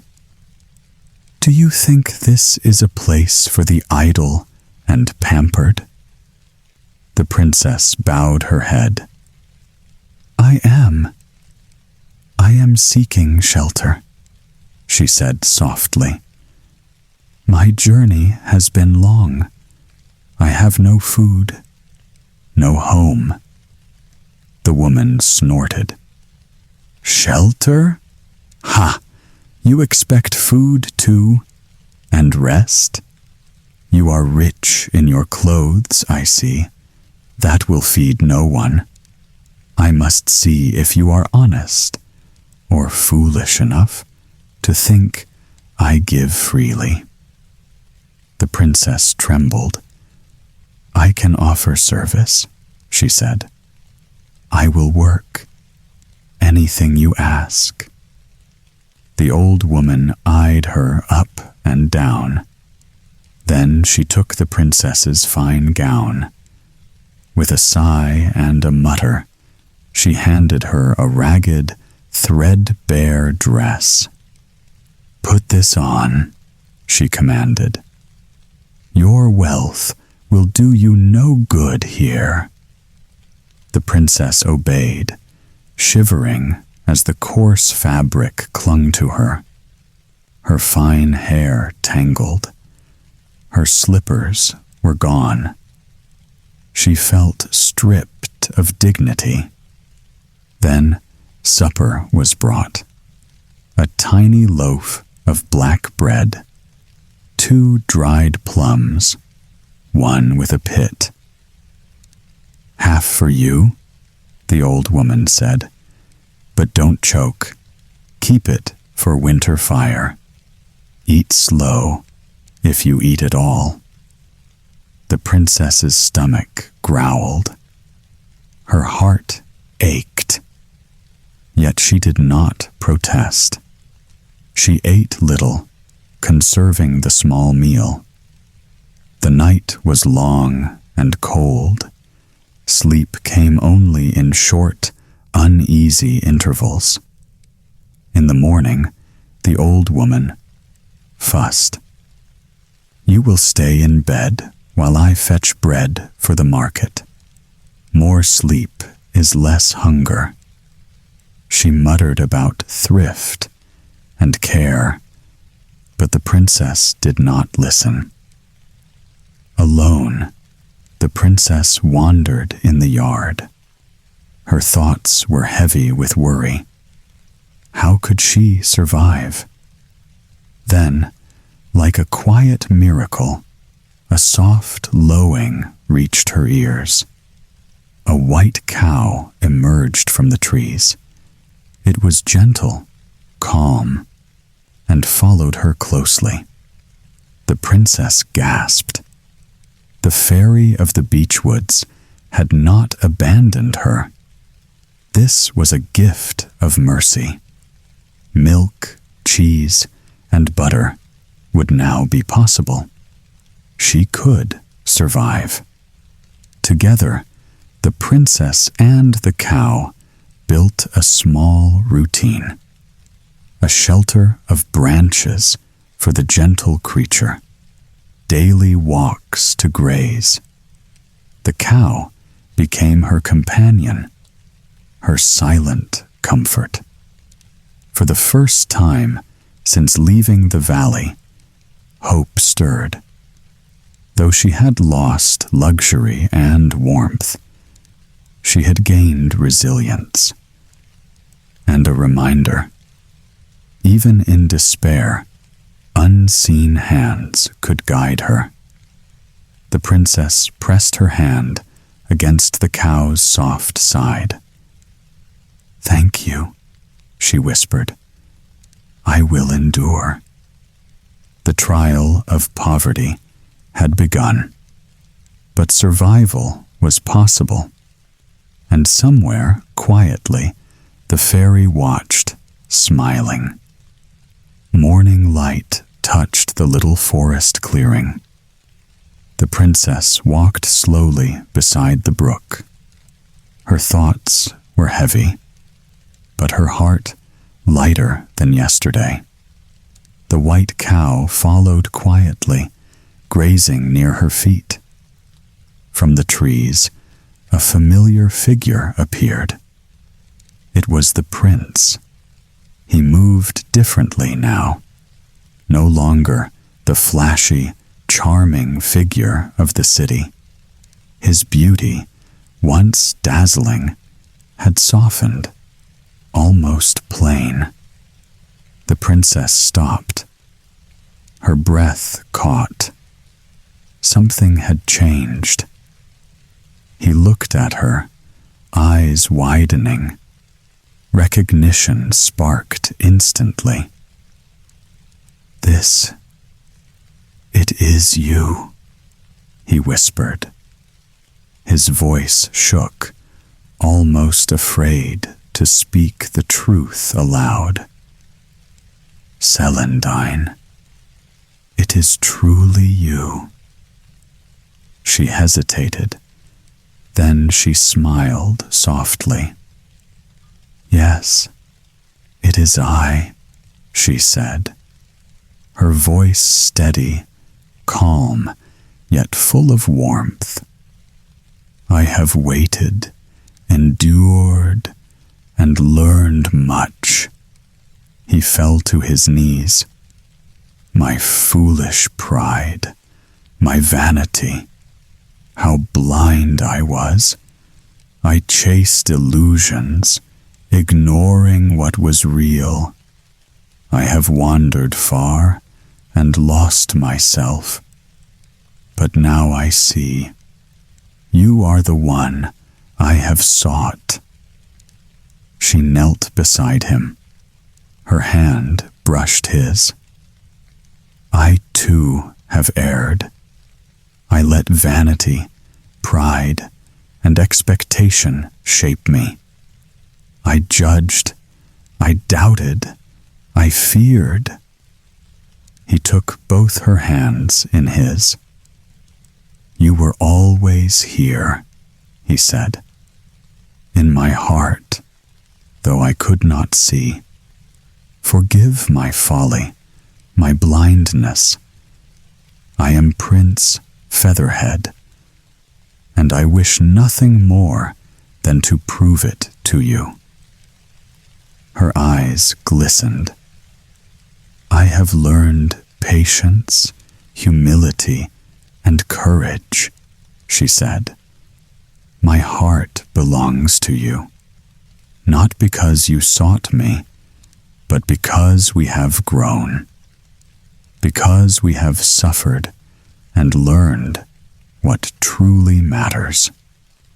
They sat by the brook together. The water sparkled, reflecting their faces. Not perfect, not untested, but honest. The prince spoke of his travels, his mistakes, the emptiness of city life. She spoke of the trials she endured, the hunger, the harsh old woman, the lessons of patience. Each confession made them closer. Each tale of suffering strengthened the bond between them. No grand displays, no courtly fanfare, only truth, recognition, and shared understanding. He brushed a strand of hair from her face. You are more beautiful than any portrait could show, he said. More worthy than any praise I have ever heard. I know now that love cannot be taken lightly, and it is earned through patience, humility, and truth. She leaned her head against his shoulder. And I know that trust and understanding are the foundation of love, she whispered. They remained there a long while. Two hearts reunited, matured through hardship. Love had been tested. Love had been earned. The fairy of the beech woods watched from afar. A gentle smile played on her lips. Her magic had not only guided them, but had taught them the value of patience, humility, and true recognition. At last, Prince Featherhead and Princess Celandine saw each other clearly, not through enchantments or appearances, but with open hearts and honest eyes. And for the first time, they understood what it meant to love and to be loved in return. The princess and prince left the old woman's house. She muttered angrily, "Trouble always follows youth and love," she grumbled. The princess got back some of her clothes. Not all, but enough to leave properly dressed. The prince placed a handful of gold on the table. "Take this. Consider it payment," he said. The old woman grabbed for the coins. Each time, they slipped from her fingers. Gold scattered across the floor. No matter how she tried, she could not keep it. Outside, the white cow lowed. Then, as if by magic, it vanished. Its work was done. The princess had learned patience and care. Her heart felt lighter. The fairies guided everything quietly. The fairy of the beech woods and Celandine brought the prince and princess back to the leafy palace. The king and queen welcomed them with open arms. Forgiveness flowed freely. News came from the old kingdom. King Bruin had been chased away. The people wanted their rulers back. But the king and queen refused. They abdicated in favor of Prince Featherhead. They chose their peaceful life in the valley instead. Wedding preparations began. The prince and princess stood together, stronger for all they had endured. Celandine wore her restored gown. Featherhead looked at her with true admiration. They exchanged vows from the heart. The kingdom celebrated. Vanity was gone. Fickleness was ended. Love, tested through hardship, was now steadfast. They lived in kindness and joy. They laughed, they listened, and they cared for one another. The fairies, satisfied, returned to their hidden realms. The valleys were calm. The rivers were clear. Goodness had found its home. Prince Featherhead and Princess Celandine lived happily ever after, not as spoiled children, but as rulers of love, wisdom, and true hearts. The end. Long ago, on a quiet old farm, there stood a wide, peaceful yard. The mornings were slow, the evenings were gentle, and life moved at an easy, unhurried pace. In that farm lived a mother pig and her 3 young children.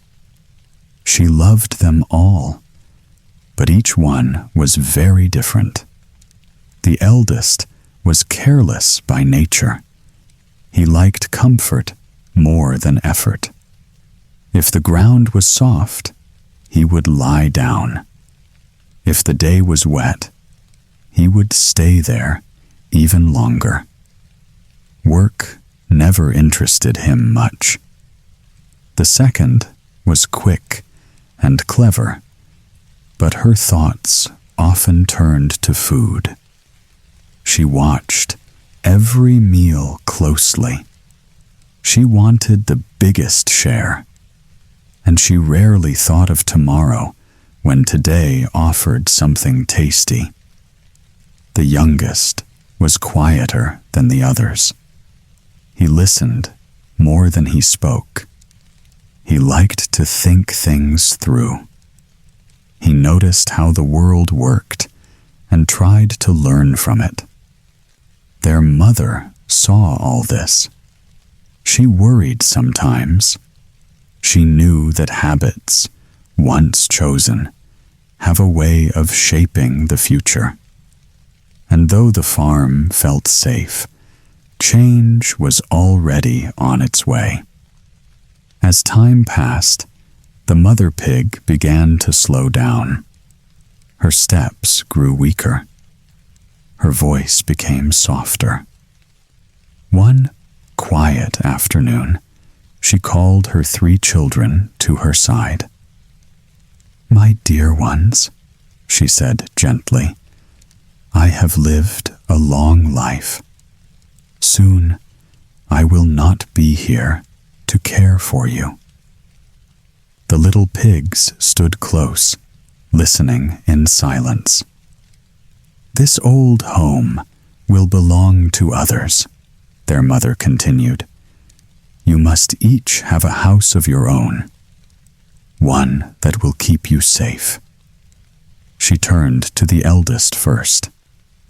"What kind of home would you like?" He glanced around the yard.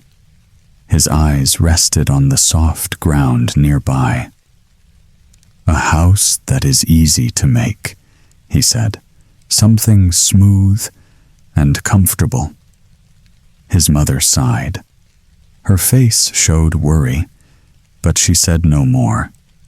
Then she looked at the second child. "And what about you?" The pig licked her lips. She was chewing even as she answered. "A house made from something good to eat," she said happily. "It will never go to waste." The mother's heart sank. She shook her head slowly. At last, she turned to the youngest. "And you, my child?" "I would like a strong house," he replied. "One that lasts, one that protects in every season." A small smile appeared on her face. Before leaving them, the mother grew serious.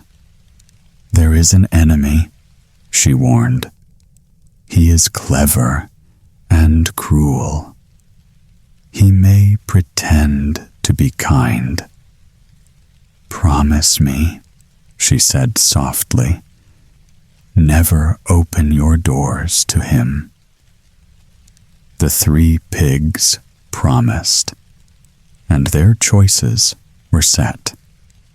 Not long after the house choices, the mother pig passed away. The little pigs felt a quiet sadness, and for the first time, they realized life would not be quite the same. One by one, they moved into their chosen homes. The eldest settled into his soft, easy house. The second busied herself with her edible walls. The youngest carefully arranged bricks and checked each corner for strength. Days passed peacefully, but danger was waiting. On the first morning, a gentle voice called at the eldest pig's door. "May I come in?" it asked softly. "I have heard of your new house. I only wish to visit as a friend." The eldest hesitated. Something in the tone felt false. Before he could react, the visitor revealed his true face. With swift claws, he tore through the weak walls and carried the eldest away. The next day, the enemy approached the second pig. He used the same soft words, pretending to admire her cabbage house. "Hello, little one. I only want to share a meal with you." She trembled, but tried to reason. "Please, do not ruin my home. The wind will come in if you eat these walls." It was too late. With a sudden burst, the walls crumbled, and she too was taken. Both pigs, trapped and frightened, wished they had chosen differently. Regret filled their hearts, but there was nothing they could do. Meanwhile, The youngest pig watched carefully from his brick home. He knew his turn might come, and he prepared himself, ready to face whatever was next. The third morning, the enemy crept quietly toward the brick house. He called out sweetly at first, "Little pig, may I come in? I bring a gift for you." But the youngest pig stood firm. "No," he said calmly, "I do not trust you. Leave my house at once." The enemy's gentle tone vanished. He snarled and bared sharp teeth. He rammed the door with all his strength, scratched at the walls, and struck with his paws again and again. But the bricks would not budge. The house stood firm, unshaken, like a small fortress. Frustration grew into anger. The enemy huffed and scratched, scraped and pawed until his claws were worn and bleeding.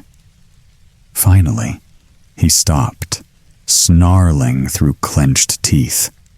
"This is not over," he shouted. "I will return for you, little pig, and next time I will succeed. See if I don't."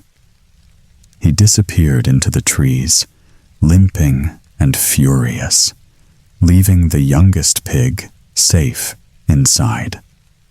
The little pig took a deep breath, his heart still racing from the close call. He knew the danger was not gone, but he also knew his home was strong. The walls and roof had held him. His careful planning had saved his life. For now. Outside, the enemy's growls faded into the distance, but the shadows of the forest hinted that another challenge might come soon. The youngest pig stayed vigilant, watching and waiting, ready for whatever might arrive next. One bright morning, the youngest pig left his brick house. He carried a large kettle across the yard, moving carefully and quietly. For a moment, still. Then he sensed it. Soft footsteps following him from behind. His heart raced. He glanced over his shoulder. A shadow moved among the trees. It was the enemy, creeping closer. Thinking quickly, the little pig smiled. He had an idea. He climbed to the top of a small hill. He set the kettle down, slipped inside, and closed the lid carefully. With a gentle kick from inside, he sent the kettle rolling downhill. It spun fast, picking up speed. The enemy raced forward, growling. But all he saw was a spinning black shape. He stopped, puzzled, unsure of what was happening. Down the hill, the kettle went, bumping and tumbling along the path. At last, it came to a stop near the brick house. In a flash, the pig jumped out, safe and unhurt. He ran to the front door, bolted it, and secured the shutter over the window. The enemy stopped and snarled, but there was nothing he could do. The little pig was safe once again. He took a deep breath, his chest still pounding. The plan had worked perfectly. The brick house stood solid behind him, ready to protect him from any return. The enemy had not given up. After failing at the door, he prowled around the brick house. He sniffed and searched, looking for another way inside. Slowly, he climbed to the roof. Each step creaked under his weight. The little pig inside heard nothing at first. He moved quietly, preparing a plan. He filled the large kettle with water. He set it over the fire, waiting for it to heat. Everything was still and silent, except for the soft hiss of steam rising. Up above, the shadow of the enemy stretched across the roof. Patter, patter, went his paws. The pig's heart beat steadily, but each tap above made him tense. Suddenly, a head appeared at the chimney. A paw followed. The enemy was climbing down. The little pig held his breath. The kettle was hot, the lid ready, every detail planned. Then, just as the enemy leaned fully into the chimney, the pig lifted the lid. Boiling water rushed upward. A scream echoed. The enemy fell back, yelping in pain. Before he could escape, the lid snapped shut. The scalded enemy struggled for a moment. Then silence fell. He was gone, permanently. The little pig exhaled slowly. His heart still raced, but the danger was finally over. The house stood strong.